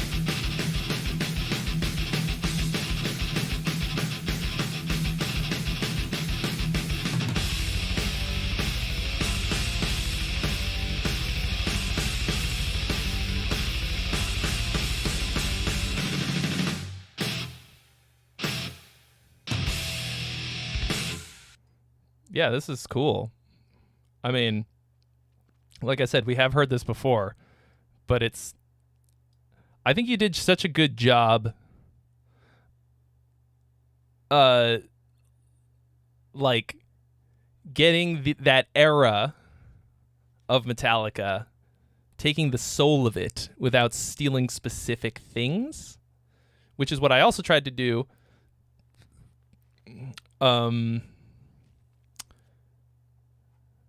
And I don't think I did as good of a job.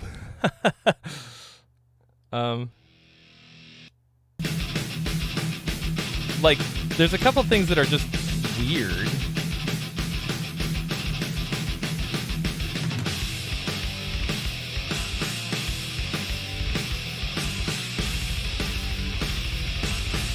Like,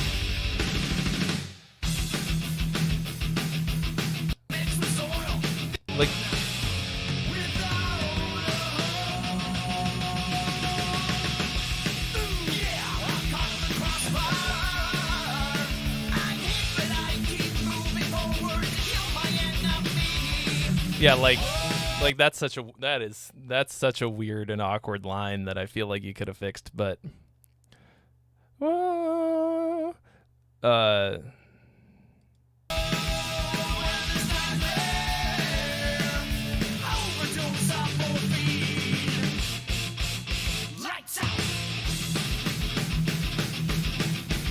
yeah, I would have liked to have you end the whole song with lights out. That would have been cool. You know what would be cool? You know what would be cool, Chuck? If you ended the whole song with like a lights out and then the lights go out.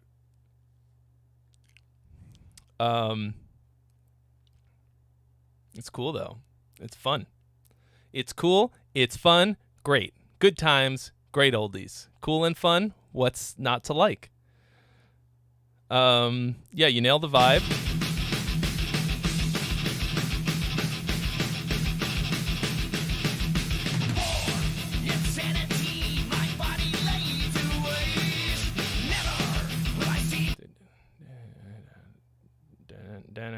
That's that particular thing.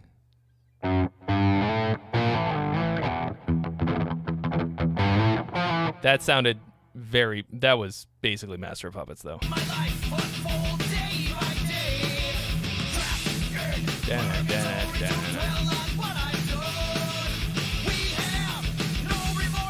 That was a little too close, I think. but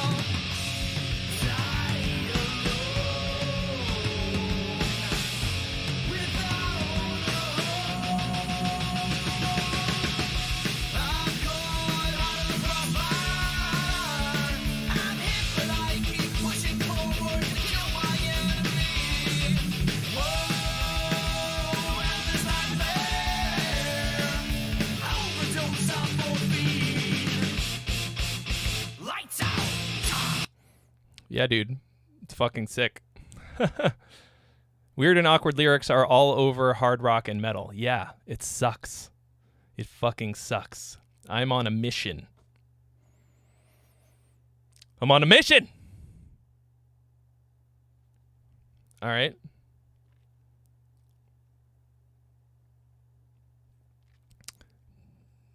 To fix that, all right? I'm nipping it in the bud for you guys before you take it, before you send it out into the world, before you finish your shit. I'm over here being like, no. I'm the fucking catcher in the rye for awkward lyrics.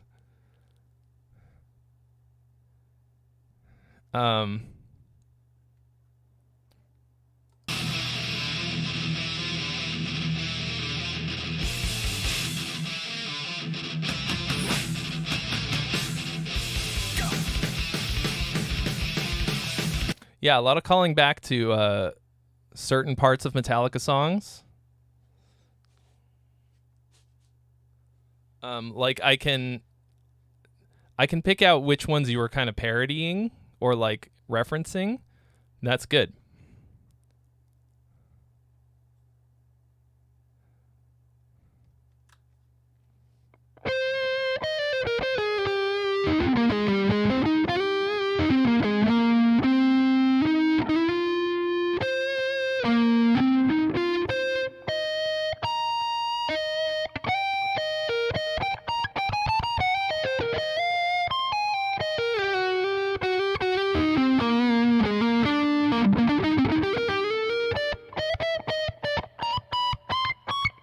Beautiful. Great. I nailed it.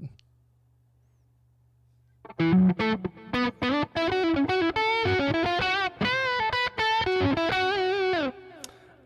have discovered that I like Fishman's better for rhythm guitar than lead guitar.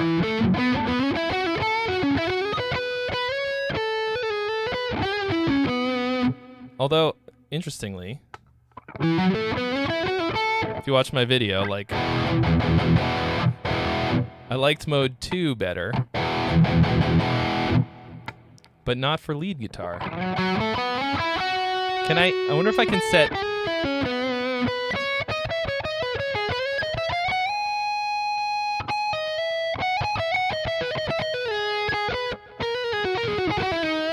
Can I set the neck pickup on mode 2 permanently?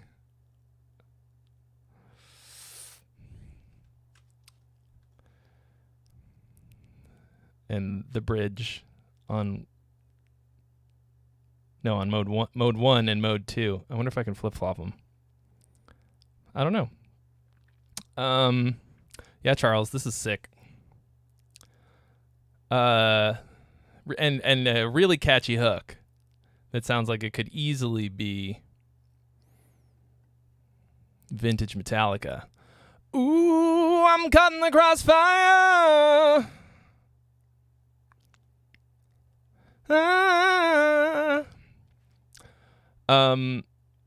This does in fact have the Endure neck, yes. I dinged the nub. I like the Endure neck.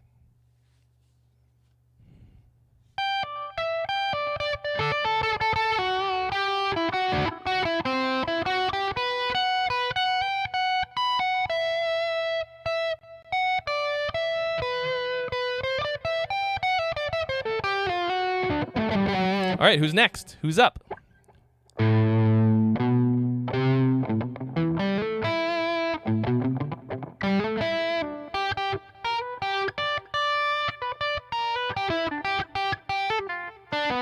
So doing the demo for this guitar made me have to practice a lot in a very short period of time.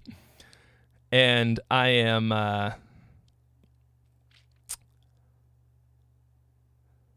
it felt terrible, but also great to be able to fucking do it. You know what I mean? To finally like sit down and just play. Oh man, like I feel like I suck really bad, but I just literally have not had the time to sit down and really play. And it's nice. It's so nice to play the guitar.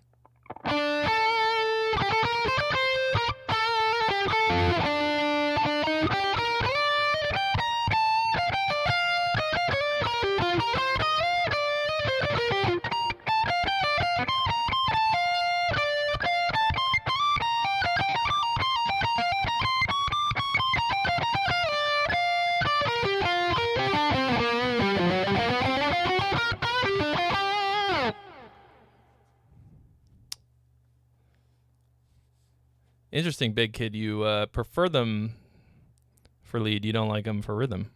Interesting.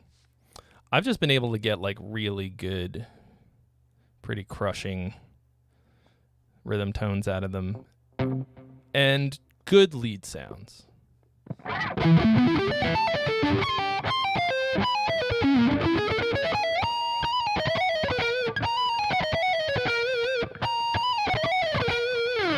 I don't know. There's something about them that I don't love, but I like it, just the like.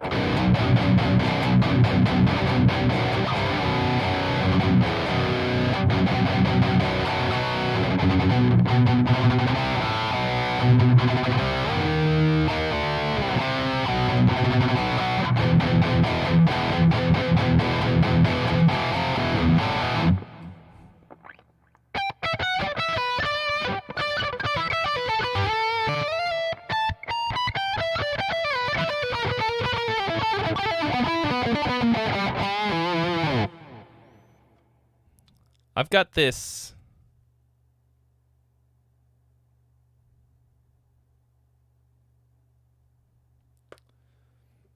I've got this patch dialed in with whatever passive pickups I was using before, and it doesn't sound quite as good with this set of pickups, I think.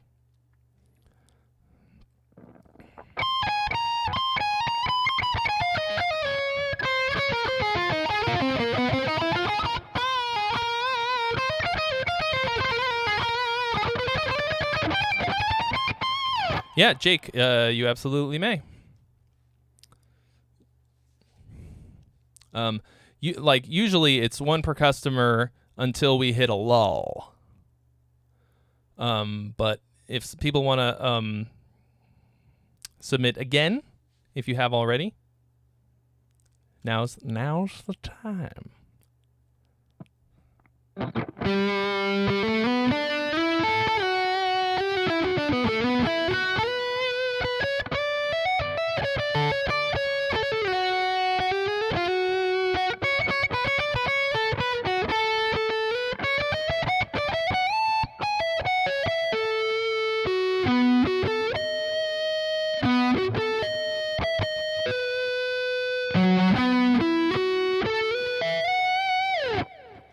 The thing about EMGs is that the 81 and 85 fucking suck. All their other ones are way better, but those are the most popular ones.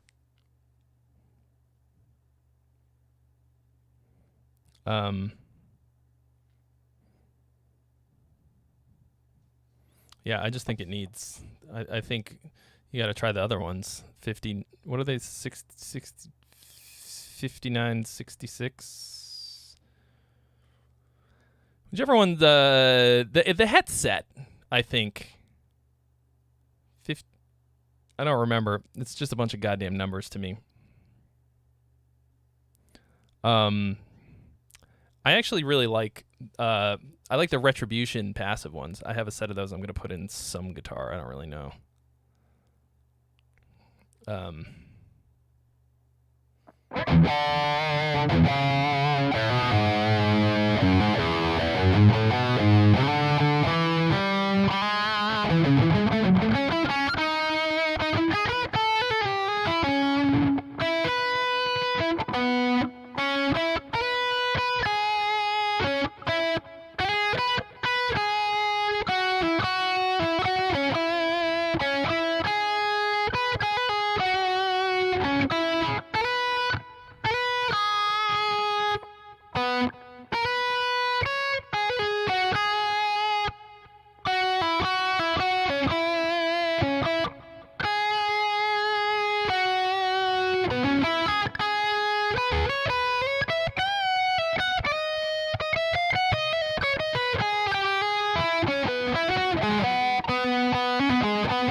Oh, yeah, that was definitely lead salad.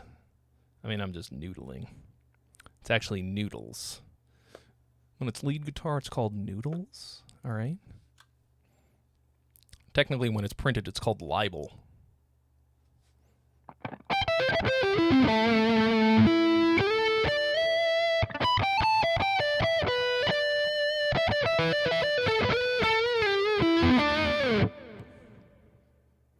All right. We got more bloody pineapples. Vulgar display of fruit.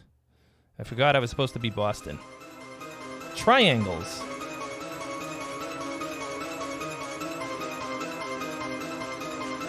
Oh, I can see it's about to get loud. Ooh. That is chunky. Hello.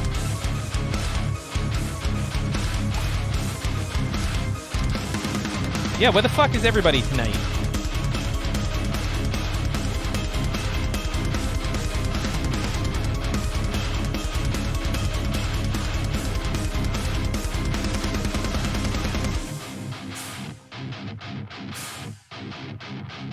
That's way too long of an intro. Actually, Orlock, it's a good thing that there is not gear for better songwriting. The gear is called getting a producer, because if there was just gear, then actually it would be too much. You know what I mean? It would be like there'd be too many good songs out there. So this went double as long as it should have, and then you did it again with nothing. That was too much. But this is cool. Russell's out, and I was thinking the same thing.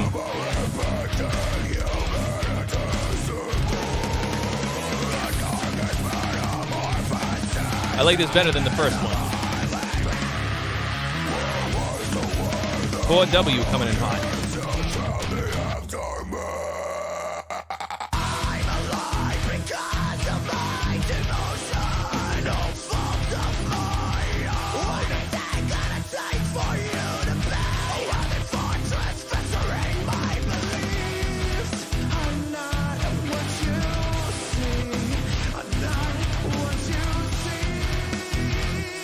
Oh.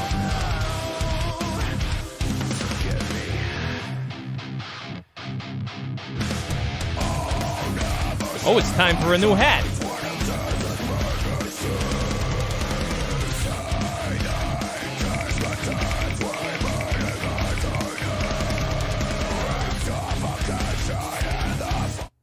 All right, hold on a second.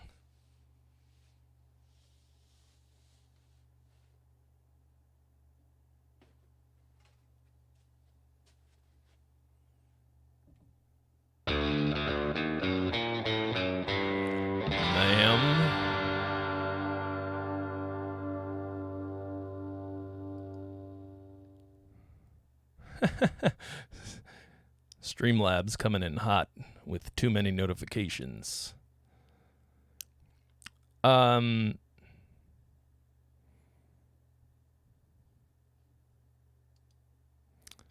you very much, Tor W. Did you mean to do it twice? Anyway, you've been added to the list. That sounded... So, this...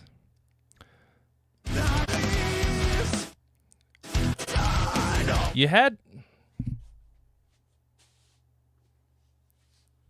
Wish I had a camera pointed at my feet so I could see what I was doing to kick this thing around. You know what I'm talking about? It feels weird to me. If I try to do the deep cowboy voice too much, I'm going to hurt myself. So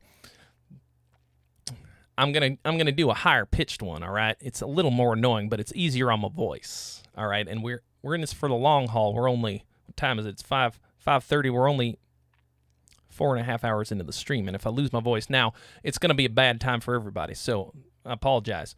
Not the sexy cowboy that you wanted, but the shitty one that you deserve. this was a bad. You had me until these clean vocals, and really dumb lyric, and then not a great performance.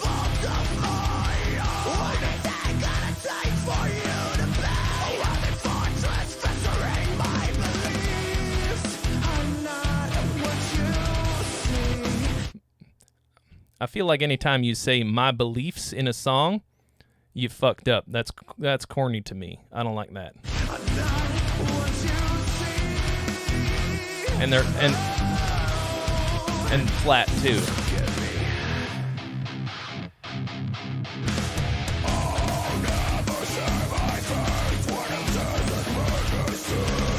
Everything else sounds good.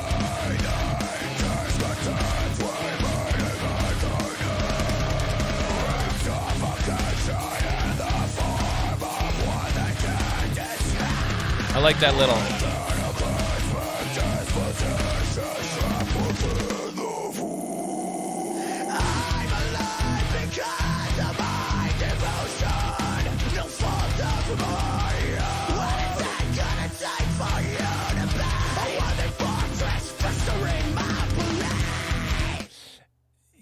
Oh no. This vocal style here sounds awesome. Like this kind of like pitched, screamy thing sounds pretty awesome. But like these lyrics are real cringy.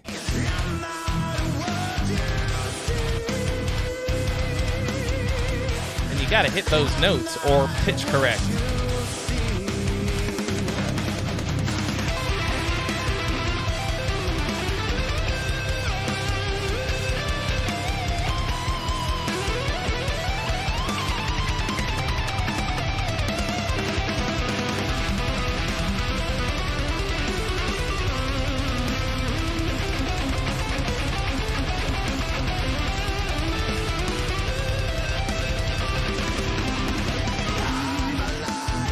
That was like a real ripping solo.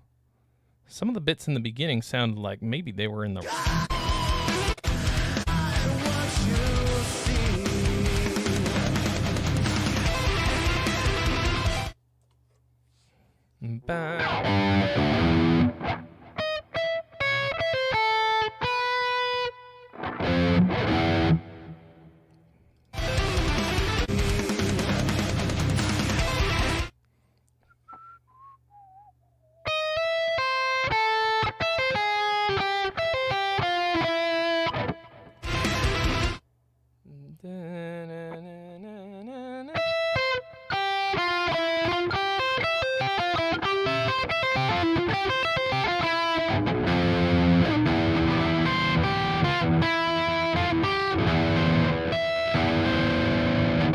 I don't know what it is that sounded weird to me, but it seems to hold up to scrutiny. I'm not really sure.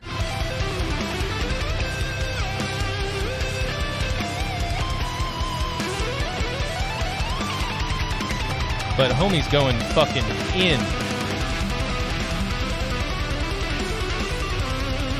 All right, see you later, Andrew Jackson.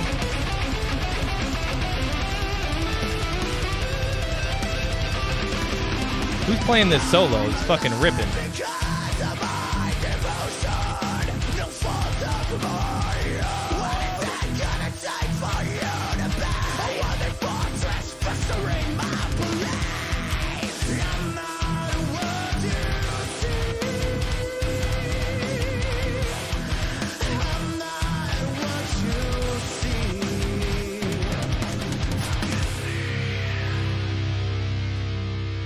Written and played by the drummer.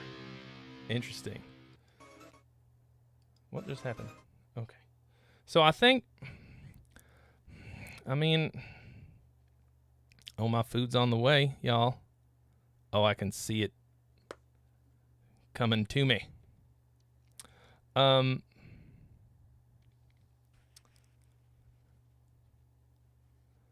Yeah, I think these lyrics are corny as hell. I don't think they're working for this. It feels so forced to me that that's ruining the track more than anything else. Everything else sounds pretty much on.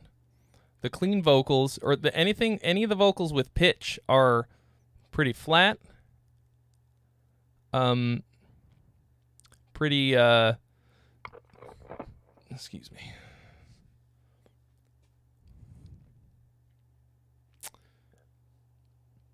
Excuse me. They sound weird. They sound really, really forced in a lot of ways. They're flat, and I don't really love it, to be honest. Even though the style of singing I like. That's what I think. Style is good. I like that pitch screaming kind of a thing.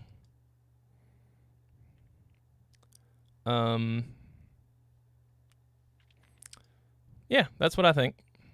I think the production on this is banging. Oh, god damn it, this fucking guy is back again.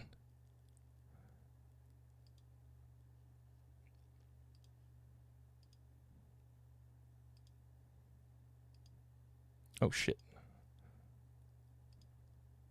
Oh my gosh. I almost just accidentally. Oh no. Oh no. I deleted. What did I do? Oh shit. Did I? Oh no, I deleted the wrong person. Oh shit. The fucking thing's. Oh no. Oh no. Hold on a second. I accidentally. Mike owns. I promise I did not mean to. Delete your message. I did not. How do I fix that? Son of a bitch. They were going by so fast I clicked the wrong one. I did not accidentally mod the bot, I hope. Jesus Christ.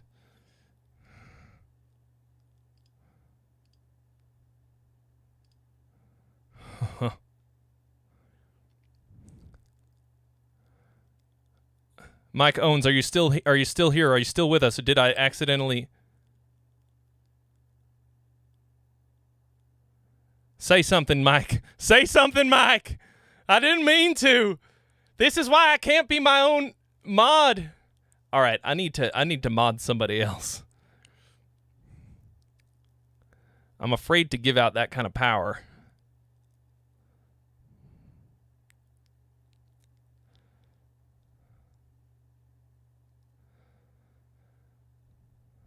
Oh no, Mike owns.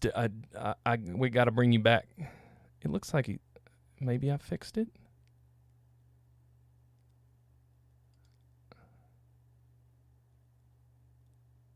Okay, I didn't ruin it. I didn't ruin everything. You're alive. Great. That makes me feel better. Mod me, he says. All right.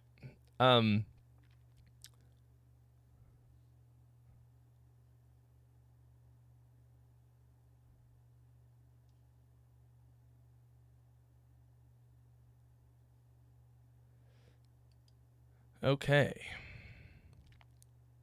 I would like to point out that Jeanette says that she's modding for over 70 channels and does not own a computer. So Jeanette, you're modding all of these on your phone? Is that correct? That's outrageous. All right.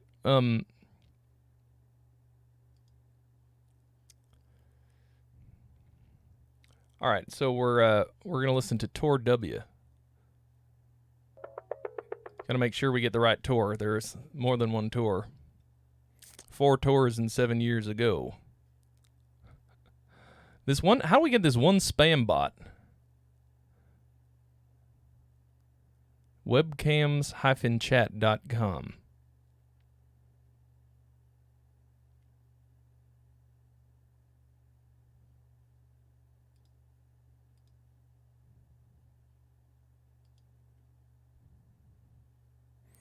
All right. Tor W, the Pyromancer.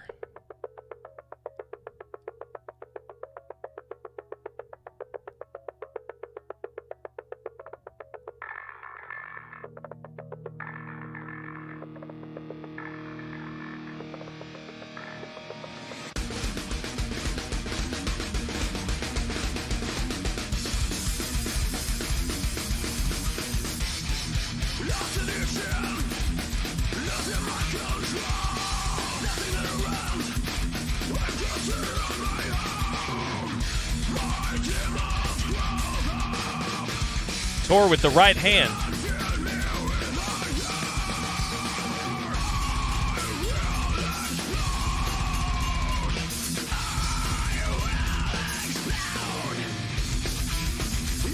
Where's my chicken at?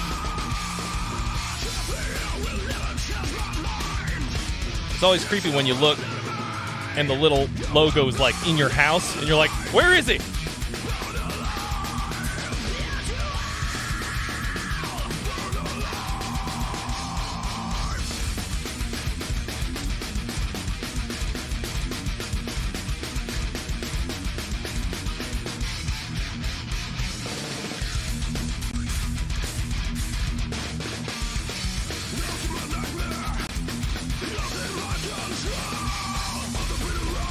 Makes me want to practice rhythm guitar so much.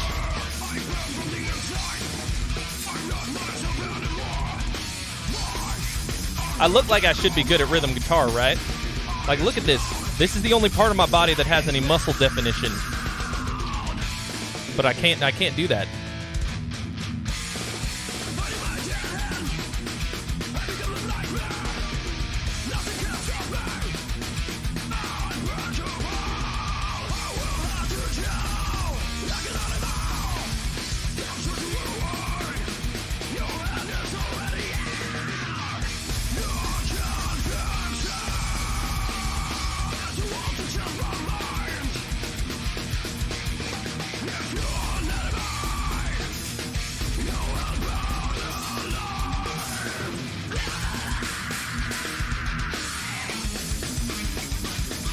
Outrageous, man. Out-fucking-rageous.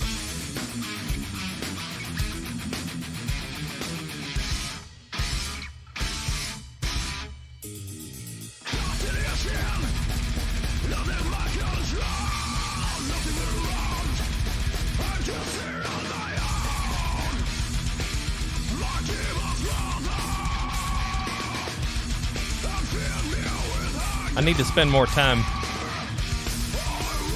on this particular style.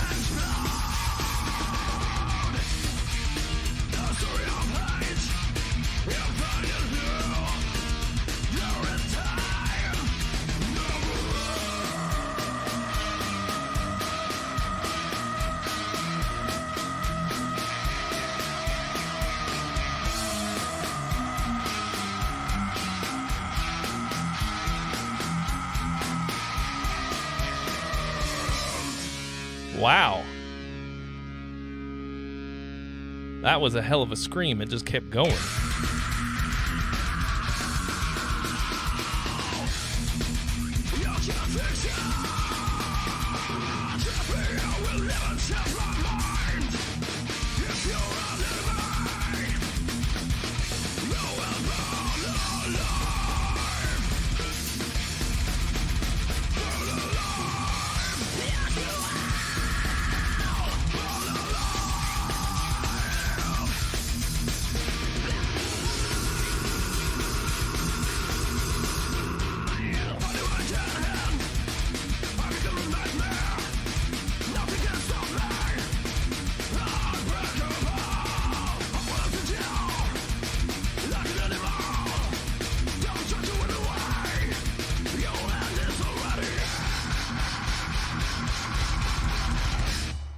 Wow. That is just so bludgeoning. Oh, man. First of all, I'm going to send out a midstream ping.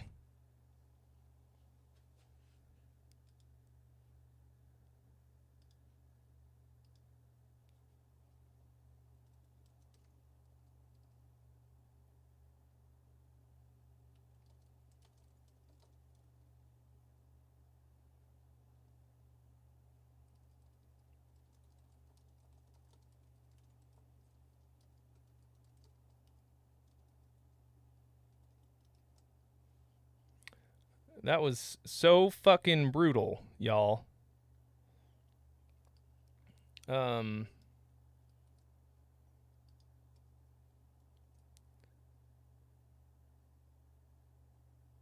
Truly outrageous. Did it not? Where's my thumbnail?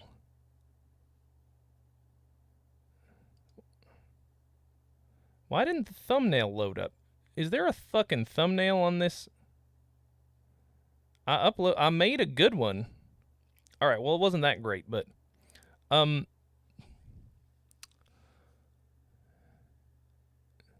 maybe I didn't. Maybe I did something wrong.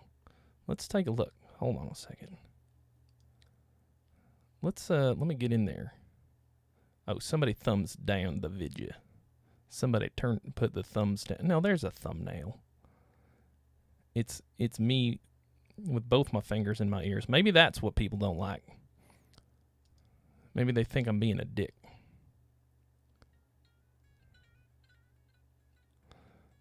So, I'm honestly not entirely sure what to make of this one. Oh, yep, chicken's almost here. I'm gonna go and grab. I'm gonna go and grab my dinner, which is about to arrive, and I'm gonna process what we just heard, because that was pretty crazy.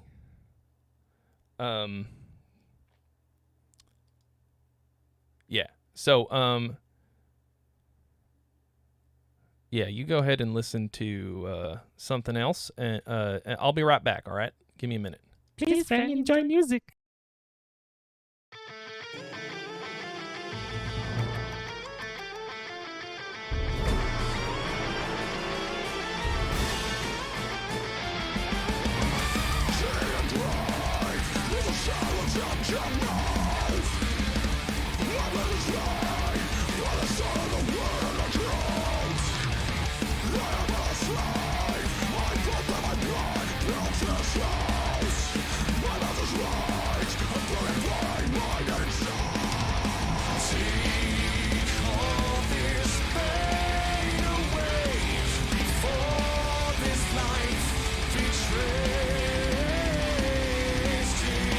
Take all this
This I did not consider. All right. Hang on, I got this. I was meaning to do this earlier anyway.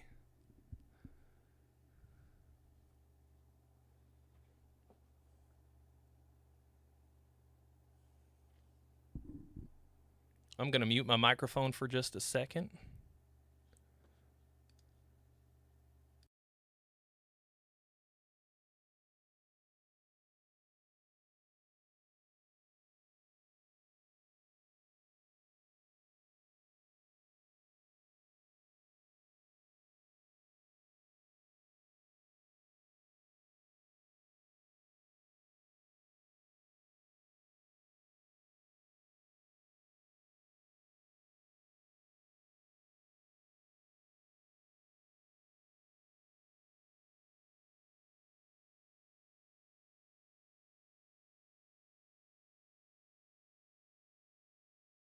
All right, that's still a touch on the awkward side, but certainly an improvement, I suppose. All right. All right, y'all. It's fucking dinner time. All I got was ketchup. It's ketchup dinner. Y'all ain't never had ketchup dinner before?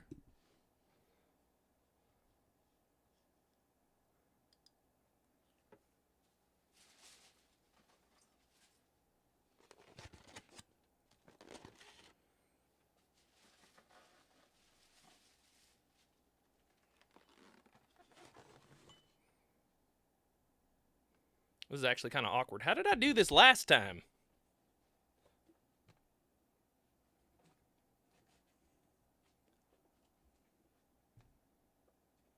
I think I was just closer by. Little tiny Trey way behind this thing, this big old thing. All right. All right, so Tor W. That was fucking wild, Tor. We're gonna have to run that back and listen again. I think the main thing about this was, to me, was just that, like, it never really stopped. It just kind of kept on keeping on.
I'm wondering what you could do with this that won't sound like a thrash metal cliche. Like, take this same intensity, the same ferocity, and make something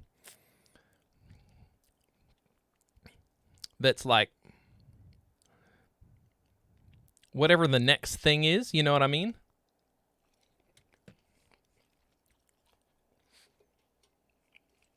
Somebody pointed out that this sounded like the early Meshuggah before they became what they are now.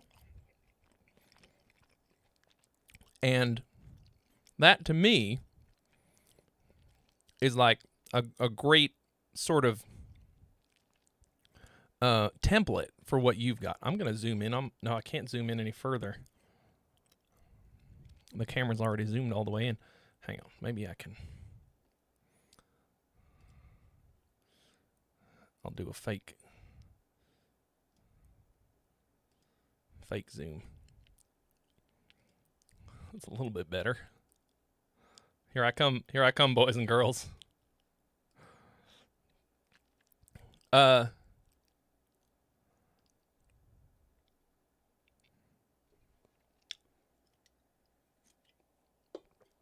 So, that's a good template for what I think you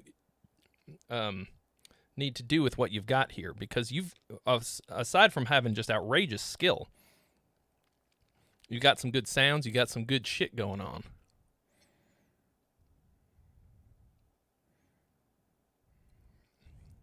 Yeah, hard to escape the tropes.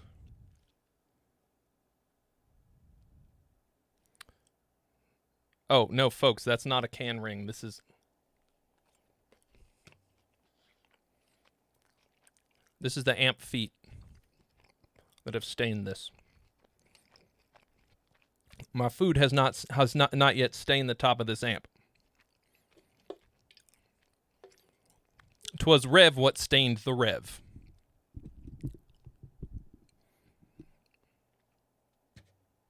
What am I doing? Now, it's a difficult...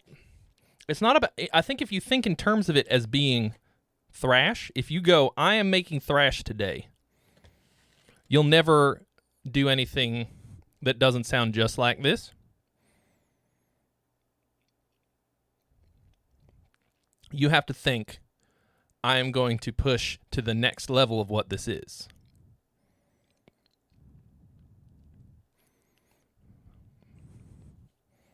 I don't think the tone is the thing. It's what are you going to do with it as a song?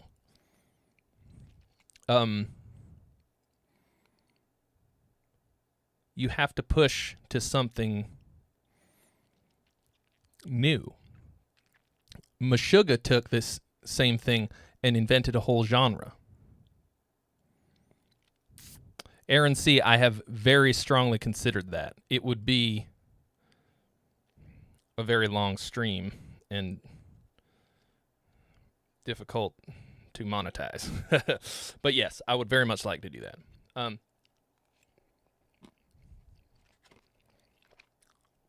But what's next? What's after this?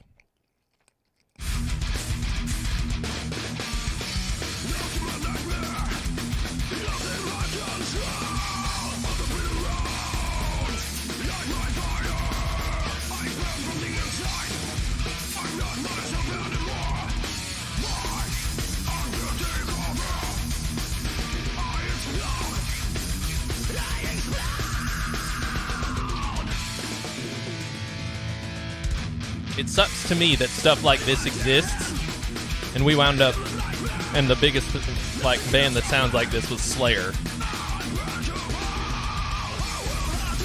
No, it's a stain. It's just not a food stain. It's not my fault stain. It's been a while. Like I love Slayer, but they're like, you know, kind of a mess, and not this cool, you know. Slayer was great because they wrote great songs. This does not have a big sexy hook like Slayer songs have.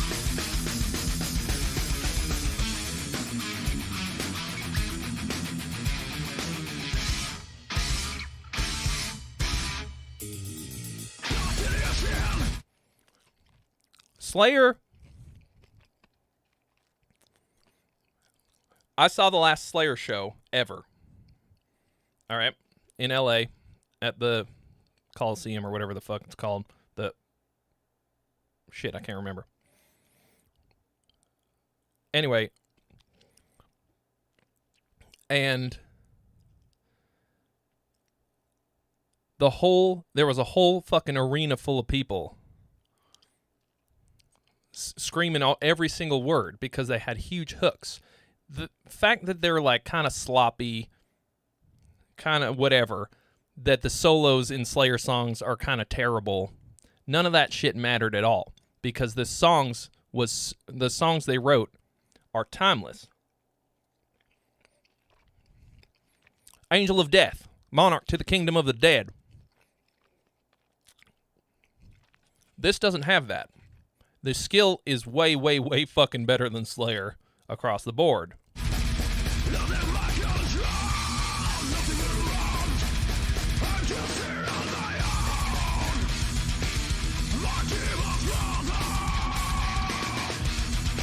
Actually, the vocals are a bit Meshuggah-esque as well.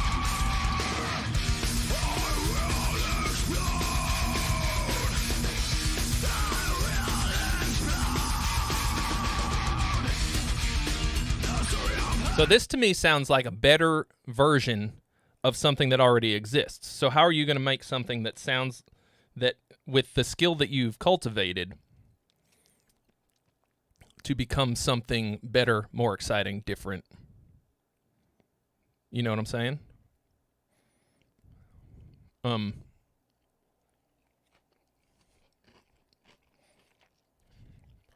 Because this is sick as shit.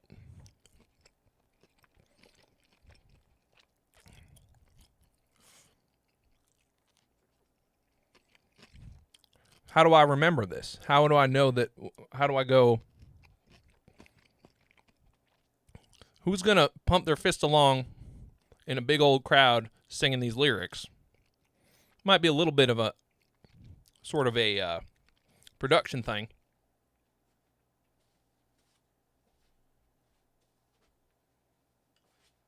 Like, it's possible that your lyrics are great and I just can't really hear them.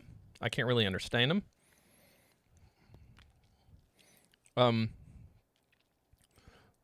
I want you to do this and make something that will never leave my head. I want hooks and things that I'll never be able to forget. You know what I'm saying? So, great. All right. Piggy Drummer X.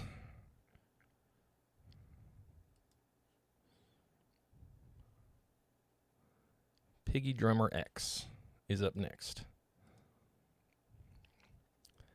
Generations, Burn, featuring Bradley Scott.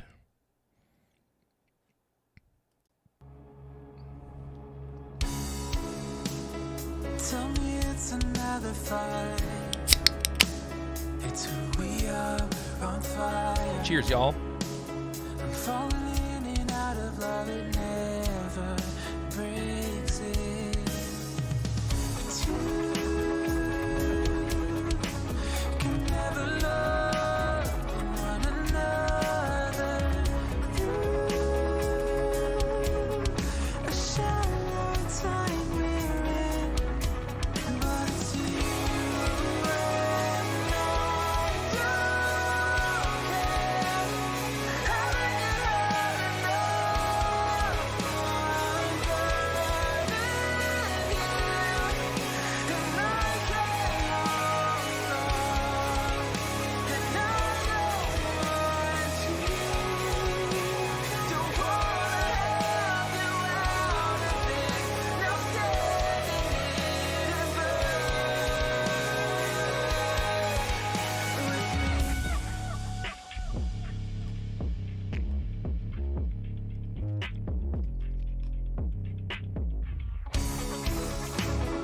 told you I'll wait inside, and that these walls take my life.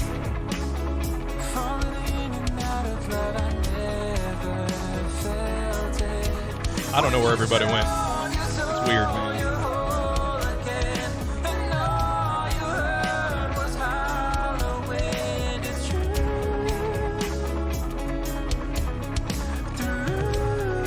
It's like y'all never seen a cowboy eating fried chicken before.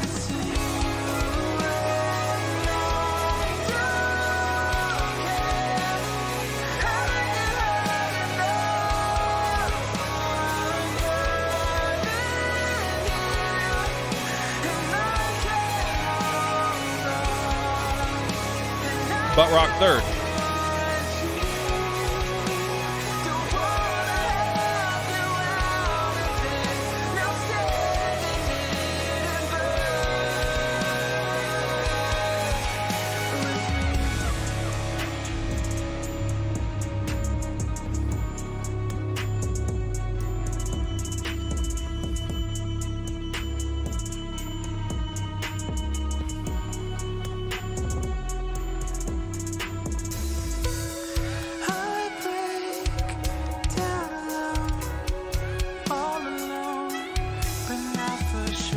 interesting sort of trap influences.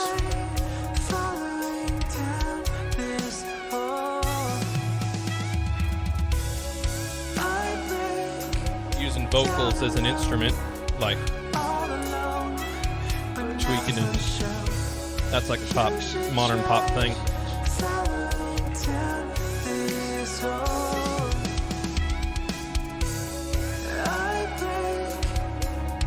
Spilled a little bit, sorry.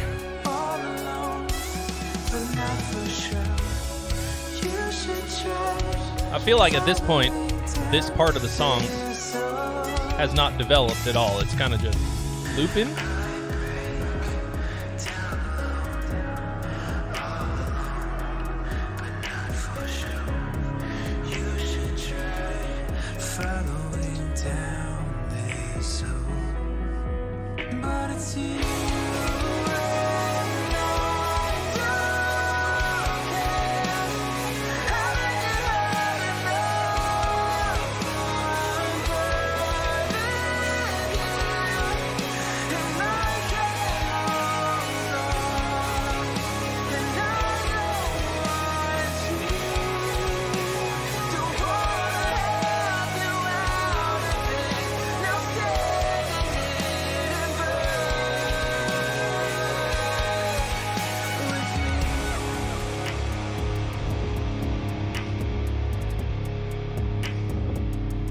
So, all right. This was mostly really nice, I think. That's right, I'm using a fork because it's hot chicken and I'm going to accidentally touch my eye and then the stream is going to be over. I don't have those emergency chemical, eye wash things just around, you know what I mean? So the main thing about this song was that it didn't really feel like it built at all. And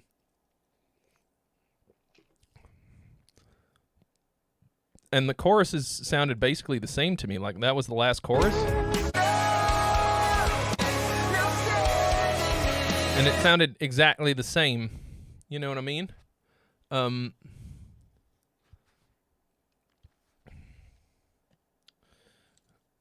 Like, pretty good chorus, sounded pretty good, but like, just kind of like went along.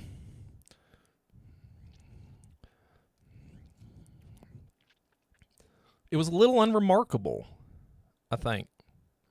Hard to pin down something about it that was like, oh yeah, this. Oh, I liked it when they did. There was a lot of this like modern pop trap influence, but they didn't do the thing that pop does really well, which is to leave you just absolutely dancing with a hook firmly rooted in your brain. You know?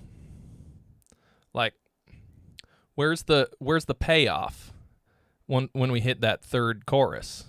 It's nowhere to be found. It's the same as the first two. And the other thing that pop does well that you did not do is to add us an element every 4 or 8 bars to a verse.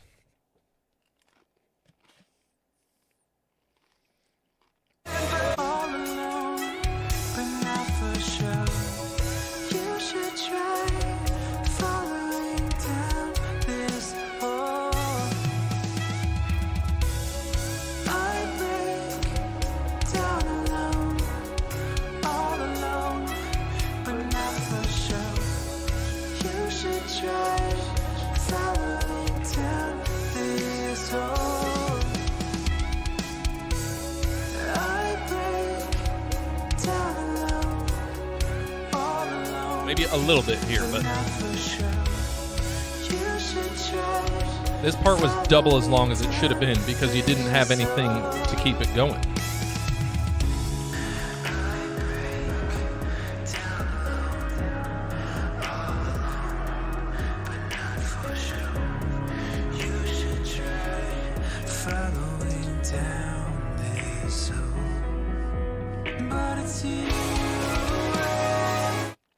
And that should have been the drop, and it felt wholly unremarkable. I wanted it to hit. Instead, it's sort of...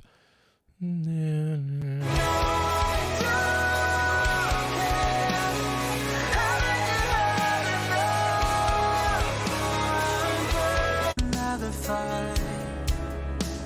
It's who we are, we're on fire. I'm falling in. So I like the sound of all of this. It sounds good. Nobody's going to say that this sounds like shit. Out of love, it never Nice vocal.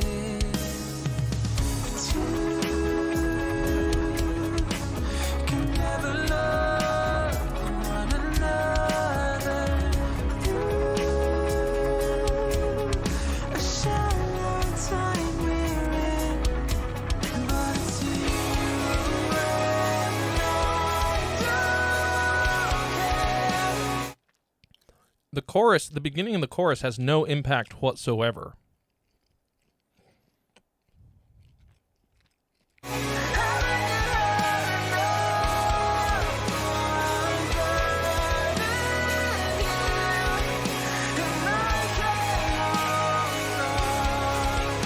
I really like that. The butt rock third. You're the surprise arrival, as I also like to call it.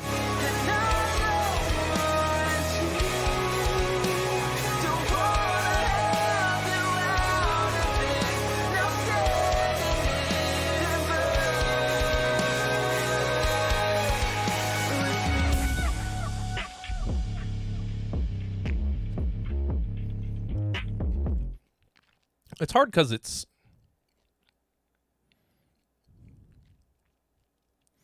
pretty slow, you know, and slow songs like sometimes are tough to get into because it keeping the energy up throughout the course of a slower song is very difficult. But something has to change on that final chorus. Something's gotta kick it up a notch, you know? And I didn't find anything in there that did that. A song for when your military wife is seasonally depressed. That's... Oh, excuse me. That's funny, Cletus.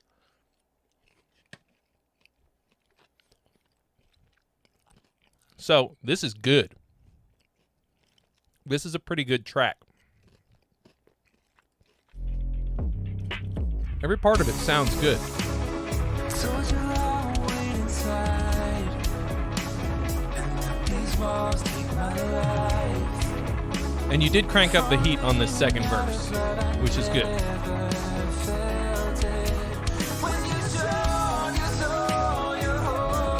Right there, it needed to be cranked up again, though. Second, so you cranked up the heat. You got more stuff going on here. But you had to crank it up again, somehow.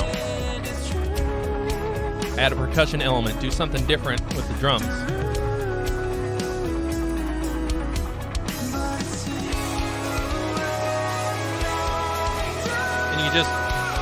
instead you just kind of like flop into the chorus. There's no impact, there's nothing to pick it up and drop it on us. It just kind of like sloughs into the chorus. That bugs me.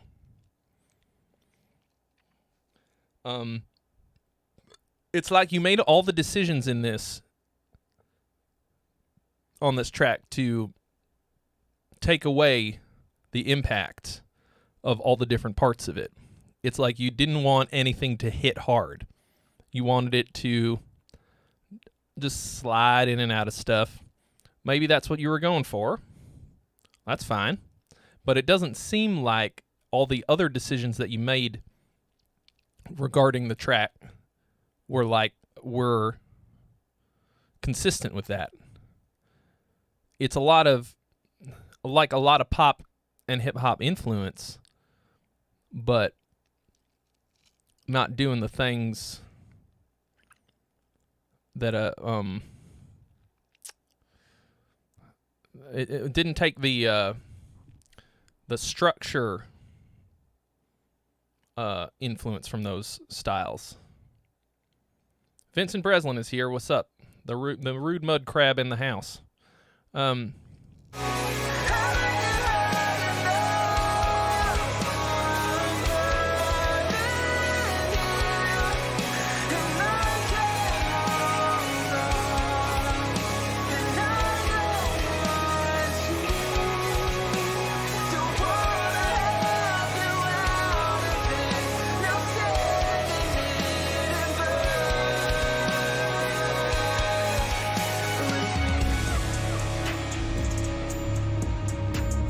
Yeah, it's nice. It's really nice.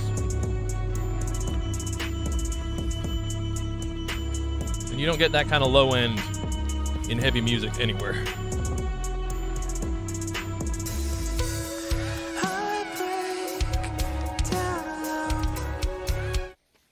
Yeah, so that's what I think about this one.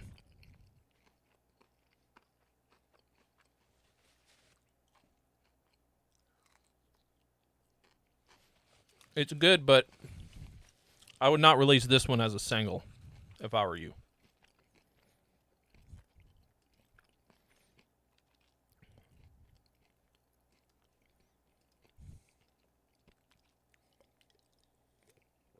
I don't know. Maybe it'll kill. Maybe don't. Maybe I don't know what the fuck I'm talking about.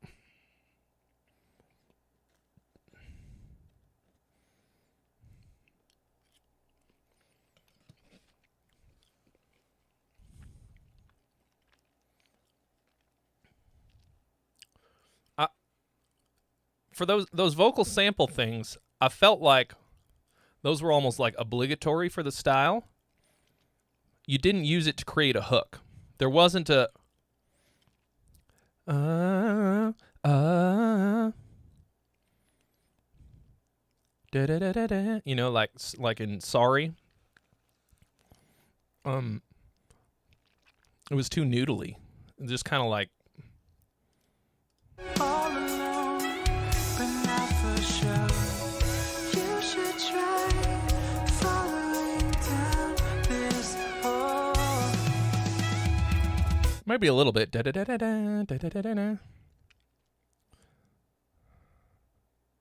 Actually, it's got the same rhythm as the Sorry one. Da da da da da da da da da.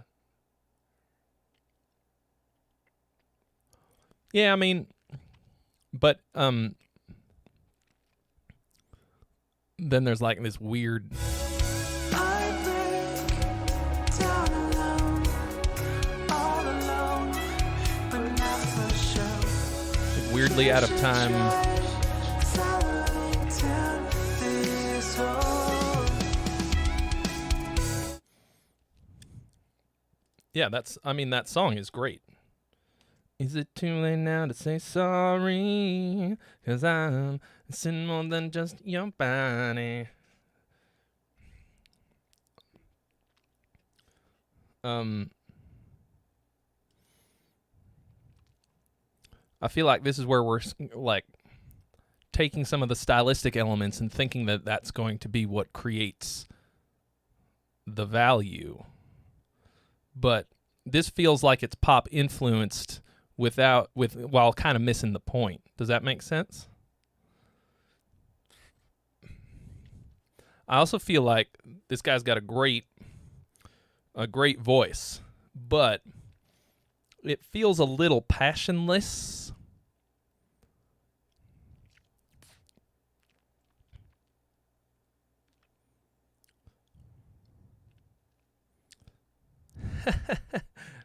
I don't know who Emarosa is, but that's pretty hilarious. Did somebody say Emarosa in here? The guy whose song it is says it sounds Emarosa inspired because it's the singer of the band Emarosa.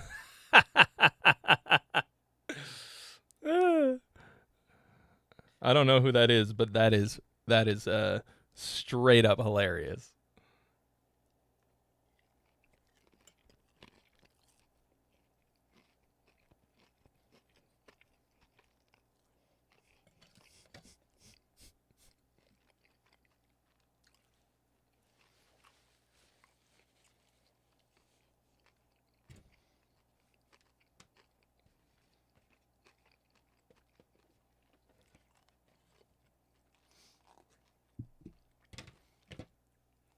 So I always buy a third piece of chicken when I get Dave's hot.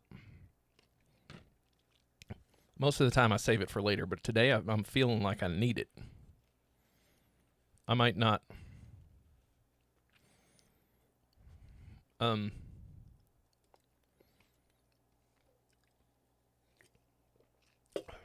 might not eat the whole thing, but I'm going to crack her open.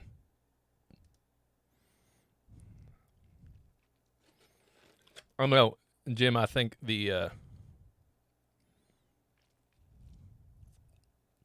that's the first thing I always think of, too. I'm like, Omarosa? She was kind of difficult.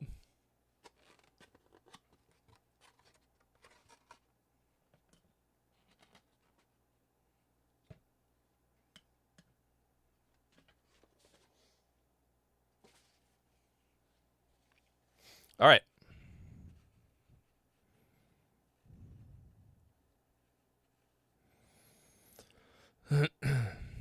So you're releasing this one first, and then the other ones are more upbeat. Okay.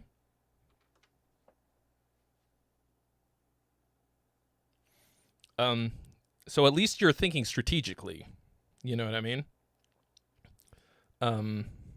Like, I don't know if that'll work, but I hope that it does.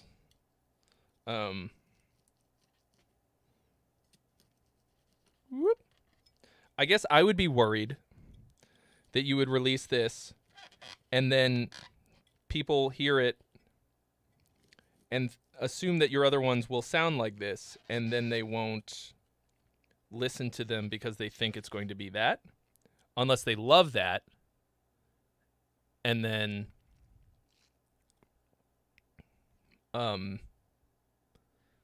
they listen to the other ones and they're very different, and then they wish that it was more like this one. When I say it out loud, it doesn't seem like a very good strategy, but I'm also going to be releasing new music kind of soon. And I haven't even used that much strategy just yet. Literally, the strategy is like the music video that I can get finished first. So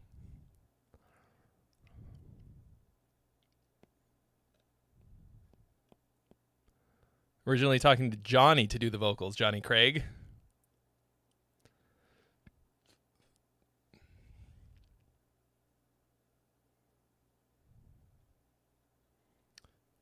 Yeah, I mean, he's a heroin addict, right?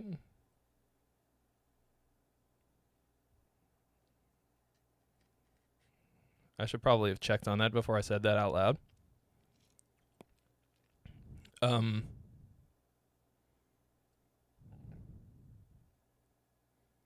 I think that's true. Yeah, I mean, that's one of those things,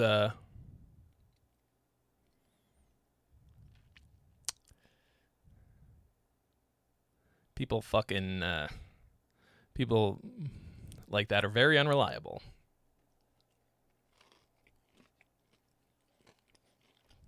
He recently got clean. Good. Great. Very happy to hear it. I literally don't know anything else about him, so except that he sounds like an angel.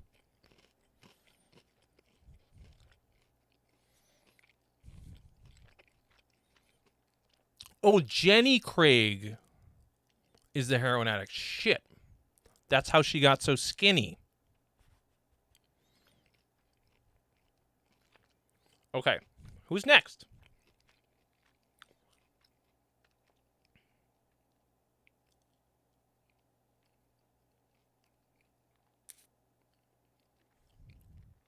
Wow, he really has a vocal lesson series with Chris Lipe.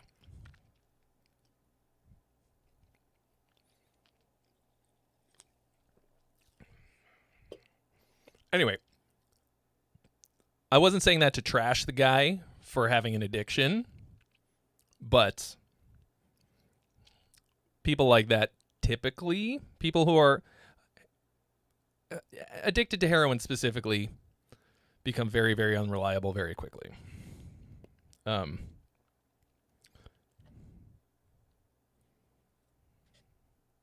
obvious reasons. Anyway, all right. Who's next? Who's next?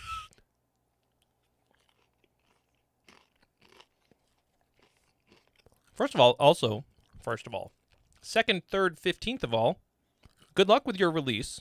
I hope that it goes very well.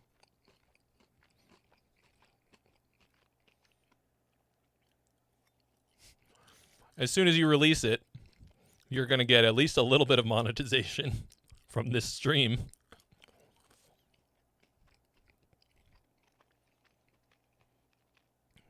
Yeah, this chicken is fucking delicious. Popeye's chicken is fucking awesome. This is not Popeye's, by the way. I said that already.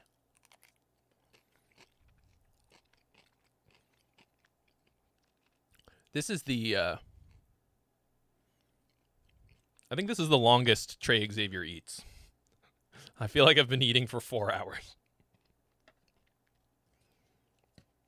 I guess I was just really hungry.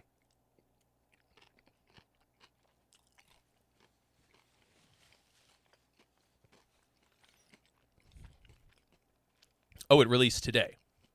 It is released. How's it going? Hard to tell. Probably not. Don't get your analytics till tomorrow.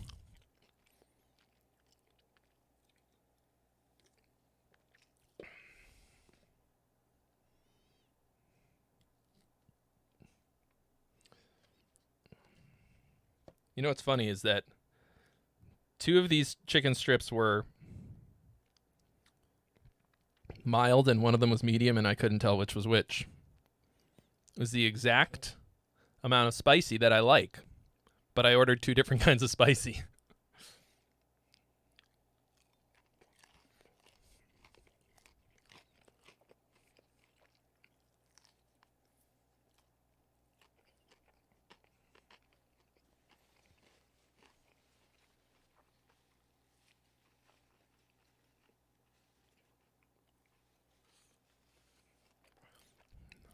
Mr. Duder, a recovering addict,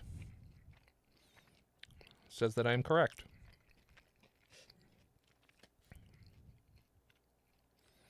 I mean, unreliable is putting it nicely, I think. Most junkies that I've known, well, it just takes over your life. It takes over everything. You'll do anything.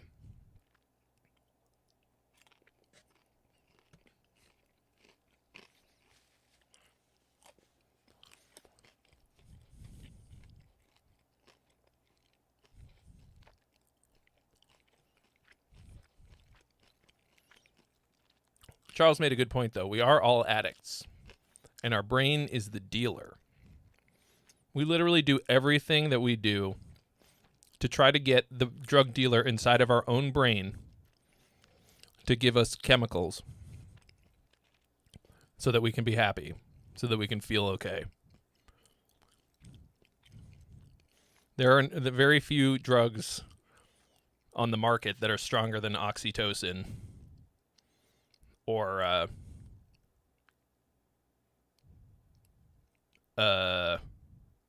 you know, the happy drugs that your brain makes. I guess most of them, most drugs, like dope, most like street drugs, trigger the release of those kinds of chemicals anyways. So it's kind of the same thing. And I think that fucking sucks. I think it sucks. It feels... That, to me, makes life feel very meaningless when I look at it like that. But also makes me feel a bit better.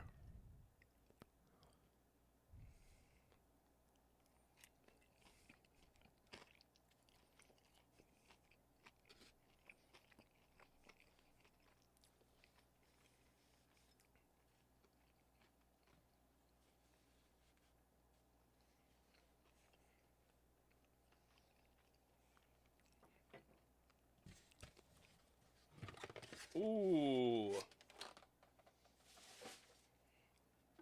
It leaked. I may have now stained the top of my amp. Oh, nope, all gone.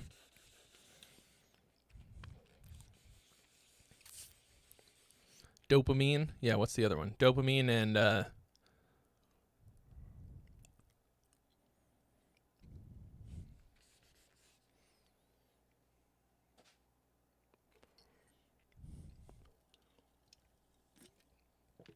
I actually Cletus, I am kind of a nihilist. Actually.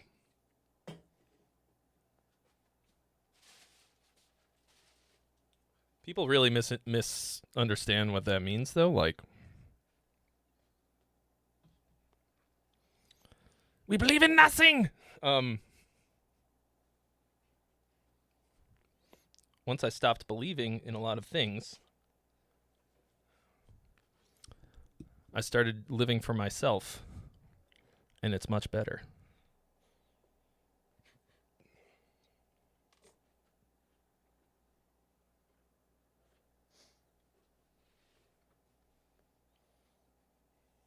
All right. Thanks for buying me dinner, y'all.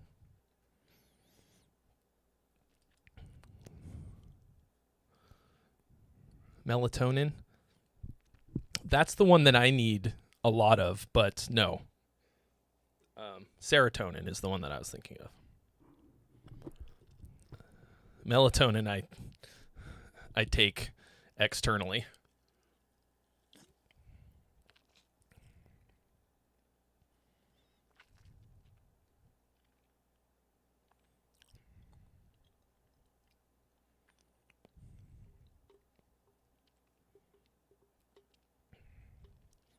Man, we're getting real philosophical up in here, in this piece.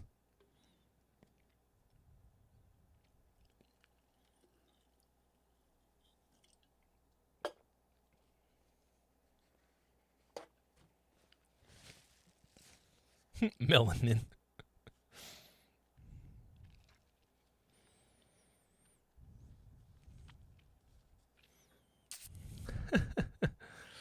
Deep, just real deep, all deep today. Fuck music. We're gonna talk philosophy, politics. No politics, philosophy.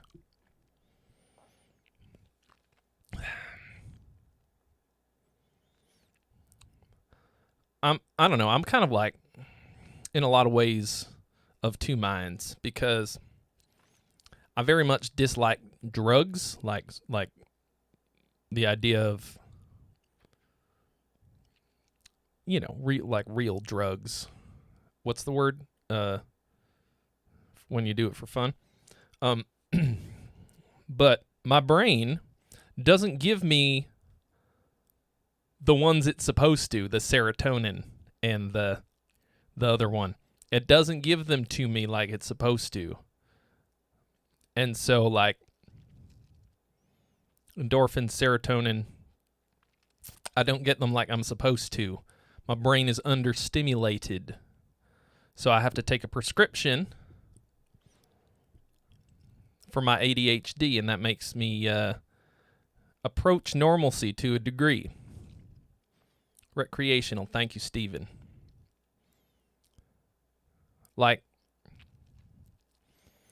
And I think a lot of people who have like similar problems will self-medicate and wind up as drug addicts, especially if they don't have good, good environments that they're living in. Oh, I could kind of zoom back out a little bit. Although this actually looks fine. Maybe I'll just leave it here. I'm just going to leave it. Fuck it.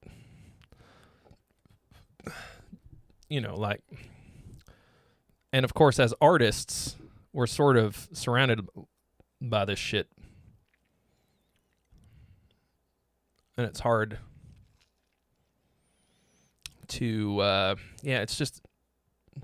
it's hard to make good decisions when you're surrounded by bad ones. And in music, especially music and art, like, people going crazy cakes. And, like, you're surrounded by it. Fartburger. I take it's called Vyvanse, and it is a fucking miracle. A miracle. Changed my whole life.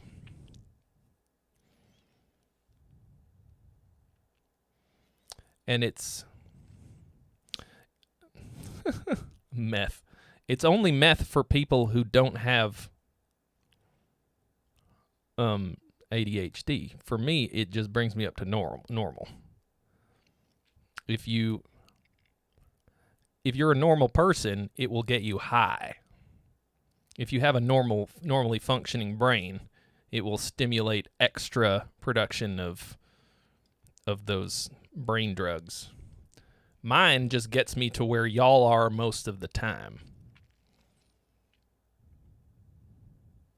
Like, I'm not getting an edge up on anybody.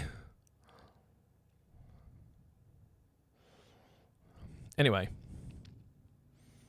All right. This one's also featuring Bradley Scott.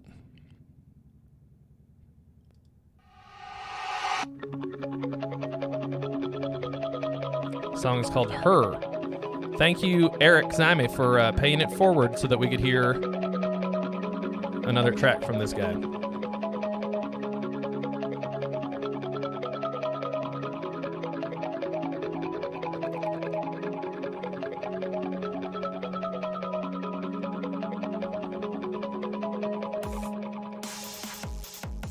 When there's light, there's nothing.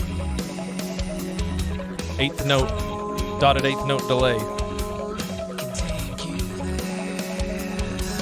The bottom only shows you what it's like to be alone. But you've never been alone enough to know what's there. You're someone else when you can't play fair, and you bring me out for the hell I am. But stay insane, stay inside. It's my parade. And we're already where you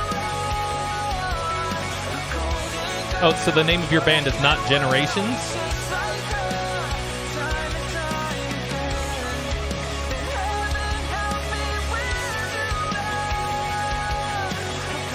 A paragon, phenomenon. It's just like her, time and time again. When the sun Yeah, this is also very good. see nothing, it takes somebody else when you feel like that. I know how to use you, but the bottom only shows you what it's like to be alone. But you never really been enough. Oh, I see. All right. The best when you know what's there. Interesting. That is what people will search on Google, though, so might be good.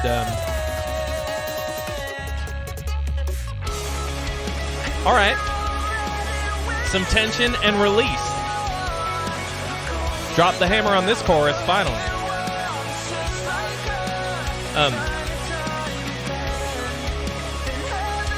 What was I saying?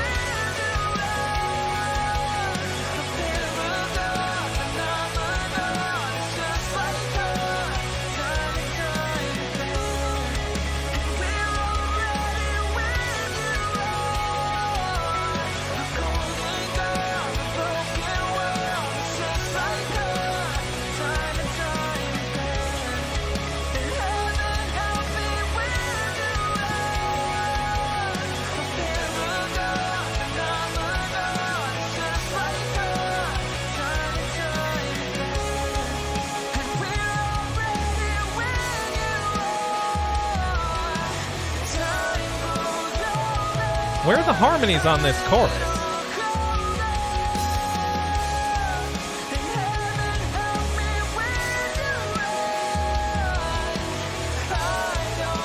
There was something wrong with that chord.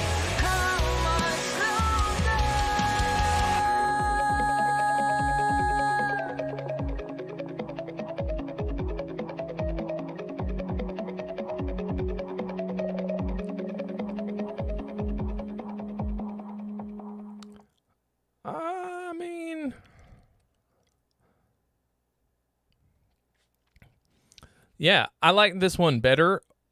Oh, oh, dang it. I ran out of juice. Here comes O'Doyle, ladies and gentlemen. I would not call this prog in any way. Harmonies cost money. That is not true. This one to me felt a lot more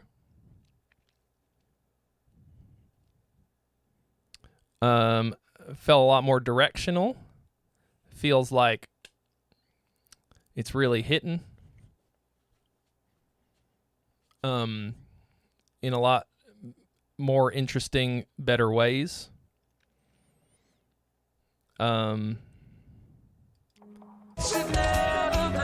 Better development.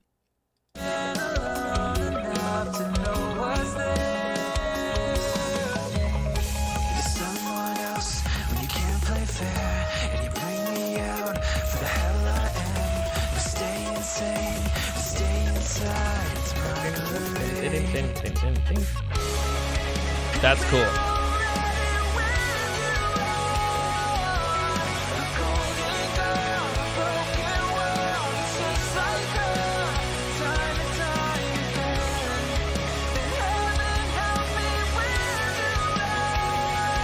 So your hook here is time and time again.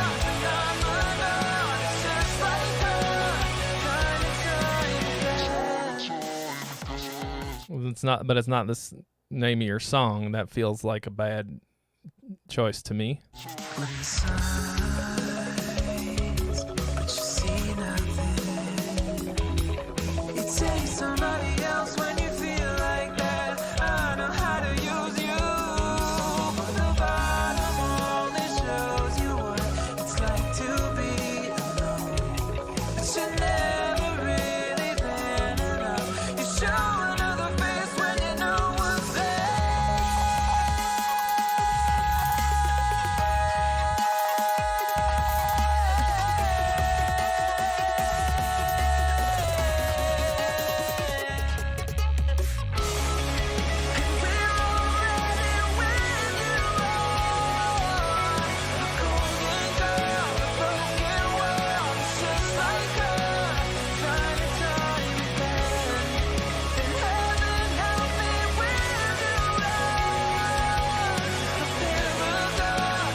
Yeah.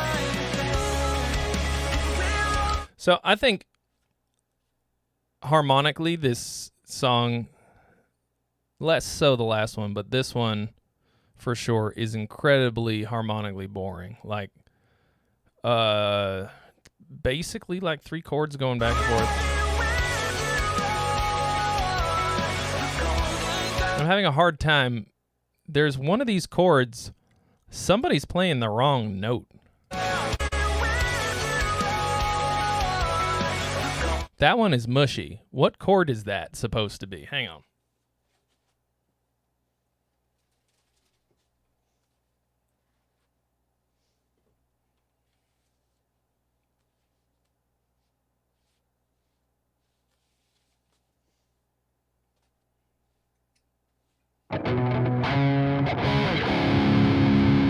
Is this supposed to be a B chord?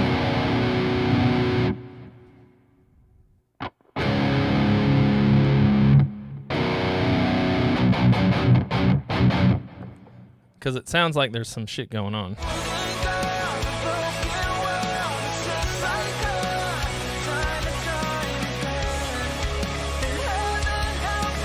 And I feel like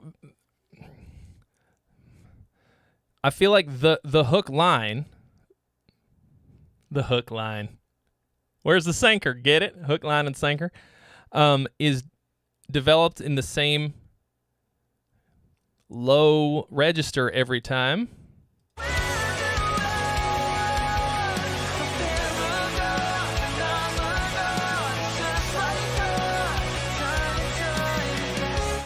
Time and time again, Why not crank it up a notch for the last time?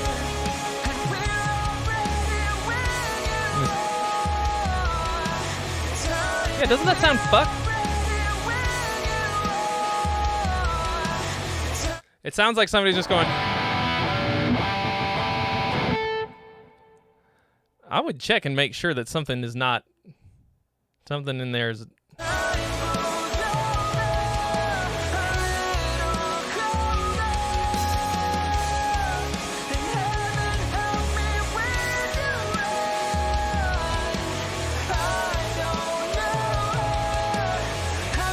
It's not just not playing the root note. It's not playing the right note. Maybe the last time I would have done like instead of time and time again,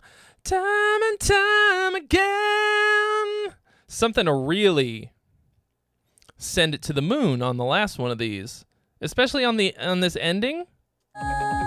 Like that's the hook throughout, but you didn't. Time and time again. Like how to me I still feel like you're doing all these things that pop music does, but without the part that's gonna sell it. You know what I mean? Like it's not like you've got this like, oh well, we were going for like we have this strong artistic integrity where I won't write a hook and hammer people in the face with it. Like everything that you're doing is very commercially viable, and you've made a lot of decisions to make this accessible in every way, except that it feels to me like you're pulling your punches left and right. Like it feels to me like this has incredible potential for like commercial appeal, except that you've made a couple what to me feel like really dumb, weird decisions. It's not like you're making this like weird progressive shit and you're like, fuck hooks, like, it's not Dillinger Escape Plan or whatever. That's probably not a good example. The band that I always think of that I should go back and listen to again because I might be wrong, but the Spiral Architect. Every time I listened to them, I was always like, does this band hate their audience? Like, are they intentionally trying to make me mad by making all these weird decisions? So this one had a fucking like, what a hook. Time and time again. Can't forget that. Mike Watts thinks it's too derivative of the same style we've seen so much of. Yeah, but the stylistic part isn't what bothers me. Like, this style is whatever. I think style is it's not irrelevant, but you should be able to make something great in any style. It doesn't matter.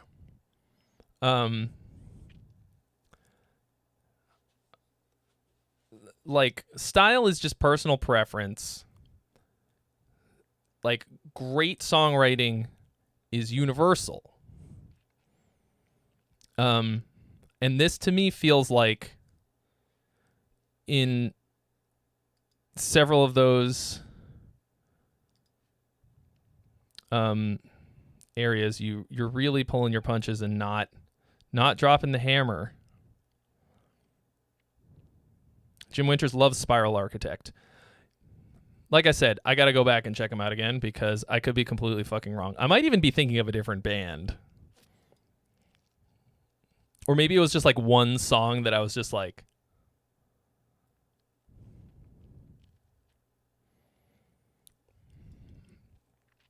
so that's what I think.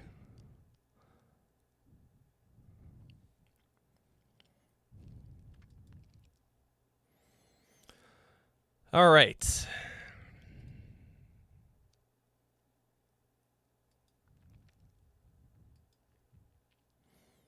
All right, O'Doyle.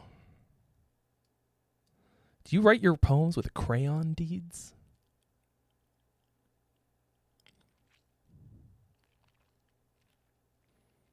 All right, I'm going to have to go back and listen to Spiral Architect again.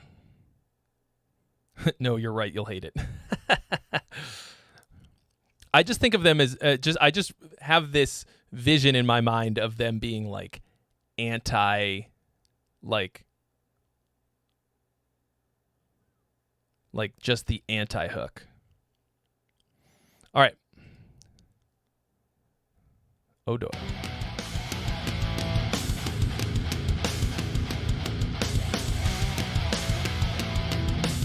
Krenar. Has it really only been 5 hours?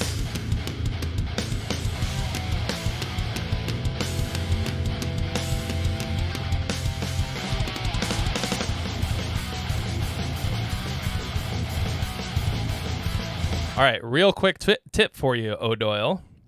This kind of beat, double up that hi-hat. Don't go go. It sounds really weak when it's just like that.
I actually like that squonky thing.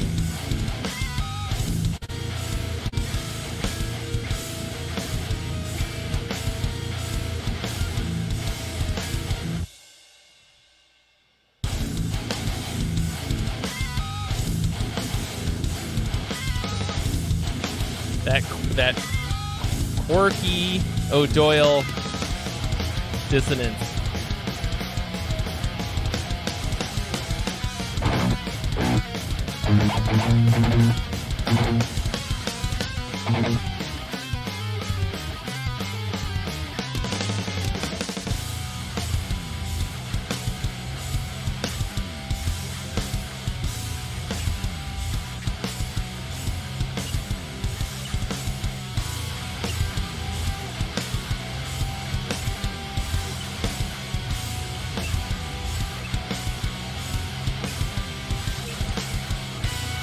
Hi, Zither Beast.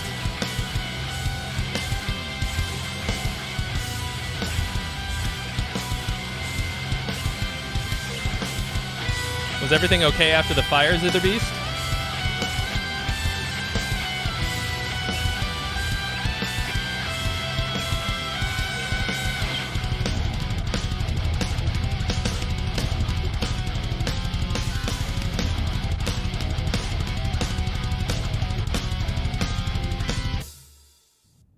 Oh, okay. Yeah, dude.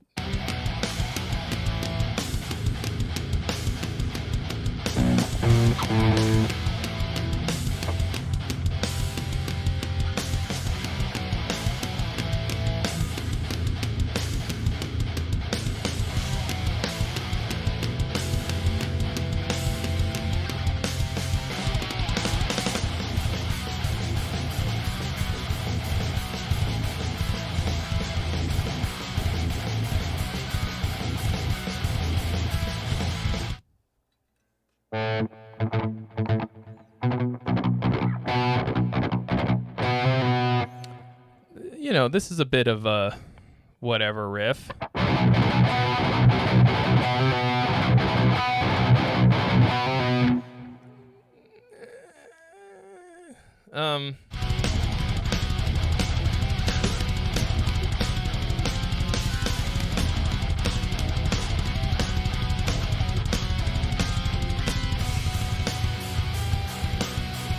Yes, very glad to hear that, the Beast.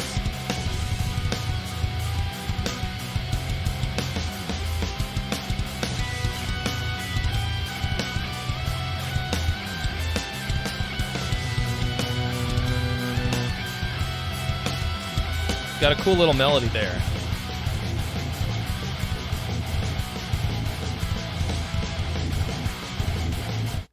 Did you change what you're chugging on?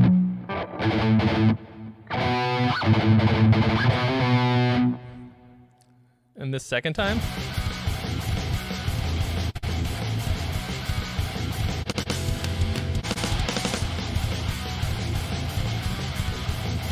No, you were doing it there too. Okay.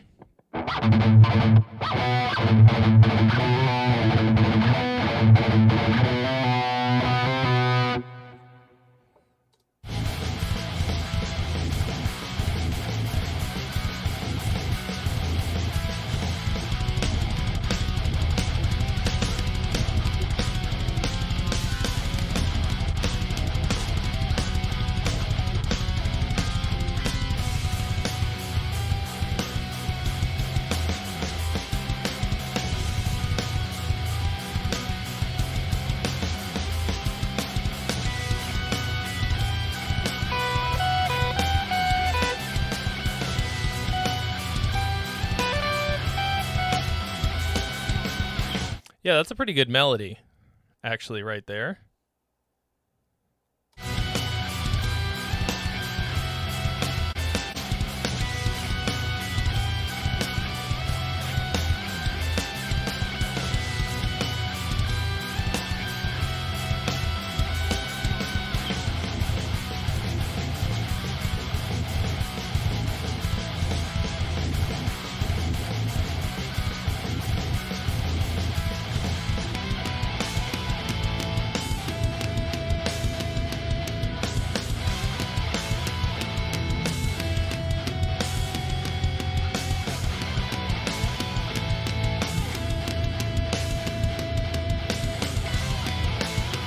Did you play these drums, O'Doyle? Because it doesn't really sound like doesn't sound programmed. You write your poems with a crayon, do you? You write your poems with a crayon, Deeds.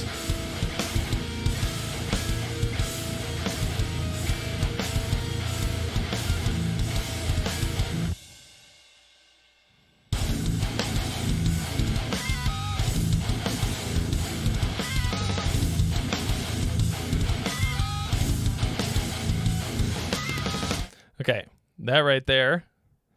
No reason it should go 4 times exactly the same way. Dun dun dun dun dun dun dun dun dun dun dun dun dun dun dun dun. Do something to change it up. You know what I mean? Dun dun dun dun dun dun. It's easy drummer. Yeah, but I mean, how did you enter it into Easy Drummer?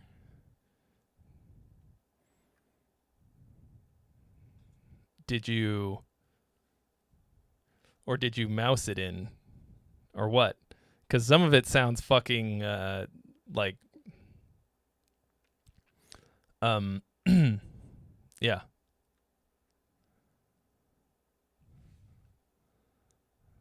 Like really wonky. Why not quantize it a bit?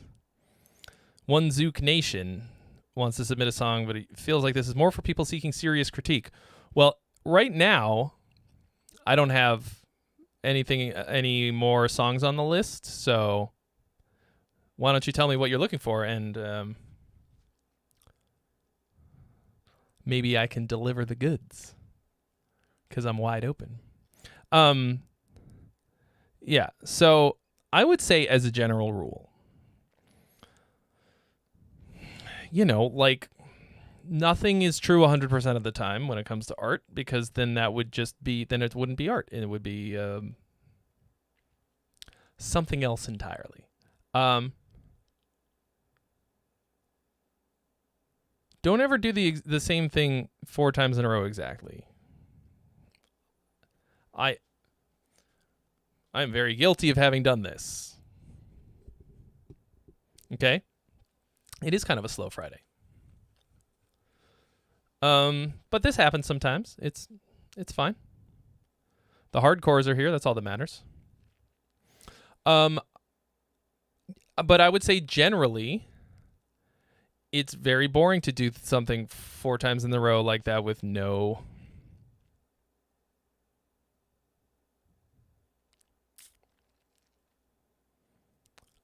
variation at all.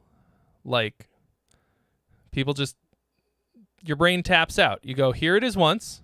First time you hear it, okay, cool. Dun, dun, dun, dun, dun, dun, dun, dun, dun. Second time, you expect it to happen again. Okay? Third time, you've got an opportunity to hit him with a nice little surprise, because you've lulled them into a false sense of security. If you just give them the same thing again, there's no dopamine coming out of their brain. It's just predictable. And then the 4th time, I'm personally sick of it. Yeah, One Zook Nation, I mean, go for it. If you just want me to listen to it, then I will listen to it. You want to pay me to listen to music? I'm here for you. Jake LaRoche, very, very happy to help. Hearing shit like that makes it worthwhile, you know what I mean? I've been standing here for 6 hours. YouTube is playing a random ad in the middle of the stream? Really? I'm right here, bro. How are you going to play a midstream ad while I'm... Is anybody else getting an ad? I guess if you can hear me, then you are not getting an ad. Hello, John Pacino.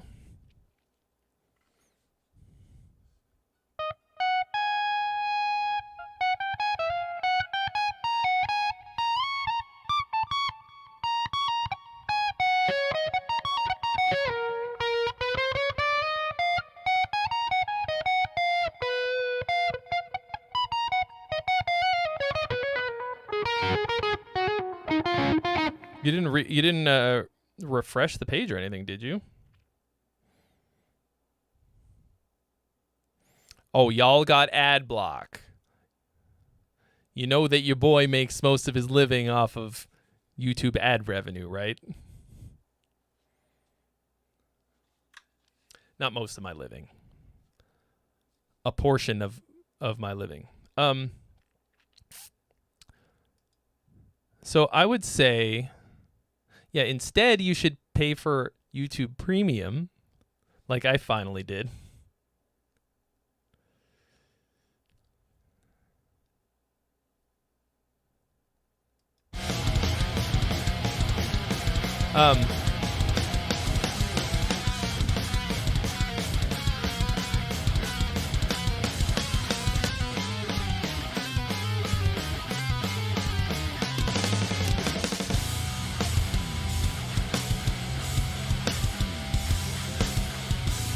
So what can you do? Ads are bullshit and a waste of time. Yes, but they pay for me to be here to an extent. John Pacino. I mean, ads are what fund most entertainment that you watch.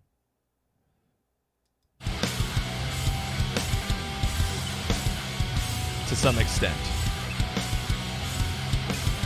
It's a deal with the devil, but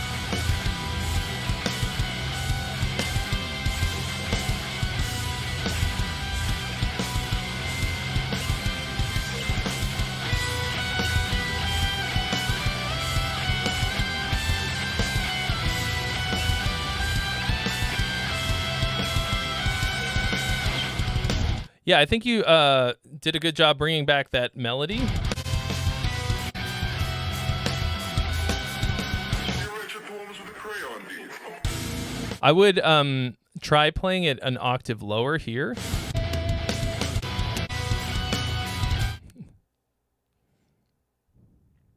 Mr. Smith, I do have there is a link in the description to where you can donate to me through PayPal using the whatever. I don't remember exactly what it says, but it's the one that's before the. Yeah. Thank you.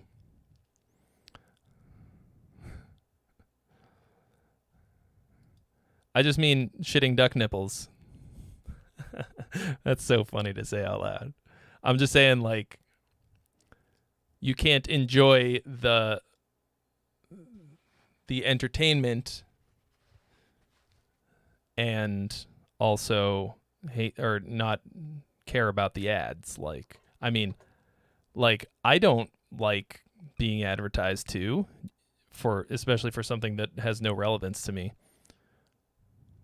But like, my favorite television shows would not exist otherwise because they literally exist to sell fucking Toyotas or whatever.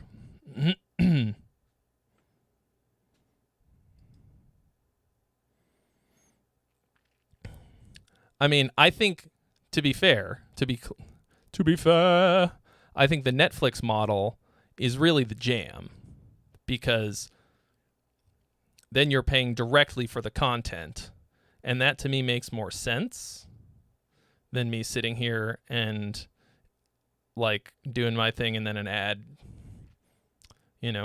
pops up for whatever. But I don't really know. So,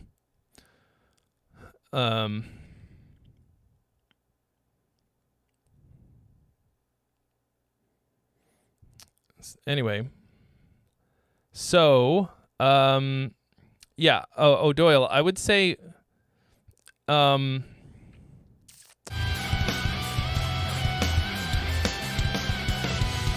so I would say right here,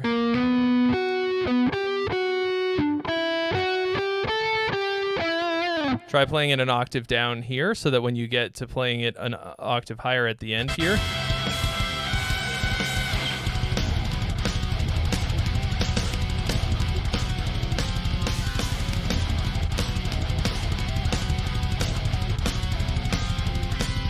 I actually think that ending riff doesn't need to be there. I would get rid of that because I think I would end on just a big old after this.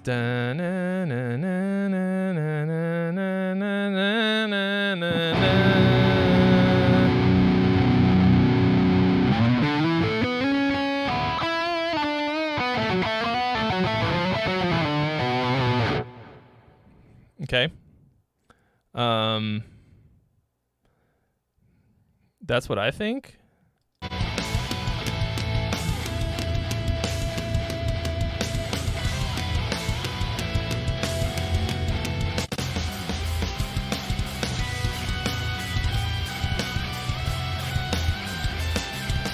Yeah, so hold on, let me see what you asked.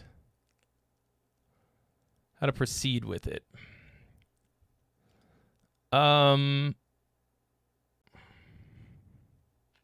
So that to me is your chorus, right?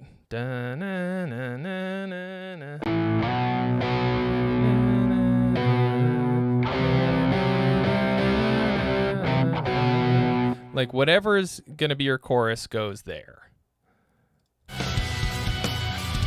Like whatever your vocals are gonna be, go over that.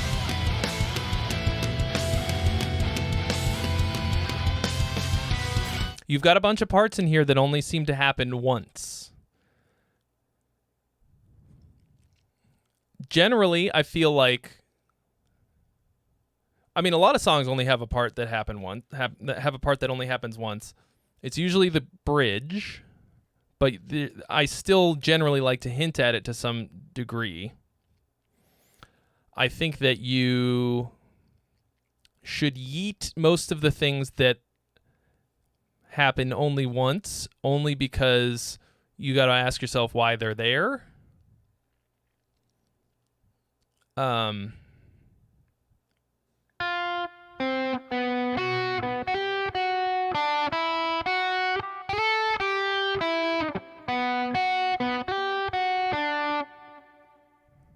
I really like that melody. I think you did a good job on that.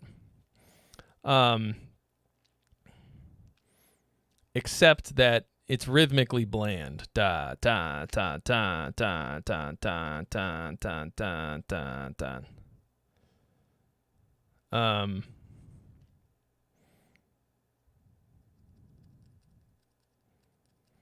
Yeah. Kind of the same thing like I was saying before. How are you gonna like, don't do it exactly the same way every time.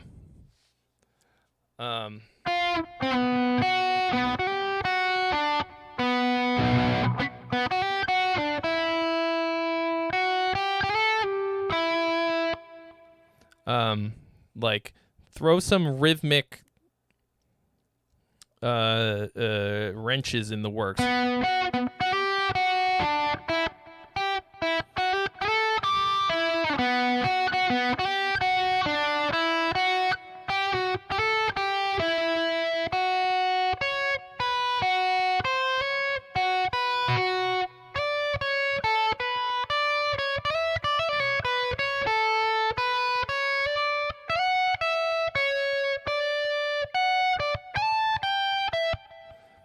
So you can take the same rhythm and choose new melody notes, or you can keep the melody notes and make new rhythms to give your melody more stuff, more. Are you guys suggesting that maybe there could be duck milk? Sometimes I check in on the chat and I'm worried. Oh no, not this fucking guy again. God damn it. How is this possible? Oh, fuck.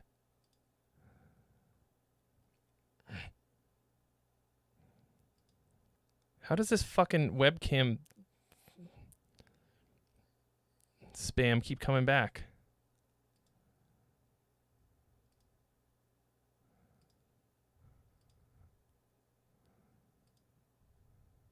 It's like the fourth fucking time. How the fuck am I supposed to know whether or not ducks have nipples? Well, they did a whole episode of Nova on it, but because you don't watch TV anymore.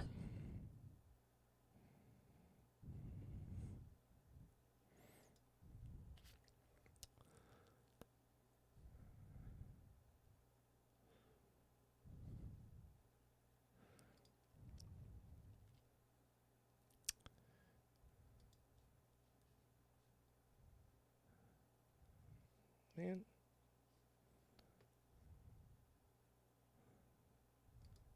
Do ducks have nipples?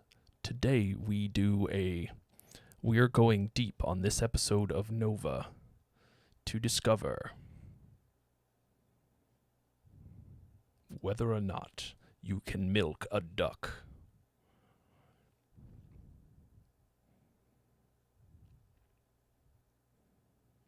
What do you mean that no more pay it forward was allowed? Who says that? Nobody said that. I didn't say that.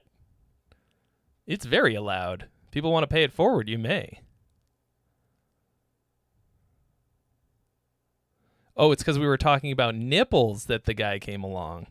Do you think they're listening in?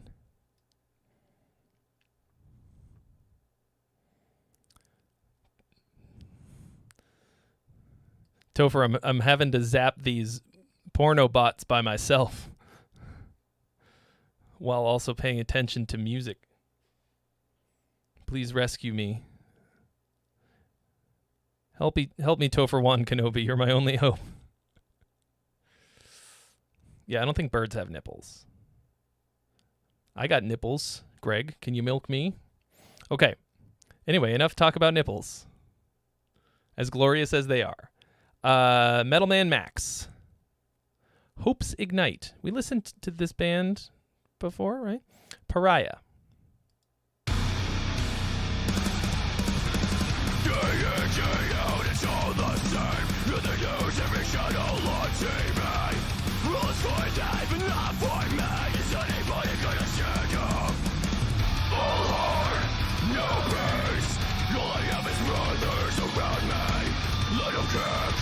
This one, the vocals are so loud.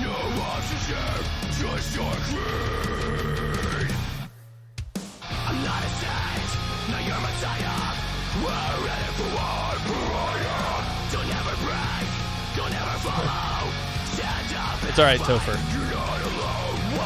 I appreciate all of your help. This has gone on for far too long, so take these shades. Tie a nose and cast them out to sea.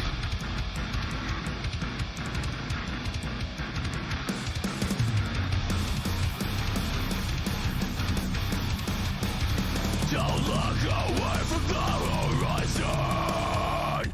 The swarm of locusts. Wait a second. What the fuck?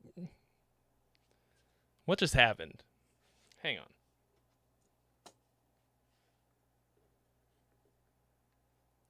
Trying to find a way to make this mouse work.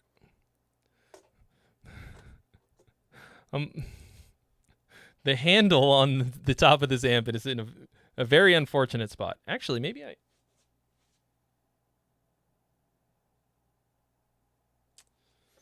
Cure is too far away. Okay, anyway. This was a fucking weird thing.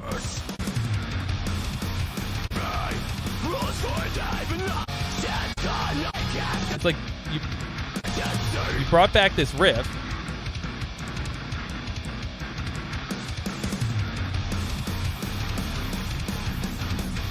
Here we go. Don't look away from the horizon. The swarm of locusts pollute the sky. I didn't like that. Poison the mites. So that they can divide. They aim to destroy anyone that don't comply. This is not a game to me. This is my life. It's our time to take back. This revolution's ours. Your bright idea. Silence. Mr. Smith, I'm not really sure actually. I don't think you have to sign up. You shouldn't have to sign up for anything. You should be able to just. I think you have to. You shouldn't have to sign up for anything. I think there's an information spot where you like put in your name just so that it tells me who's donating. You don't have to write anything, I don't think. I'm actually not entirely sure. I've never been on that end of it. When I donate, I've used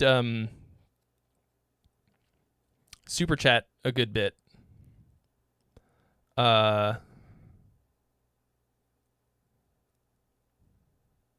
And that goes through PayPal, but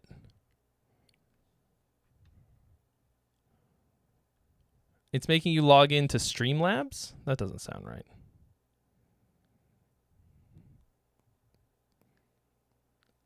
Okay, well, my PayPal, I guess I could just give you my PayPal email address.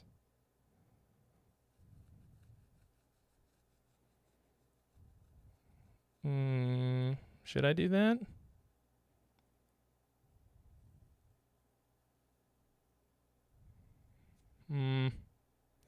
I kind of have that in place so that I don't have to give out my PayPal email address specifically. Although, once again,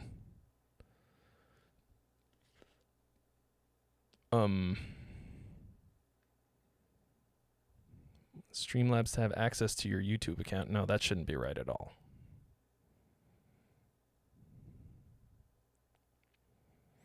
Okay, sorry. So that they can't avoid. The vocals are really good, but they are too goddamn loud. And that whole section just now where you drop the tempo felt so awkward. Like, felt like that did not... All right, Mr. Smith, are you in the Discord?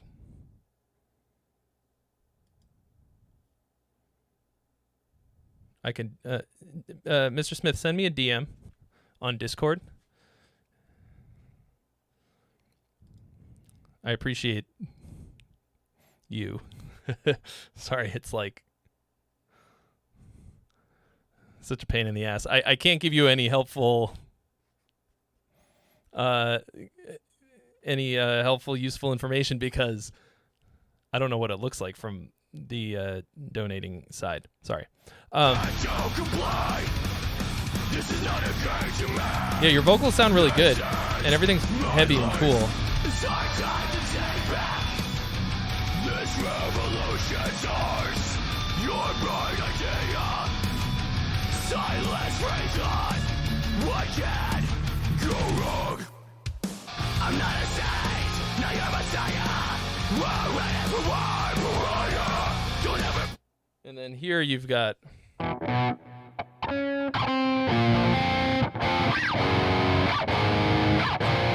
Iron Maiden chords, but as add nines, power chords. Right. Don't ever follow. Don't live on. You're not alone. Watch it. Stay strong. This is God. I'm fighting along. They shatter it. Shadows and gas the mountains. Oh yeah, is this gonna be the one? Zither Beast that. Thank you, Mike Watts, who says, I wish I had a circa 2010 emo metalcore song for you tonight. Bruh, no luck.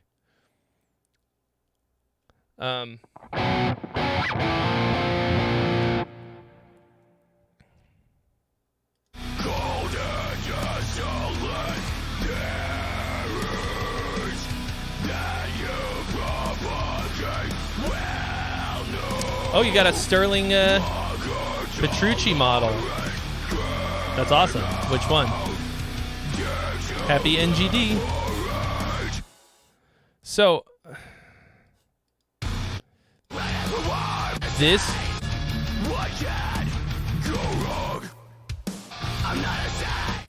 part of the song, every time it comes back, it feels absolutely shoehorned in. It feels really weird, like you like you just were like, oh, I wrote this thing and I'm gonna put it here. Not it just feels completely out of place. It doesn't sound like bad, really.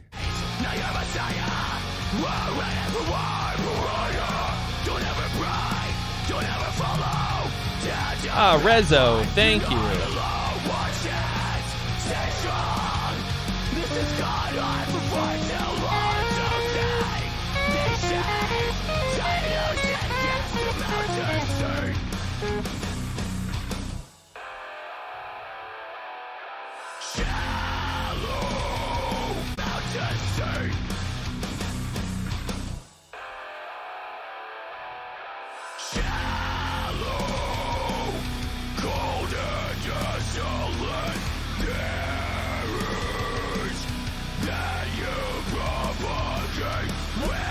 Oh, cool.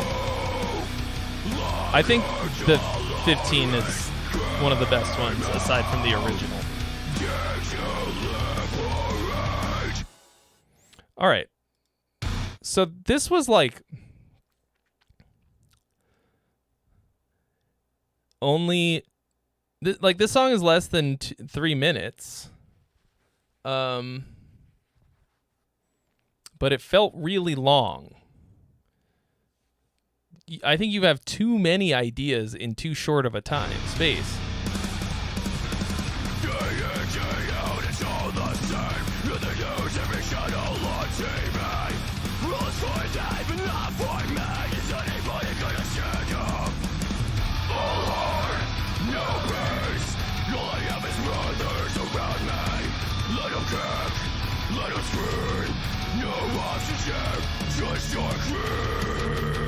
Vocals are really pissed off.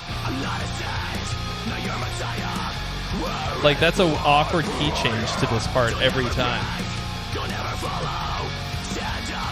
I missed the hat change. It's time for a new hat.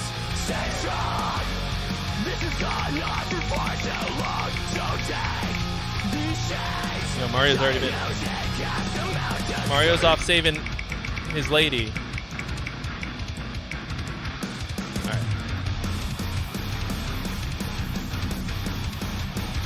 Don't look away from the horizon. The swarm of locusts pollute the sky, poison the mites, so that they can't avoid.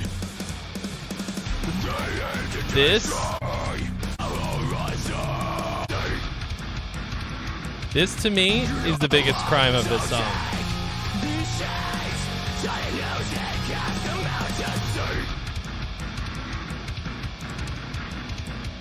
Like, so anticlimactic.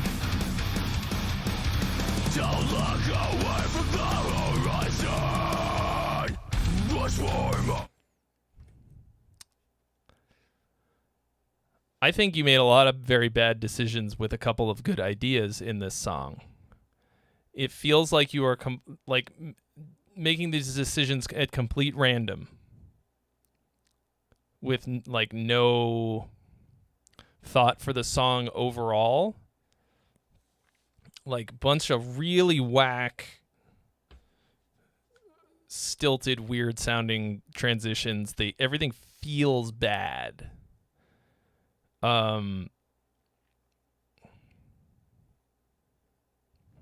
Savvy. I'm a pirate. Zither Beast, thank you. Look at that cute little doge. Small doge. Small doge. I do love dogs. That's the to me is the cheapest way to get your dealer to give you some oxytocin is look at dog pics. One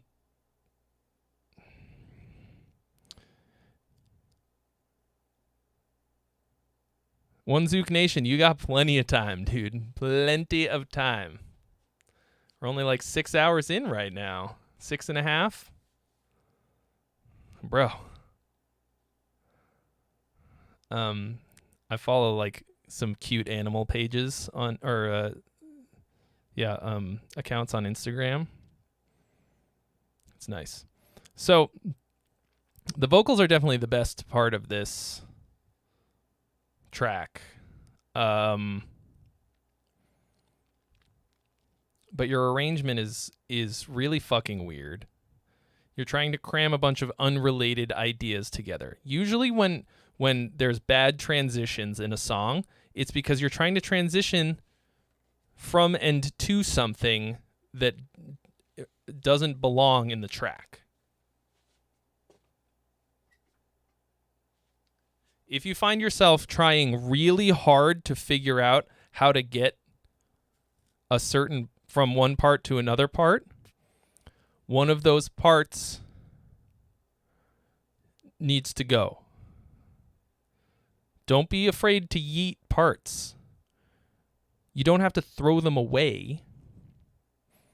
Just put them in your riff graveyard and resurrect them at such a time as it makes more sense. So that's what I think about this. Like, your vocals sound fucking awesome. The production is pretty okay. It's very heavy. It just sounds like 100 fucking other bands that have logos that look just like yours, with that kind of like distressed 2004 font. I paid somebody good money in 2004 or 5 to make a logo that had a distressed thing. Actually, your background on this is distressed. The logo itself is not. You know what I mean? Like, it's got you need more uniqueness to it. Right now, it sounds like a lot of other bands who are doing it a lot better. Okay. And Rezo, if you can believe it, wants me to listen to this band Ginger. Actually, there are doom metal submissions, pretty honest. I have heard this song.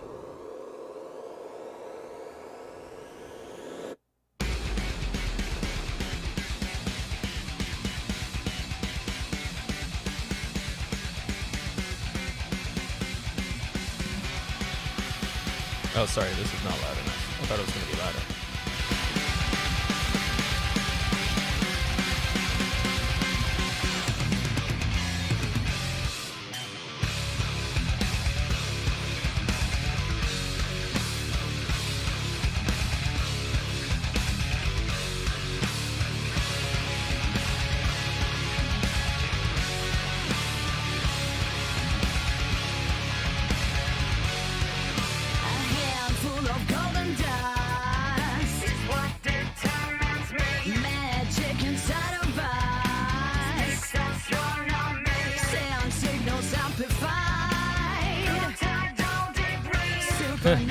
Every white girl on earth. I speak astronomy.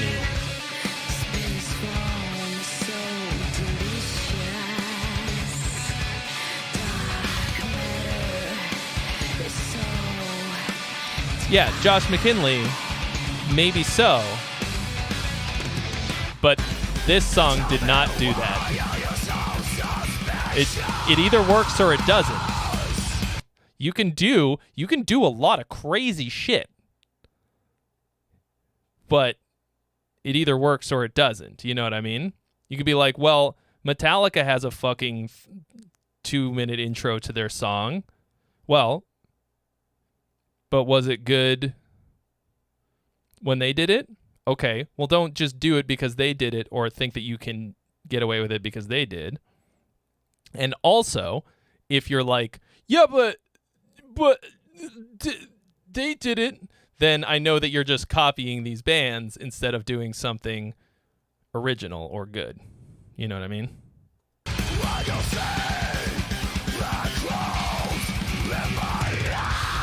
Like, don't just do it just to try and do it. Or just to... I'm having a hard time figuring out what this groove is. Dun, dun, dun, dun, dun, dun. I think it's... Oh, it's in 9, I think.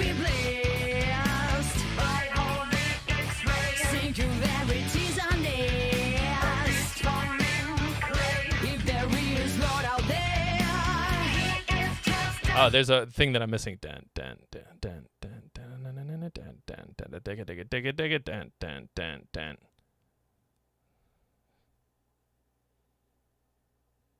It's in 10. 10? Sitting in his spaceship.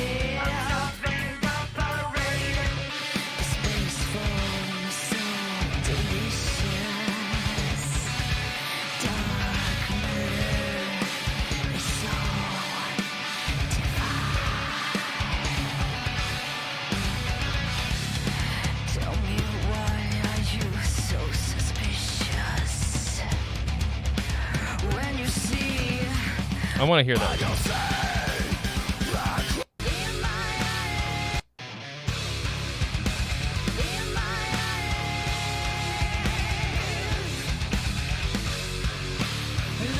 Dig it.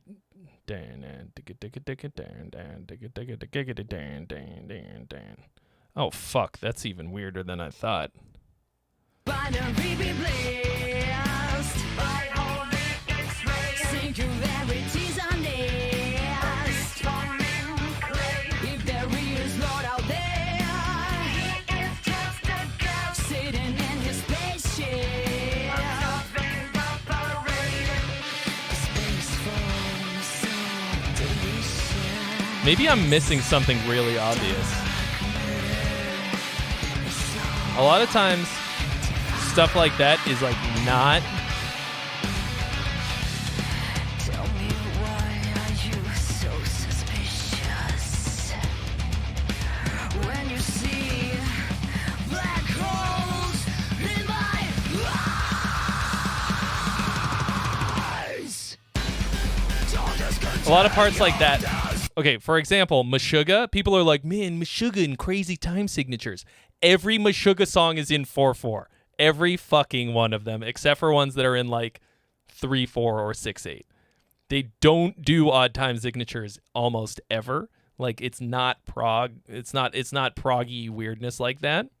And I'm like trying to figure out if this is that, and I'm just like hearing it as being something weird, and it's just fucking not.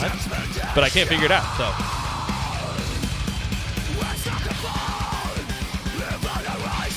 Oh yeah, Once Human is sick. Come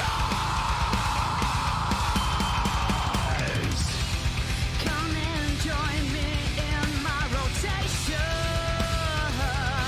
Josh McKinley, I've listened to plenty of hardcore in my fucking day.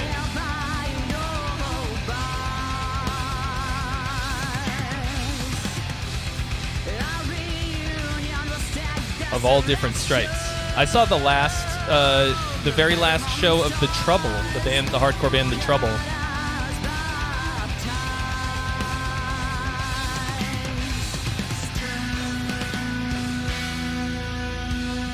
It's not the style that's the problem. Like,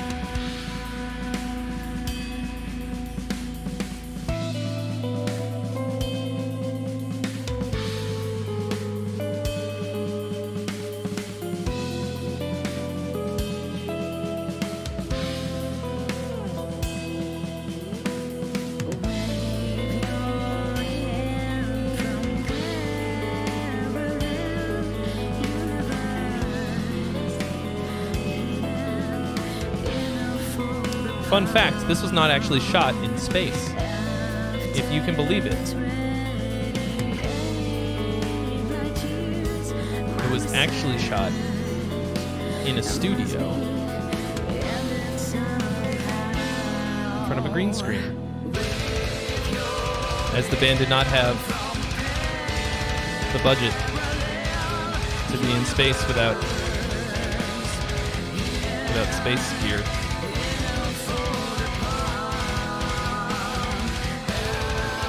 Thank you for your donation, Zook. You have been added to the list.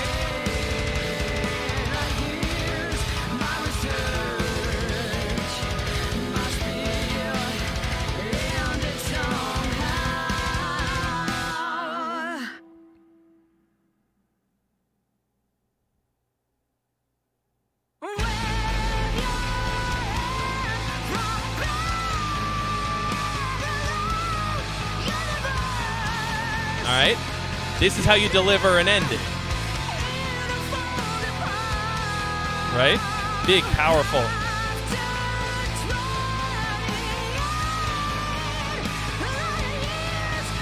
Listen to her fucking going, the whole band going all in.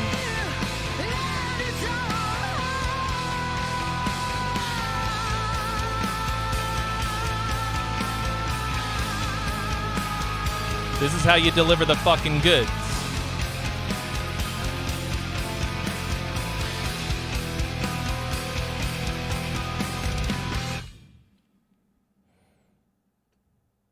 So, also not my favorite Ginger song, but big fucking delivery on the ending. Like fucking big. Like the first part of it didn't really I mean, it's cool. It's really cool.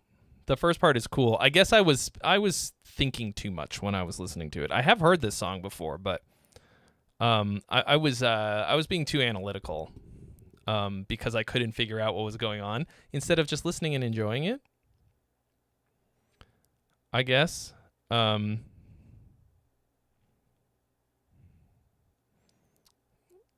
But it's like a little weird, you know.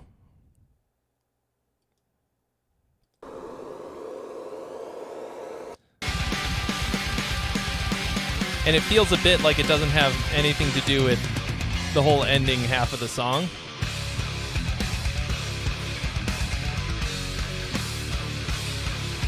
This is a very cool riff.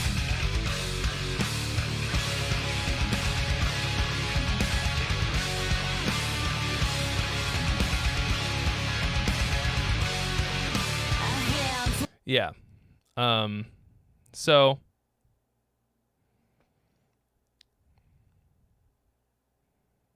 I like that. I like the ending bit a lot because after a long, like, after a more challenging listen, okay, like a cool proggy thing that's like pretty wild. It's pretty out there, and then to give you just this nice, just hand you a big fucking meaty like outro on a platter. Like it's a good release. It's a great release to get after all of that. I forget that I'm a pirate sometimes. I just want to be listening to good music.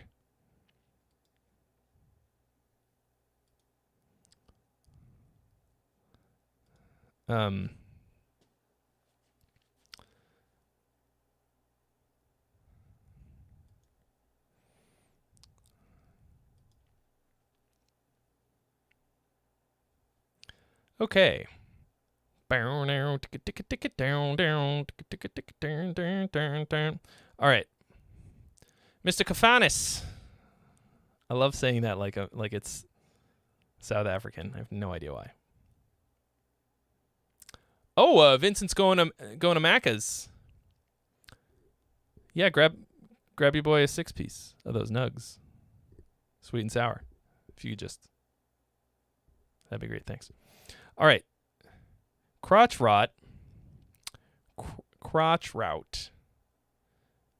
He had the crotch route.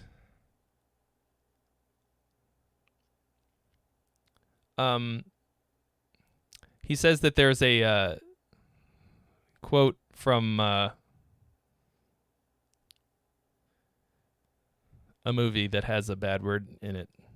I might. Cuddle. What a fa- Oh.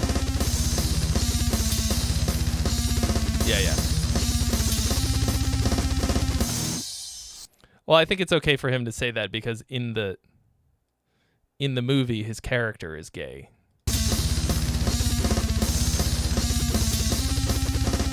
Wow.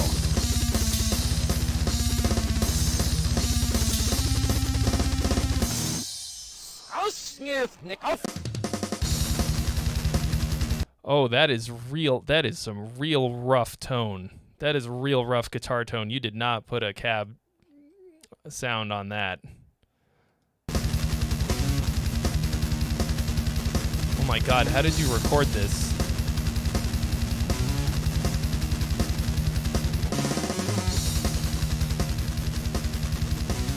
Let me guess. You plugged your guitar into a Metal Zone pedal and plugged that straight into your interface.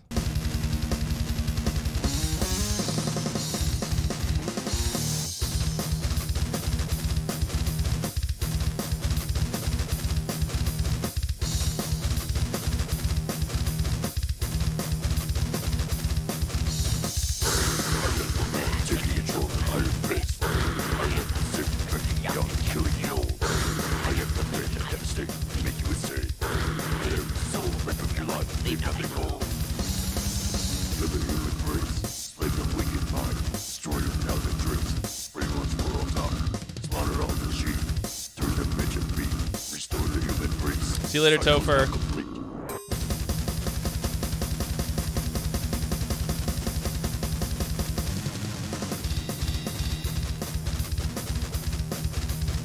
Oh, the song is called Repercussion.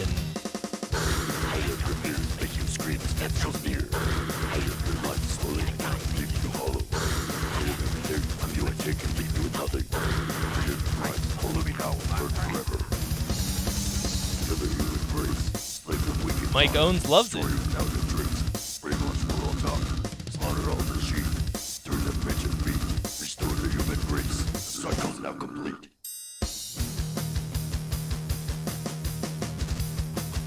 And there's only one guitar.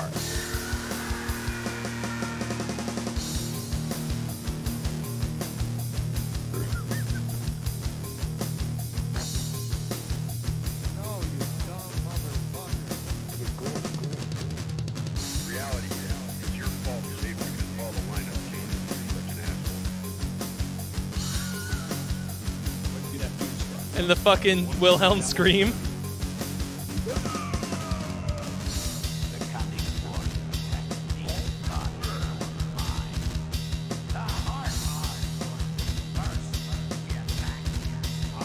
A lot of really fucking random movie quotes and shit in here.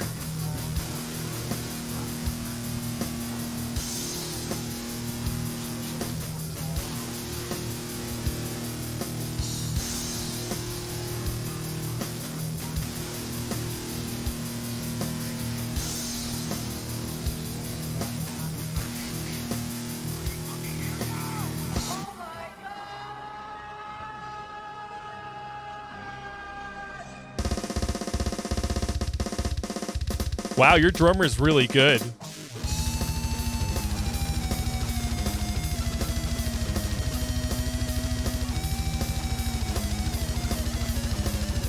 Wow, shredding. Listen to him go.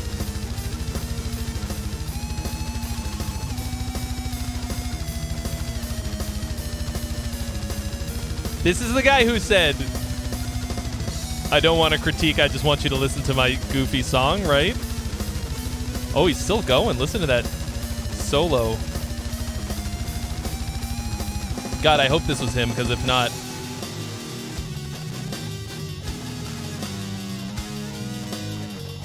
Oh, boy.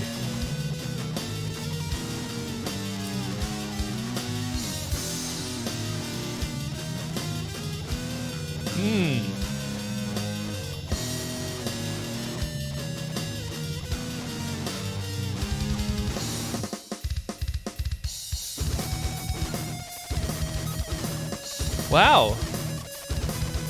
The solo is an appropriate length.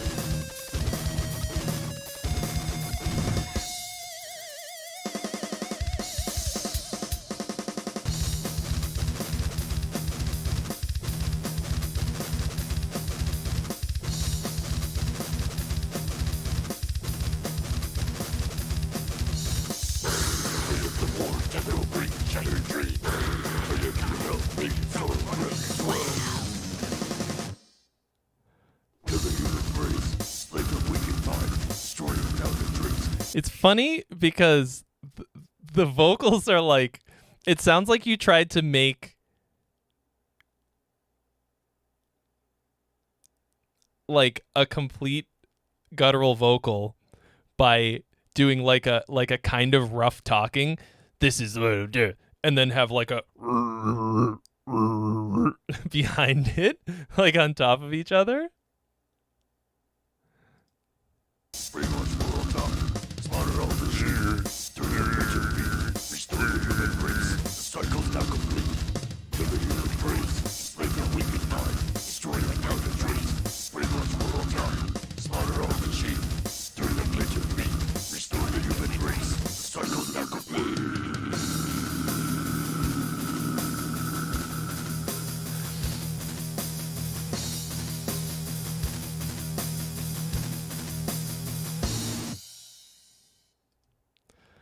Josh McKinley, I feel like you're very much missing the point.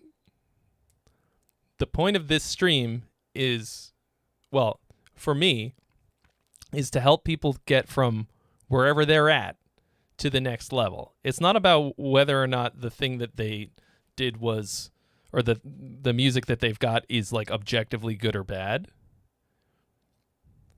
it's oh shit, we do have, look at that. We've got that number that's from the Bible that metalheads love so much. Like, I mean, first of all, I had plenty of nice things to say about your track. It just, like, the fact that you're like, well, yeah, but this is what people do in the genre, like, feels to me like you're missing the point again. Like, it's sure, but you didn't do it well, and you do a lot of things well, and then you had this like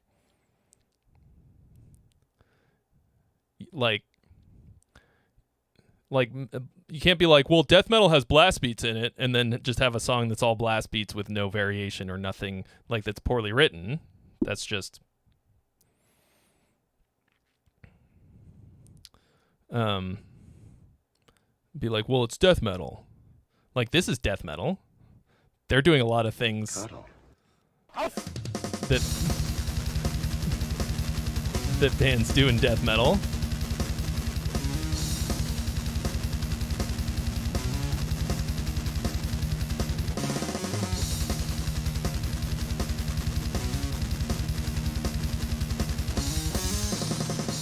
But you wouldn't, like,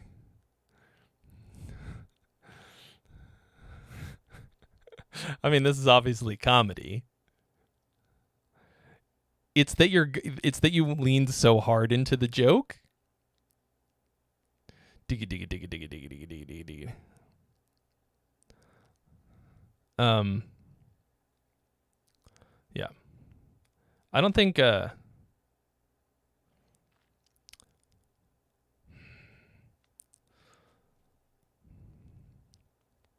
like, I think that actually that's the fucking worst way to look at anything, okay? To go, if you're thinking about it in terms of a genre, I think you've already fucked up beyond and like having my help, really. Because then all you're doing is like taking a bunch of genre cliches and stacking them up and being like, I made art. Like, No, you didn't. Like, if you take just a bunch of, like, that's like, how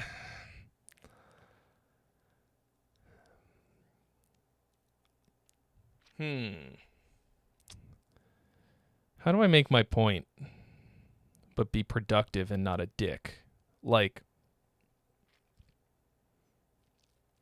I think that genres, first of all, I'm going to put it this way. Genres aren't a real thing. There isn't, like, there's no such thing as a genre, really. It's the way that this idea comes to be is that there's a band creates, or a band or an artist creates a thing. Okay?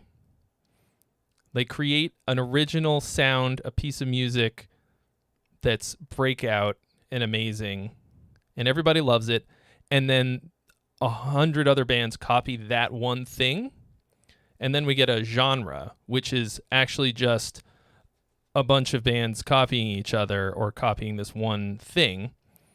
But it's not really a genre. It's not a real fucking, it's not like a fucking, like, it's not like the things that are in that are written on a stone tablet and everybody has to do them or they're out of the club. I mean, like, I grew up on hardcore and metalcore. Like, I used to go see Unearth at the fucking VFW hall. Like, I saw Unearth and Scarlet play through, like, one of those, like, fucking, like, a PA that's, like, one of those PA heads, and then, like, 2 speakers. No stage at a VFW hall. Like, if the fucking if the pit pushed too hard, I was gonna be in Buzz's lap. Like, I listened to tons of that shit. So yeah, I'm a little hard on it because that was in fucking 2003 and it hasn't really gotten much better. Like, why hasn't it improved? Well, I mean, actually, that's a lie. Plenty of bands have improved. But if you're going to come at me with that kind of shit, like that kind of sound, and it's not any better than it was in 2003, yeah, I'm going to be hard on you.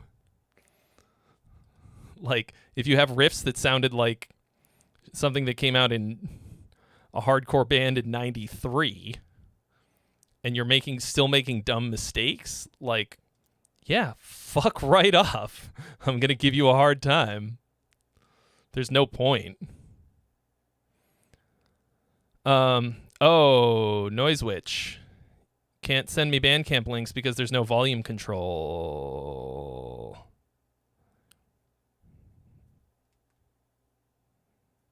Oh, that's not how you spell that word. Wow, that is a very creative spelling of egregious. Oh my God. Yeah, because I think at this point, my standards for what hardcore should be are a lot higher. Because, first of all, because it's not that fucking hard to do. It's not that fucking hard to do well. Like, you could, if you're gonna do it by the numbers, then it's easy. Then fucking do it right. Like,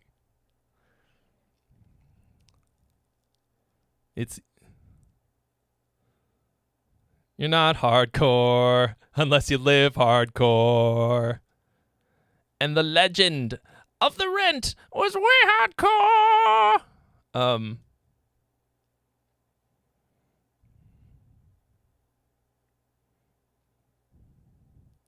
So, like, yeah, I think maybe you're right that I'm harder on hardcore than on other genres, because making, like, fucking bland drop C chugs with no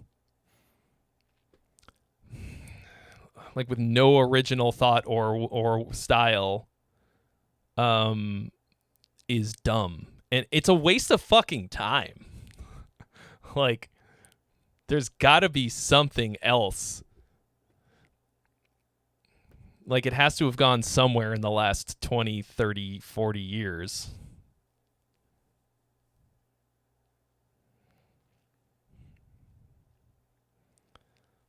And there's so many, like, people just making, like,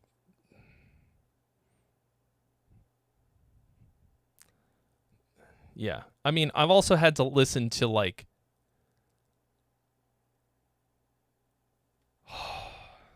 well, how many at this point? I think there's like 1,100. I've listened to over 400 entries to the contest, and thousands here, and a lot of them are that same shit.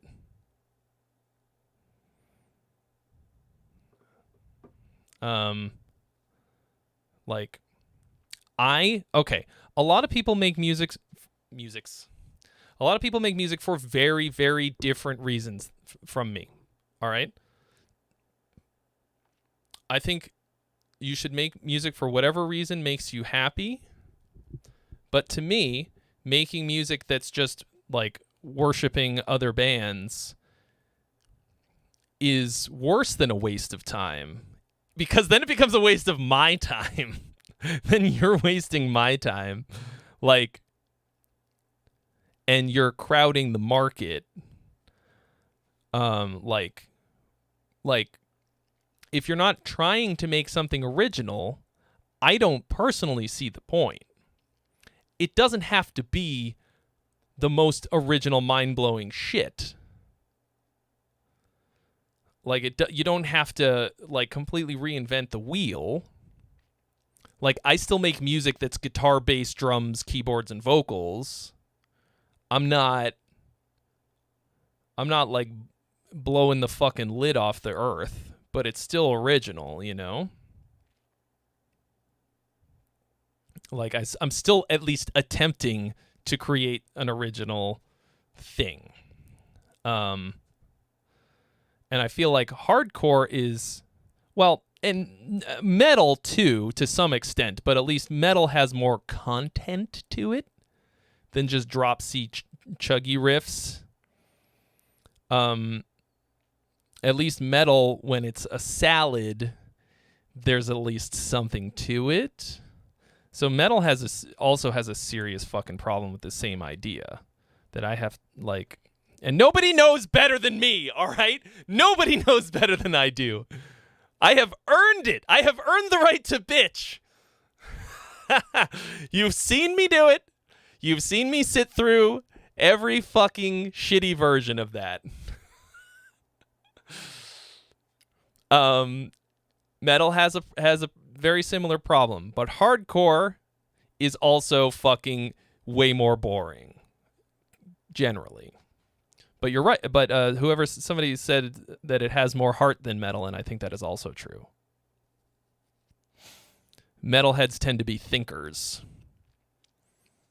and they overthink. I do that a lot. All right.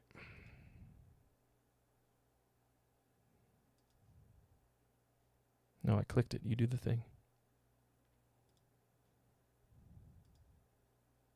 I am a believer. You're the snake in the valley.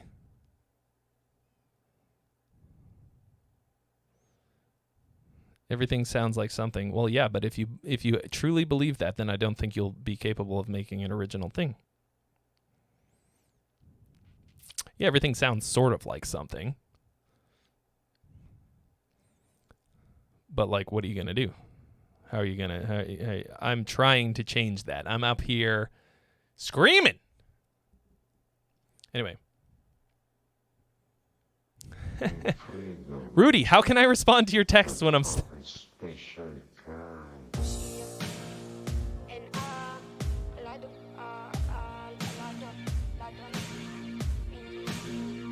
You're the snake in the valley is the song.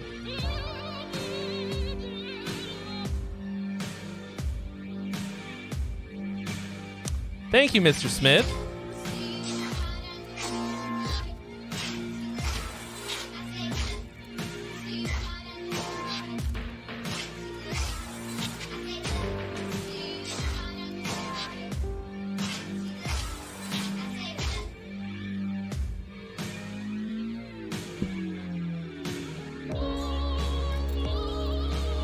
This is going to be another weird one, isn't it, Jeremy?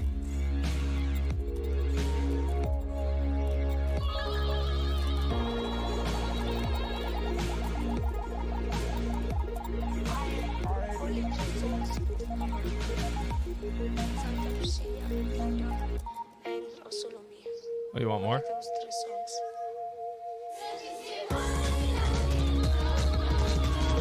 Okay.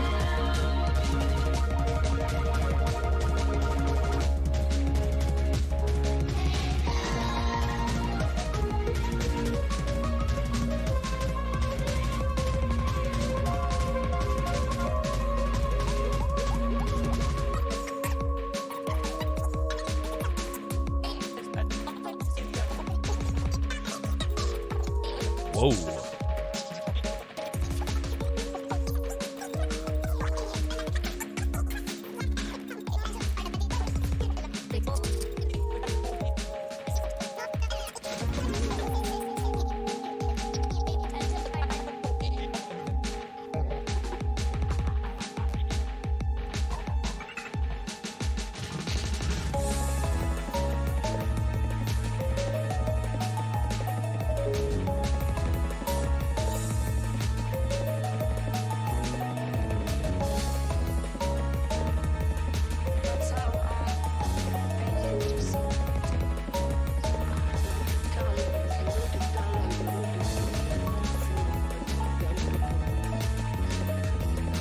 Wow.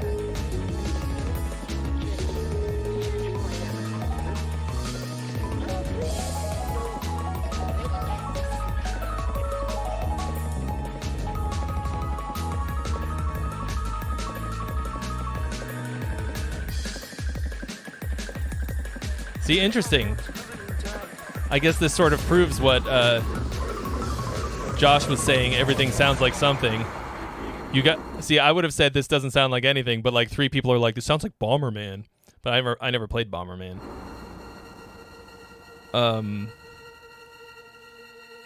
But which part of it sounds like Bomberman? The sounds? The melody?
The fun thing about pressing the Gimme the Jazz button is wondering when it's actually going to arrive. Sometimes it just doesn't go.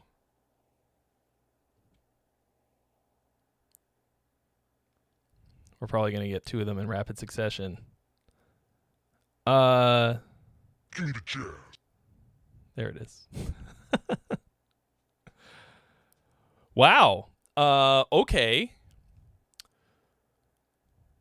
Well, this is fucking weird.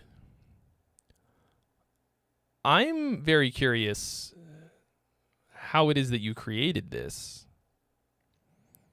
Because it's fucking weird. You said this is the first song that's actually been by your project, which is called Noise Witch. The other things that we've heard have been for something else? Solo mía. Only those 3 songs.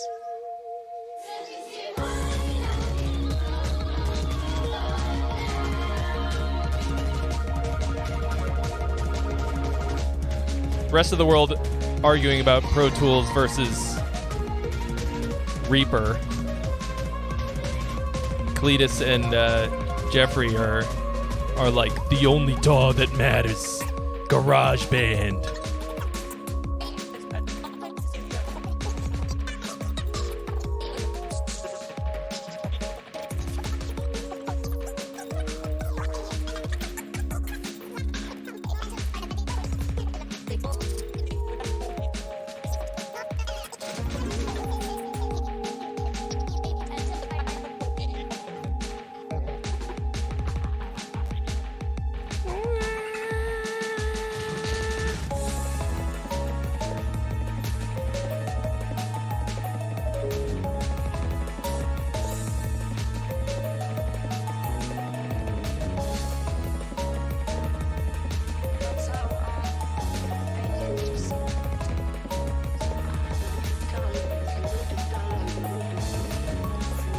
This is pretty fucking wacky.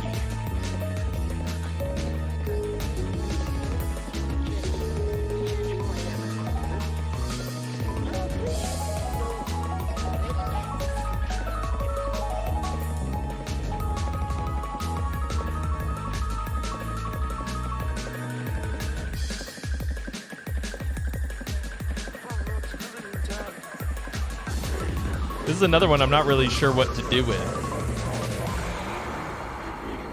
It's definitely a bit of a trip.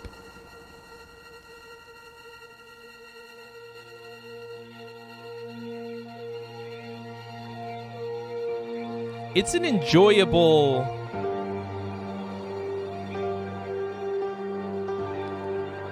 kind of a trip.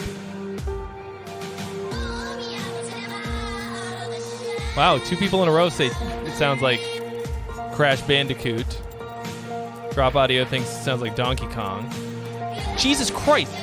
Guys, look at the chat right now. F. Mulder, Crash Bandicoot type beat. TB Audio, sounds like Crash Bandicoot. Drop Audio, this makes me think Donkey Kong. Chronicle Cultivation, makes me think of Donkey Kong. Are you guys different people?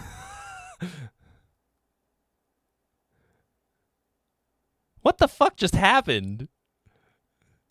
That's weird. That is very weird.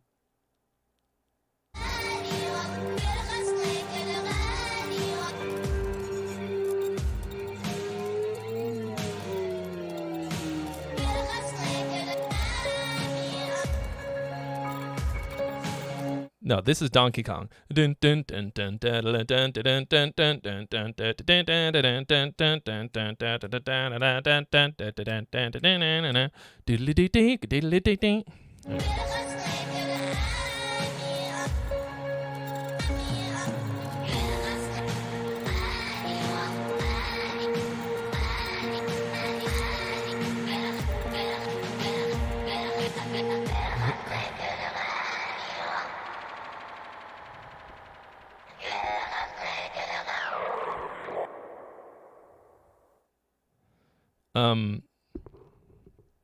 Interesting. So yeah, this is obviously more of like a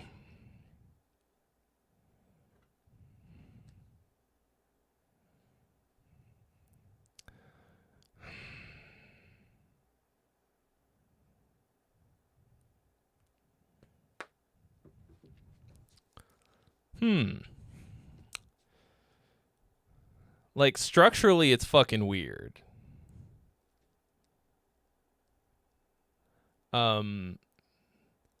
That's the only thing about this kind of thing that I have a hard time with. Like, I like weird. But usually it still has to go somewhere for me. Well, see, I think it was like, I mean, I think whenever people hear like really busy music, that melodically busy music, they think it sounds like video game music. I think that's probably because a lot of video game music was like, you know, inspired by prog and fusion and stuff like that, and it's like melodically pretty, got a lot going on. I mean, I didn't hear anything that was actually sounded too reminiscent of video game music that I've listened to. Oh, it is hat time.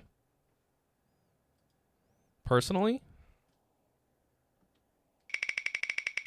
I thought it was pretty unique, but also like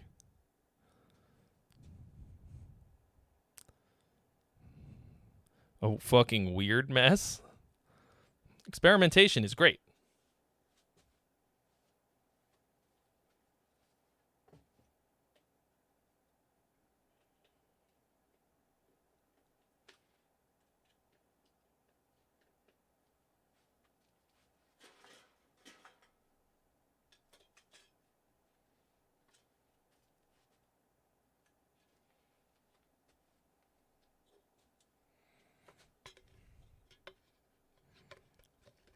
Bro, that's like pretty fucking weird, bro. That's like weird music, man. I think it's like, well, this is Bon Jovi, man. Where's Bon Jovi? You living on prayer? What's the deal? You living on prayer, Joe? Jeremy. Jeremy,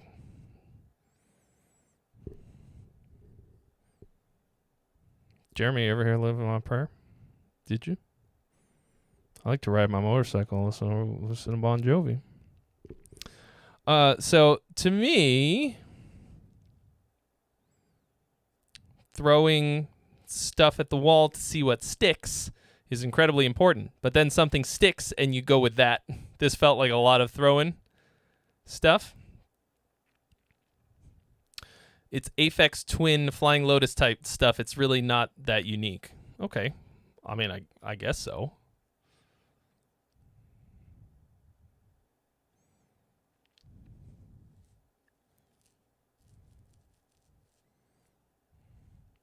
Excuse me, Cleese Christ. Excuse me. What'd you say? What'd you just say, Cleese Christ? Cleese?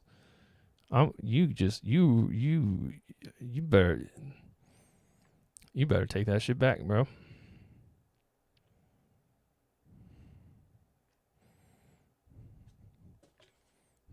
You listen to me, Cleet. John Bon Jovi's the greatest cowboy to ever live. It's my life. This is my life.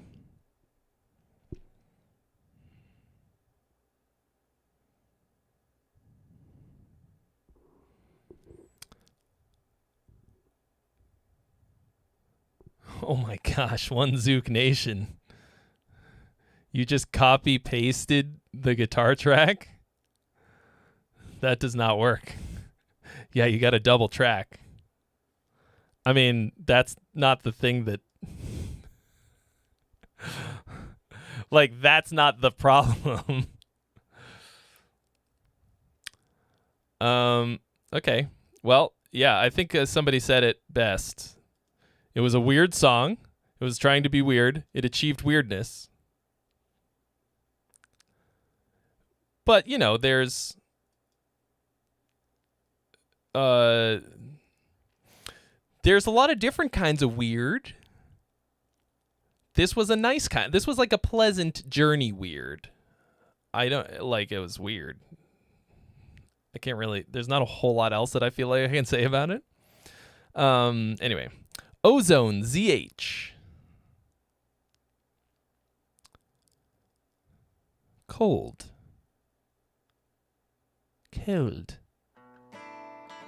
To be fair, we aren't musicians. Oh, okay. Well, if you're not musicians, that's impressive.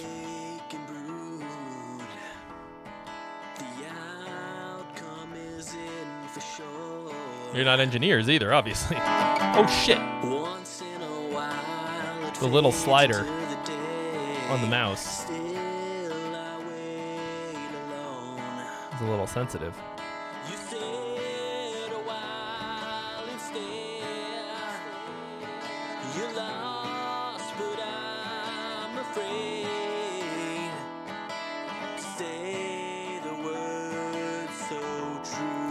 The song is 4:20 long. Do you see that? 4:20. 4:20 long. Nice.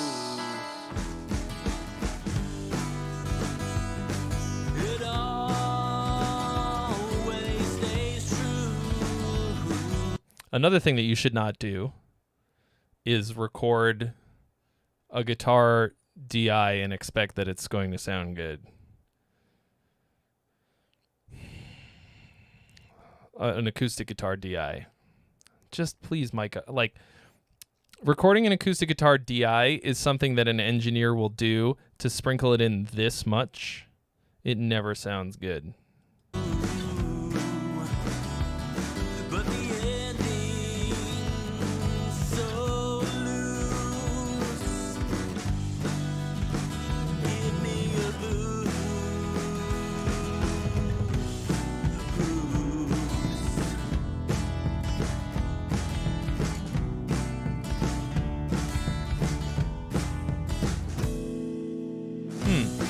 This might just be a really bright acoustic guitar.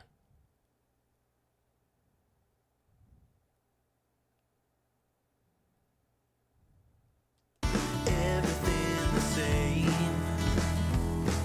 about how we reach the end. Or there's a lot of the DI blended in. Together our shirts covered red. No one says it's the same or if it's dead. Stay a while and tell me the way it feels to know when you're ready. 'Cause I'd like to understand if this is steady. 'Cause I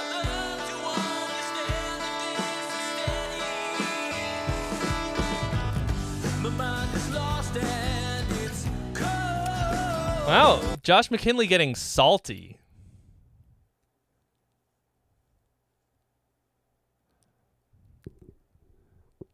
Bro, I didn't say. First of all, I never said it was bad.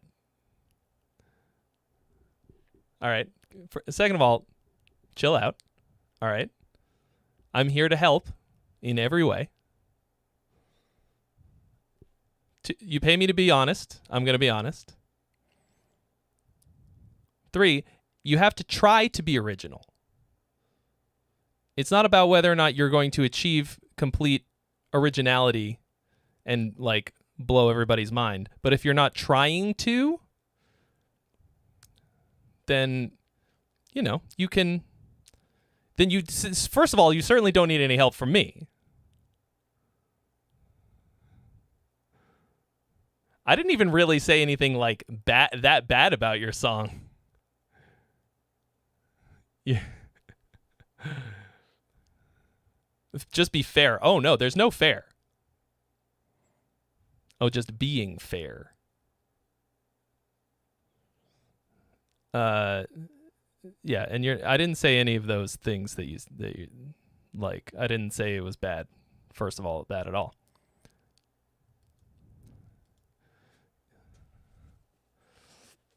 Oh boy, Finn McKenty would have some shit to say about you. Let me guess, your girlfriend lives in another state.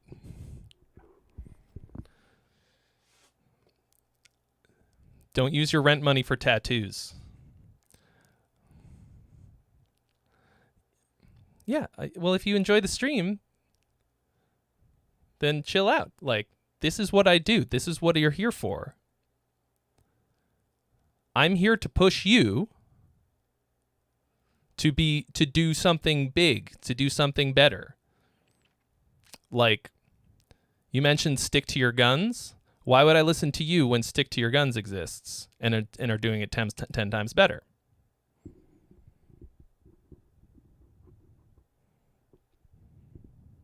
Like, those are the things that you have to ask yourself.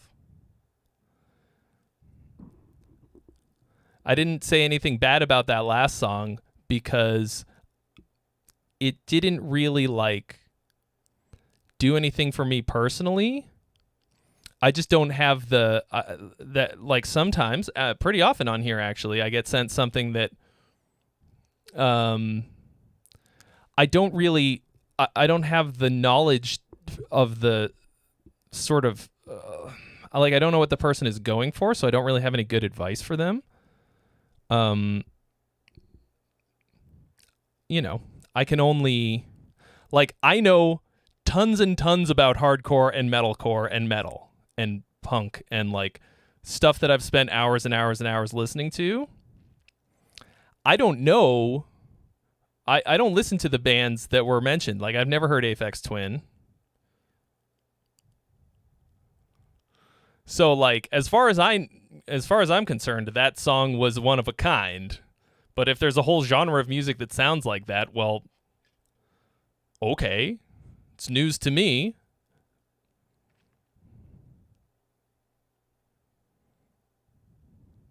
Anyway.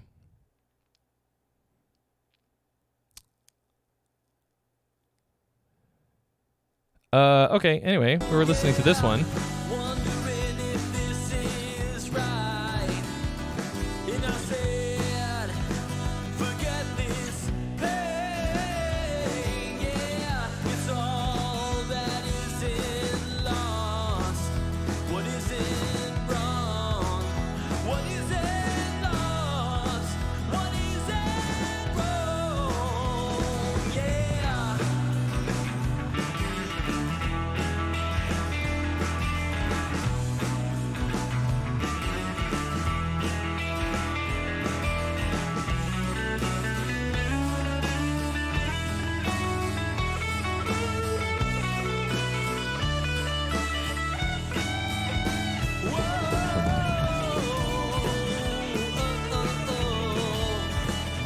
Wait a second. Is Josh McKinley not even the guy whose song I was talking about?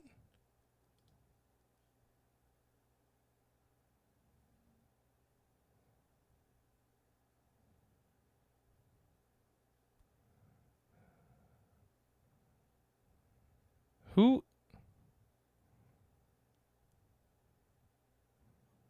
Well, who put in the Metal Man Max? Here I think I'm talking to... Did you hijack this guy's critique?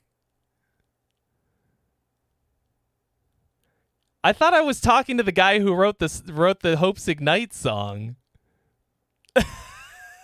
You're just a hardcore fan. Wow.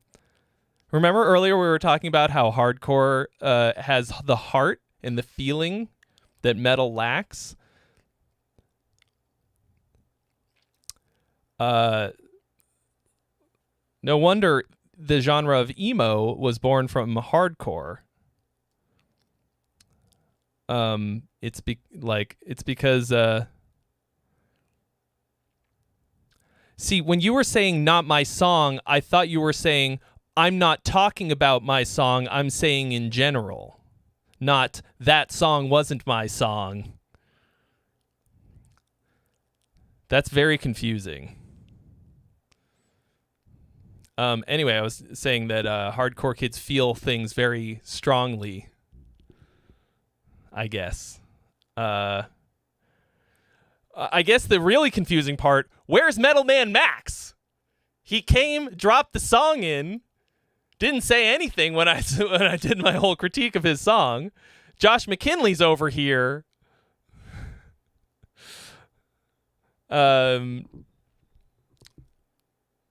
Metal Man Max, if you're in here, I'm curious to know what you think about what I had to say about your song. Anyway, this is all distracting from the song that we're actually listening to now. So far what I think about this song is that it's a bit... The performance is a bit loosey-goosey. Now, there's this kind of a song feels like it should be a little whatever, a little fun. You know what I mean? Like it feels like a party vibe. So that's not really that problematic for me.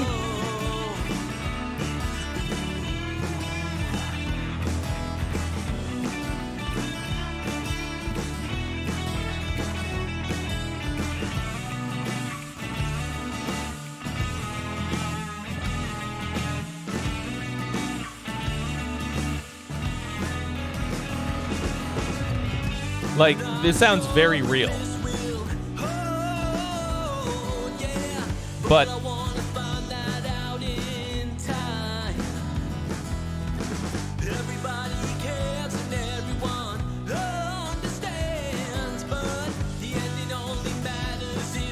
oh, Scott Campbell, that's a hell of a question. I'll try to get to it in a minute here.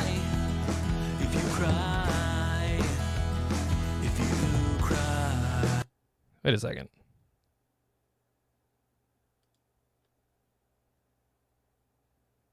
Oh yeah, this is Mottstock. Okay. For a second I was like, did I just click on somebody's song and start listening to it? Oh, TB Audio. See you later, dude. Thanks. Well, all right, hold on. I'm gonna do this one thing at a time. Scott, thank you for your donation. I want to answer that. So I think the main problem with this track that I'm hearing so far is that the vocals are pretty pitchy and not in like an endearing way.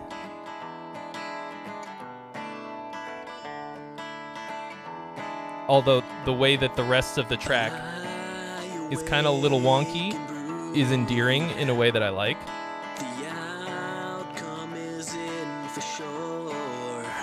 And I like the swing of it.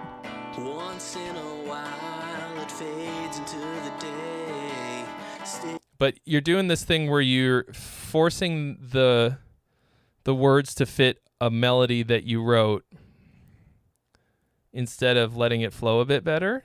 Actually, it has a little bit of a Van Morrison thing that I like. And you keep doing it over and over again. Once in a while it fades into the day. Once in a while it fades into the day. Once in a while it fades into the day. Like, make it sound more natural, like you're... This emphasis and syllables thing that a lot of you guys are doing is so fucking awkward.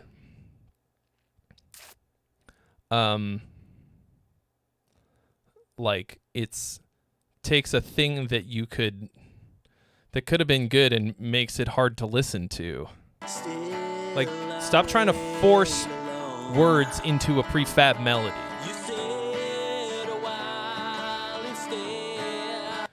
What you did here was great, though.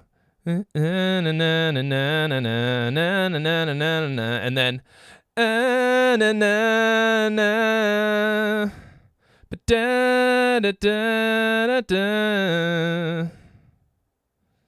okay.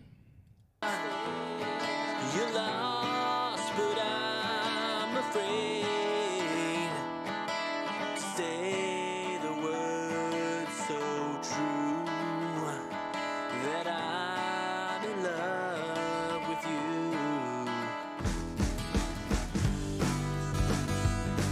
It always stays true.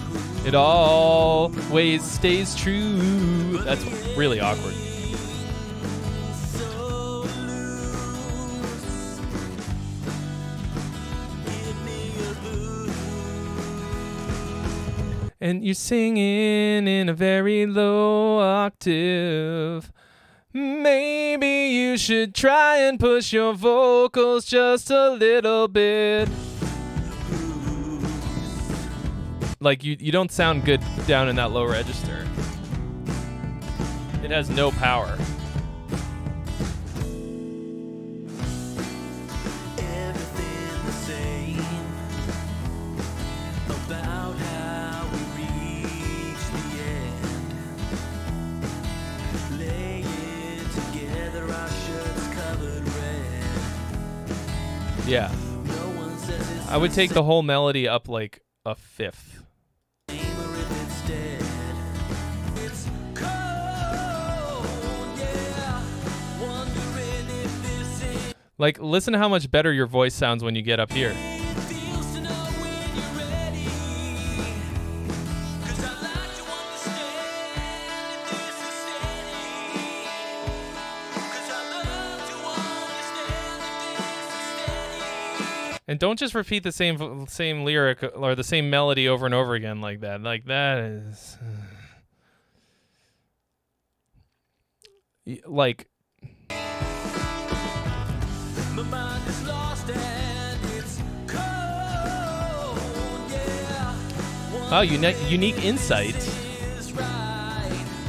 With a unique insight. Thinks my band is the best band ever. Thank you. I don't even think that's true. What is it wrong? What is it lost? What is it wrong? Yeah.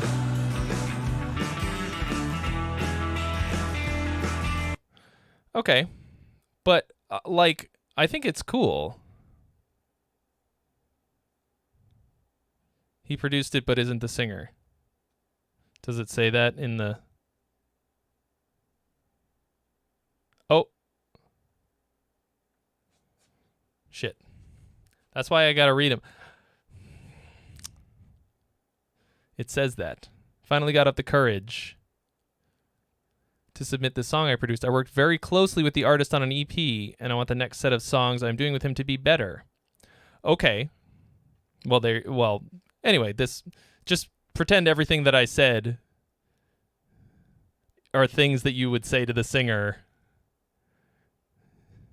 instead of me saying them to you as if that was you. So you're going to take the things that I'm saying now, and you're just going to direct the stream at this guy.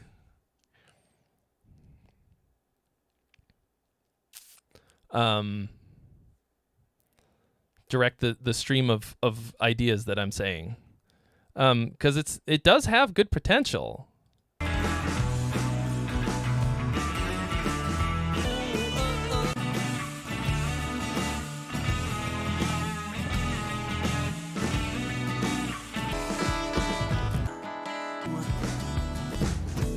And it's basically just the same two chords going back and forth, back and forth.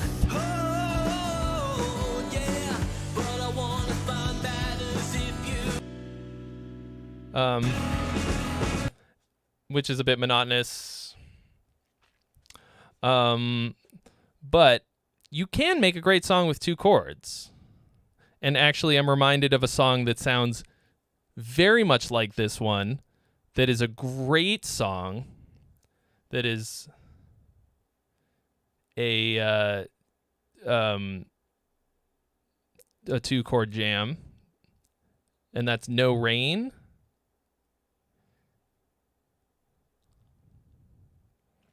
By Blind Melon.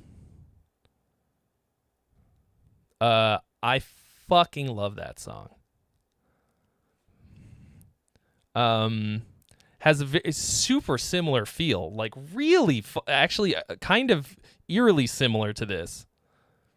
But the thing that sells it, aside from the greatest music video of all time, is the way that he sings it, and the melody and the big fucking hooks. It just feels like he's really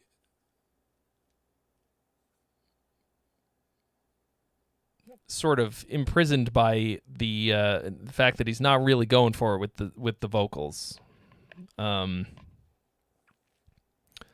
Okay.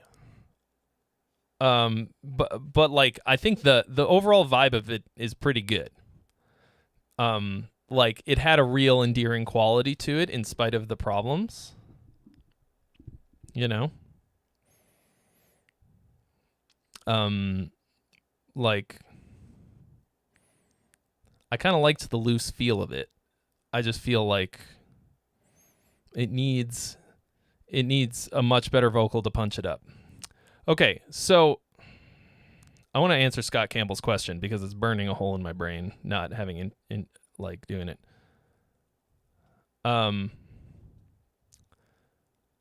So I feel like the question that you're asking is indicative of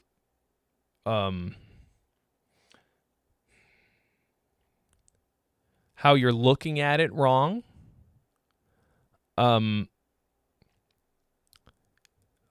Like you have to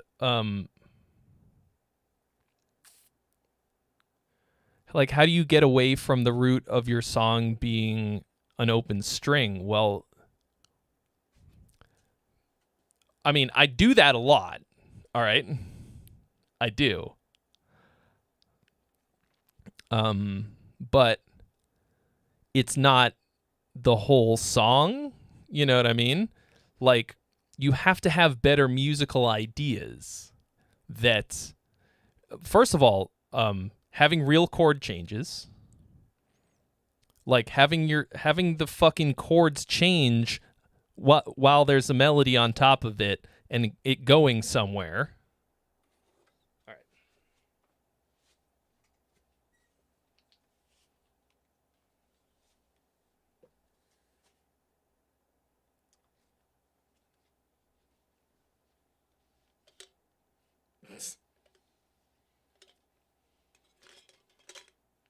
Okay, I did it. I said it.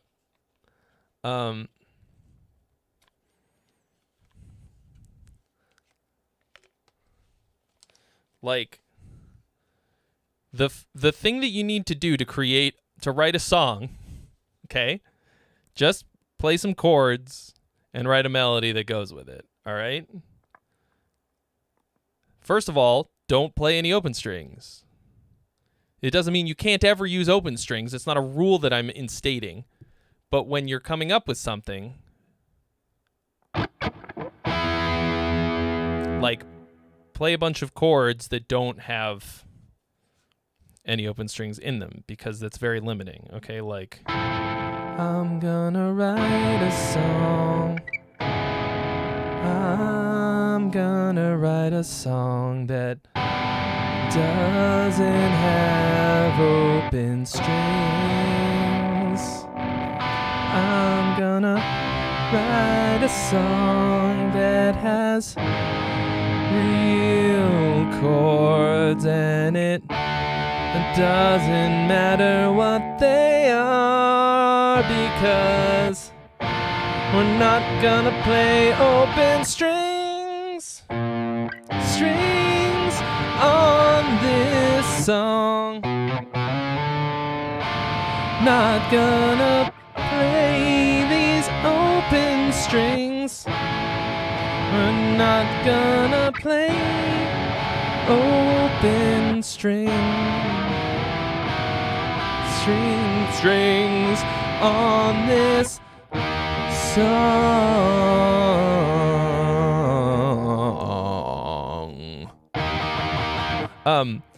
So that was fucking bad. I was just making up fucking weird chords wherever and improvising, but that's how I come up with the best stuff. Come up with a couple weird chords, or not weird chords, they don't have to be weird, but they just have to be fucking chords that move.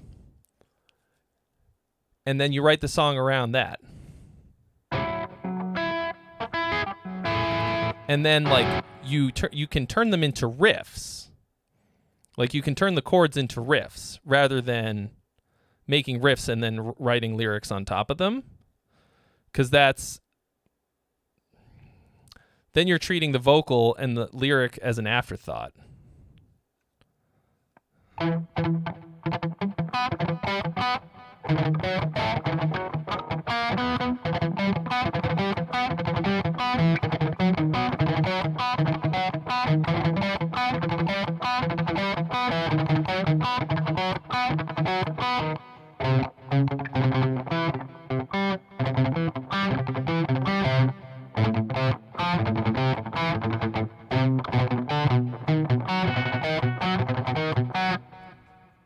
Yeah, they could still be power chords if you wanted.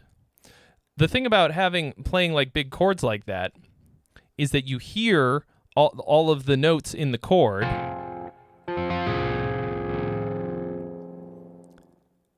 You can have them implied in the final song. All right? You're not writing the thing that as the way that it's going to be. Like maybe it's a reggae song. But maybe it's like post-rock.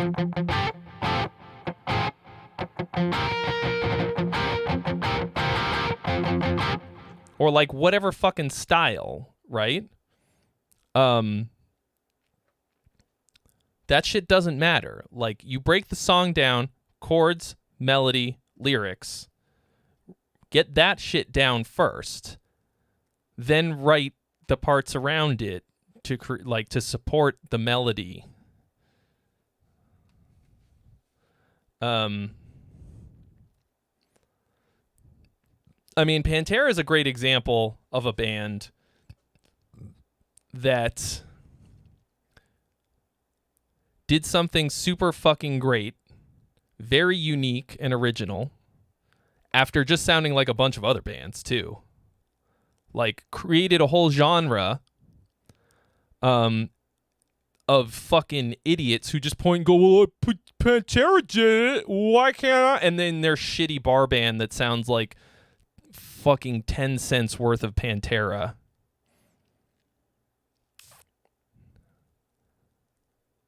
Like,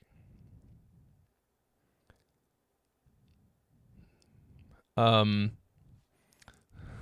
know, it's like Pantera was like, here's something amazing.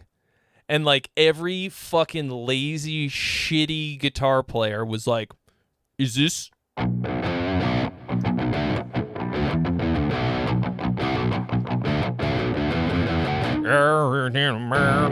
Like shitty fucking half-assed Pantera like worship just spread like wildfire.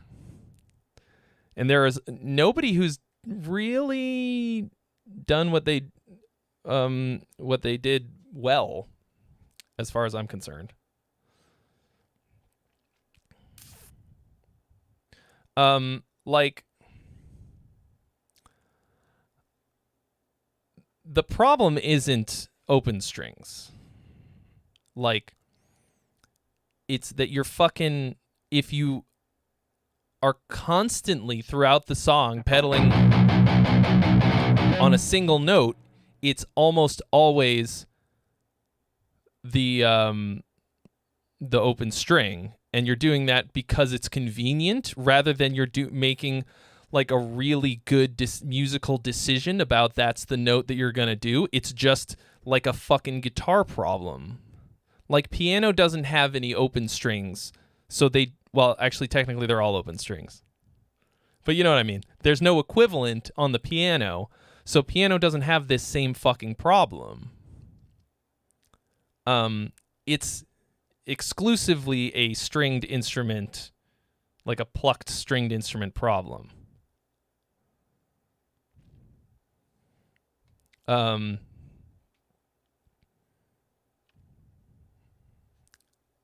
Like, so the question that you're asking about open strings, how to avoid the pedal tone thing,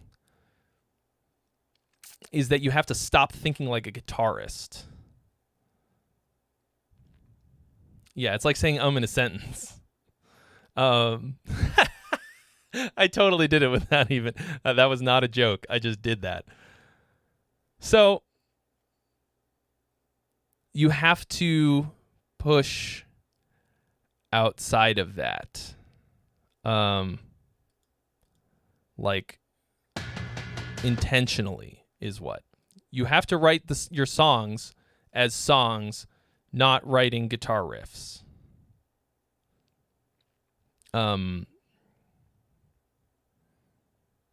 Yeah. I think that riffs are very important, but they're also fucking stupid sometimes. It also often will ruin the song because you think that the riff is so important or whatever. Like, instead of like making, like, holistically approaching the song as a song, guitarists are like, yeah, but what about the riff? What about this riff? Sick riff. And then their sick riff is...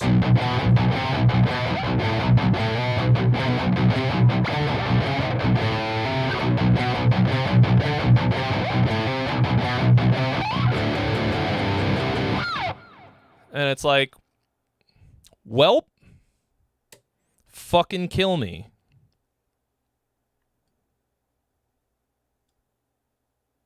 Okay.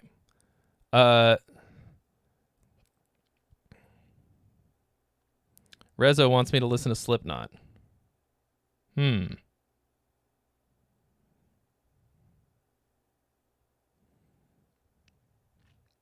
hope that this... Well, the stream's always demonetized. Hopefully it doesn't get... I'm going to do something real quick before I click this.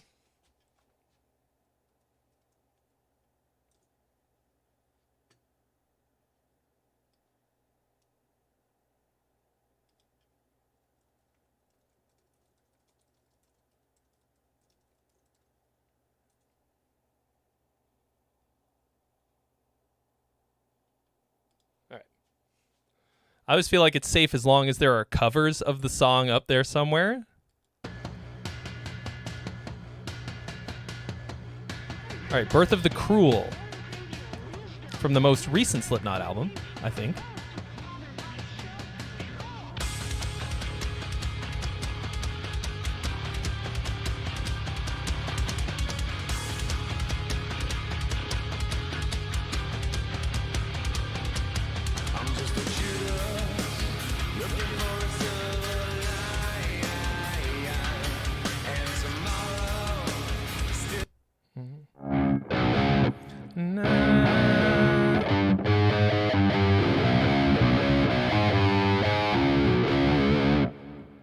So, yeah, pour out a cold one for New Gear Friday number 40 that never came to be.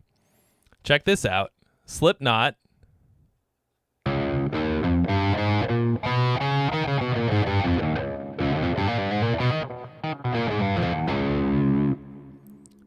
I think using a Lydian dominant scale, just like the...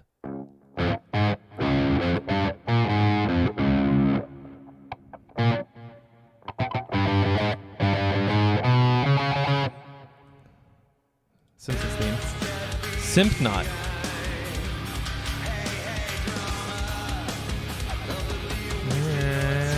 Oh yeah, sorry.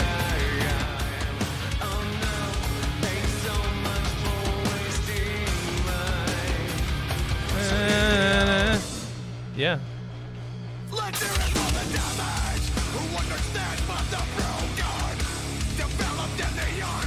Kind of weird mastering.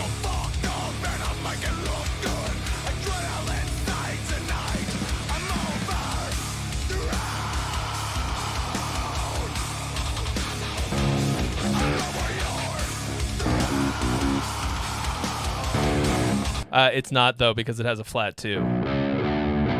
It's probably just diminished.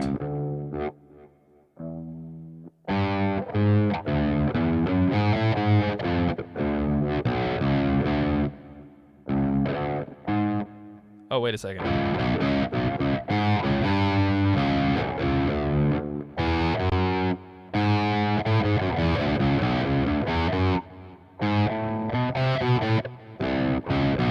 What am I doing? This one.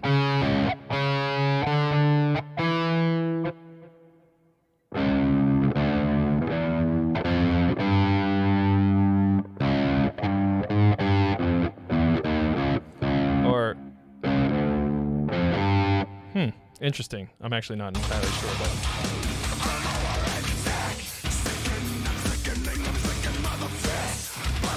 You don't think Pantera is special? I mean, whether or not you think they're good is, or whatever, but they were definitely special. I'm curious to know who you think is in the category.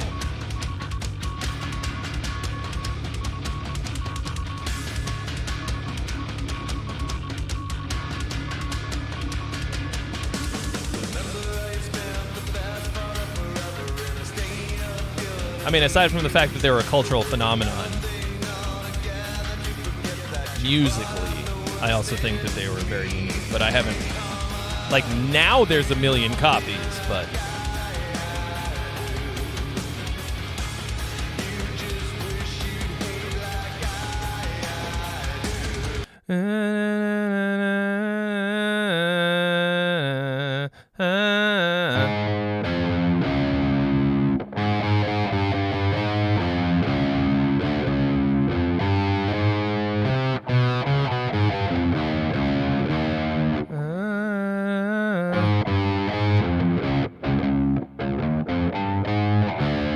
Because they keep going to the flat too, so.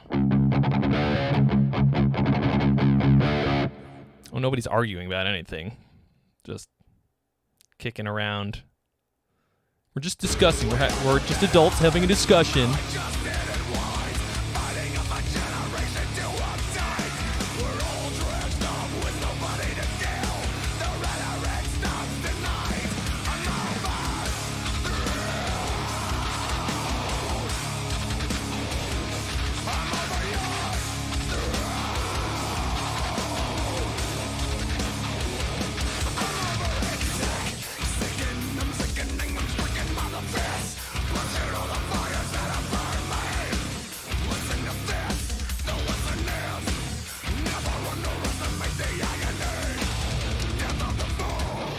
Oh, Vincent, but you have to keep in mind, they used to dress like women. So they may have been the first metal band to do that, but they were also not, they were also a band who did not do that.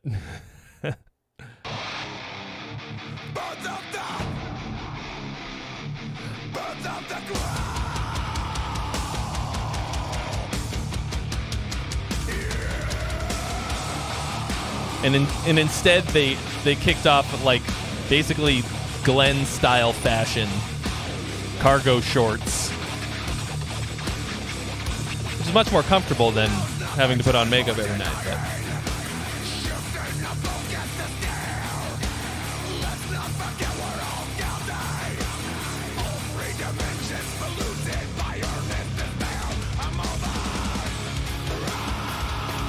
I don't think I've ever listened to Glam Terra.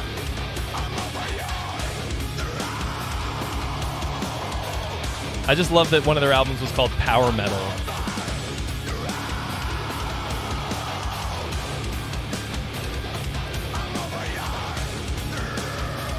I don't know. I think this is kind of unremarkable in the Slipknot catalog. Like, kind of a weird choice, I think.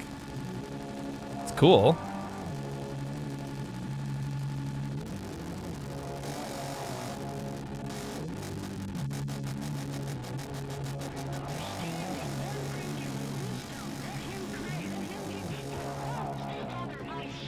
But, there's, like, Corey Taylor is just so fucking great. He's, goddamn. Well, if you saw my Let's Write a Slipknot Song video, then you saw me struggle to try and sound anything like him.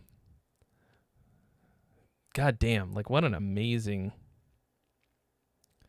fucking singer. I don't know. The song kind of sounds like a mess.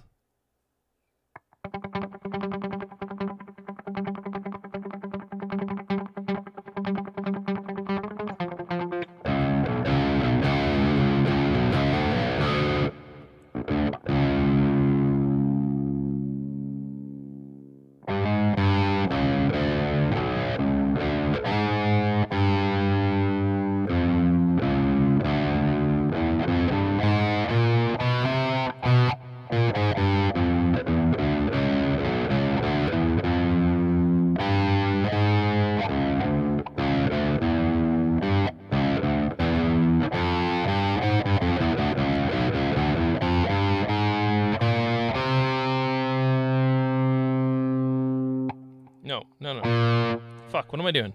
I went to Berkeley. I went to Berkeley, bro.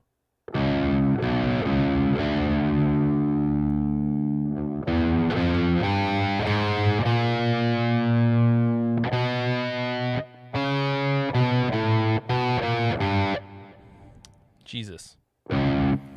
Learn every scale on the guitar in 60 minutes with my relationships guitar course. 50% off while the stream is live. The worst part.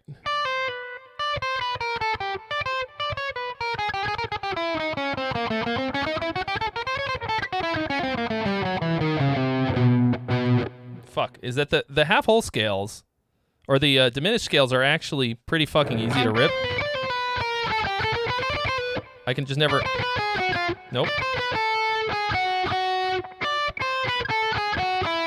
I just use them so seldom that I've.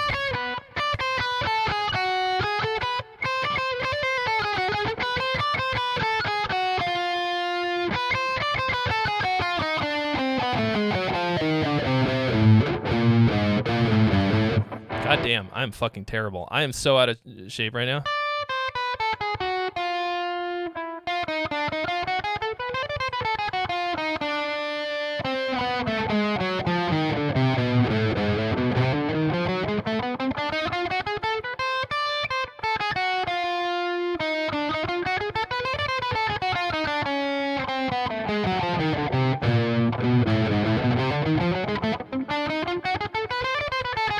What'd you do tonight? I watched Trey practice his scales.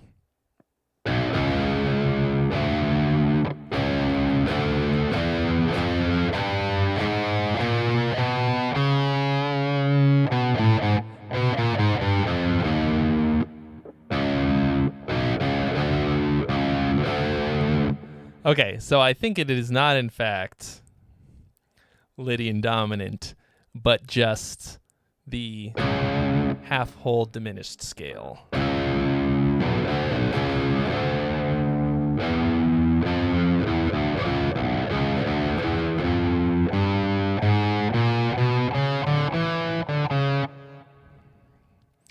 and that's a lot of Slipknot guitar sounds, is diminished stuff.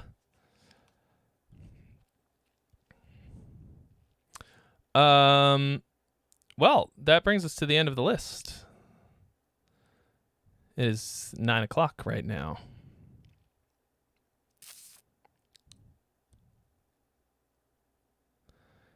Yeah, a bit of a slow night. Seems to happen once in a while. Well, at least if I'd have dropped this, I wouldn't have broken off the headstock.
Well,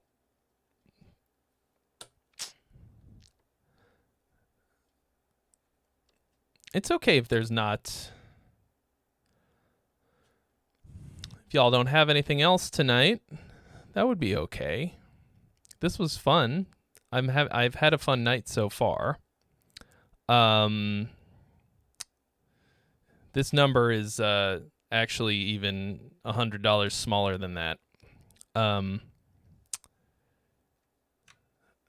Because we started with a deficit once again. And I have a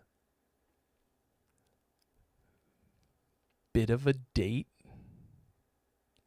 just whenever this stream is over.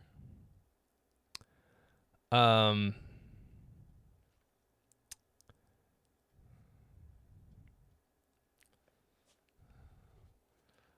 that I'm trying to get out early, but you know, if there isn't anything else. Oh, and I didn't forget anybody? There wasn't anything that I missed?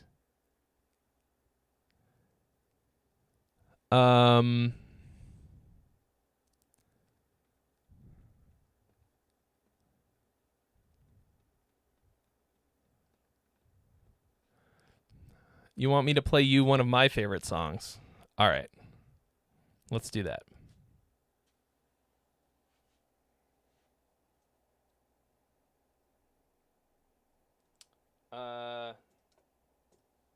How's it go? What's it called?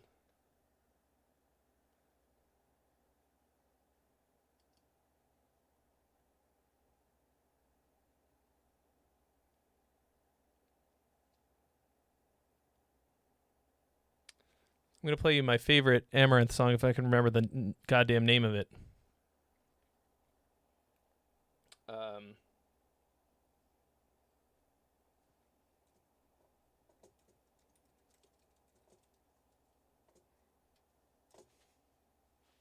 I may have done this before.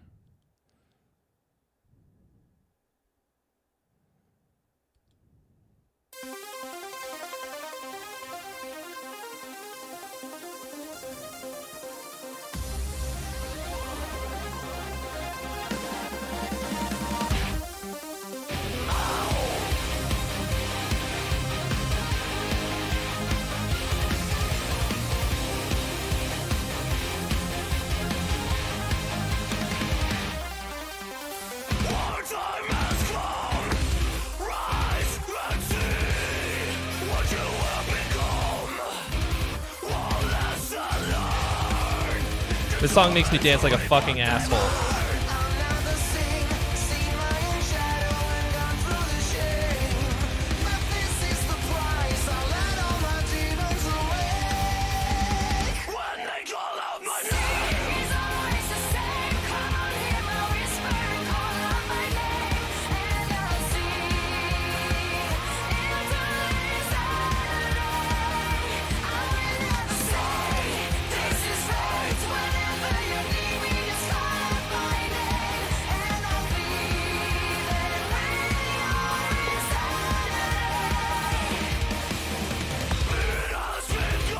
Come on! Come on! I love this band so much. And I don't feel like I really need a good reason, and that's good.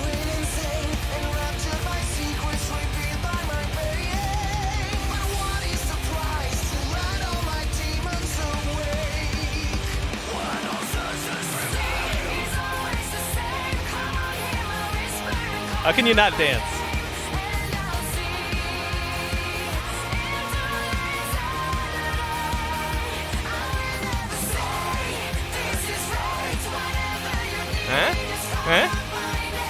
Anyway, the difference is I don't actually care if anybody else likes this band. Part of the reason that I love them so much is because I turn off the analytical part of my brain when I listen to them, and I don't know how they do that. All the stuff that I do on this stream, all the analyzing every little thing, I do that with every other piece of music.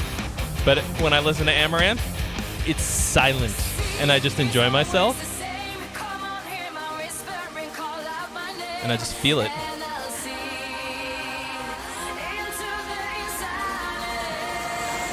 Key change. Maybe it's not a key change. Feels like it.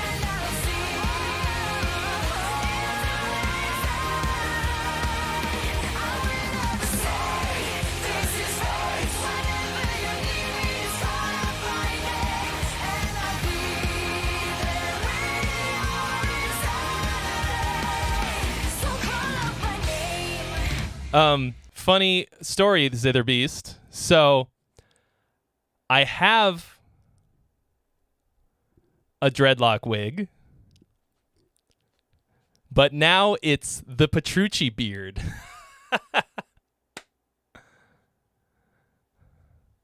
How old was I when I first heard Amaranth? I mean, it was like 5 years ago. So, or maybe not even that long ago. I bought the dreadlock wig so that I could do the Rob Chapman impression that I did in my Chapman review. And I recycled it into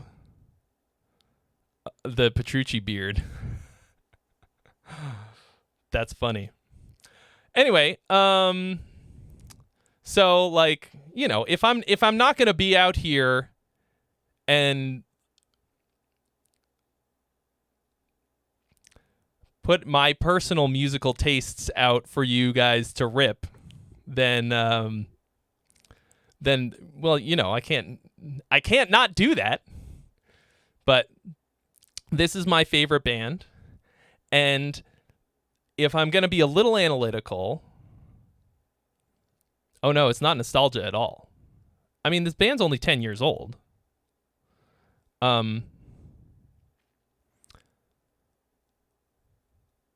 I think they write music that is just so accessible in every way. It's just pop music, and then they just happen to also be amazing musicians. Like, the drummer for this band is incredible. Morton is a fucking monster.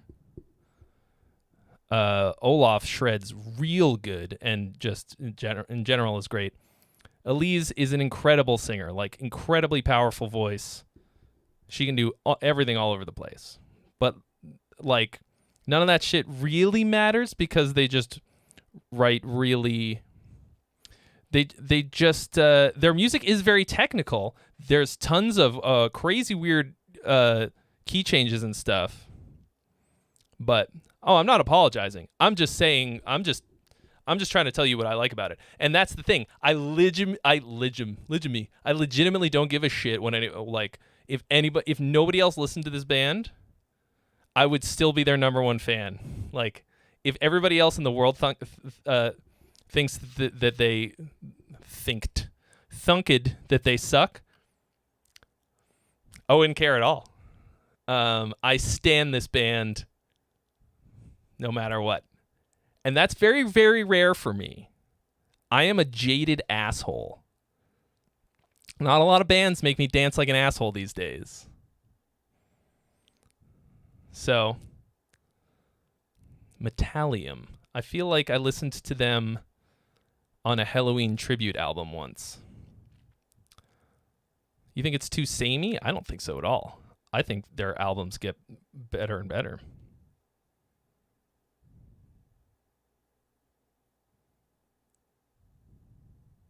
Yeah, this is my favorite band.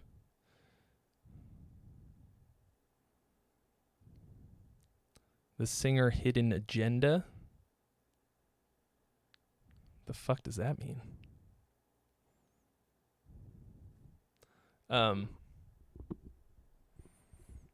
Yeah, like I will put on the Amaranth.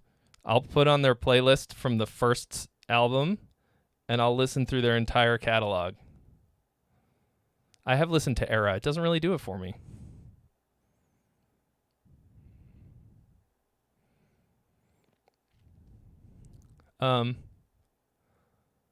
But anyway, I just wanted to play. Somebody asked. They wanted to play something that I liked. But the main thing is I don't.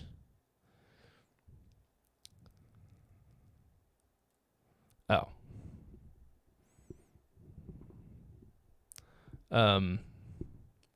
That would be a terrible reason to like a band. I mean, I do know them a little bit now after having become a fan, because when you're in my position, like, how could I not abuse my power to try and meet them and hang out a bit? I spent a whole week with them in 2019. It was great. Anyway, just wanted to give you a little insight. If that means that you don't respect my opinion anymore, that's fine. That's great. Hopefully you'll still be here next week. Maybe I'll dance like an asshole to something else. If I'm dancing like Eric said, if I'm dancing like an asshole to your song, that's good, because I'm a tough sell. Anyway, thank you guys so much for another great Friday. I'll be here every week until I am dead. You got a lot of good stuff here tonight. A lot of good stuff here tonight. Yeah, like a lot of good ones, and prepare something for next week. I feel like a lot of people, it gets to the Friday and you're like, oh shit. Get started right now so you can send me something nice next week. All right. Thank you guys all so much. I'll see you in a week. Well, actually, I'll see you on Monday. Don't forget the Monday stream. Huh? Don't you forget it.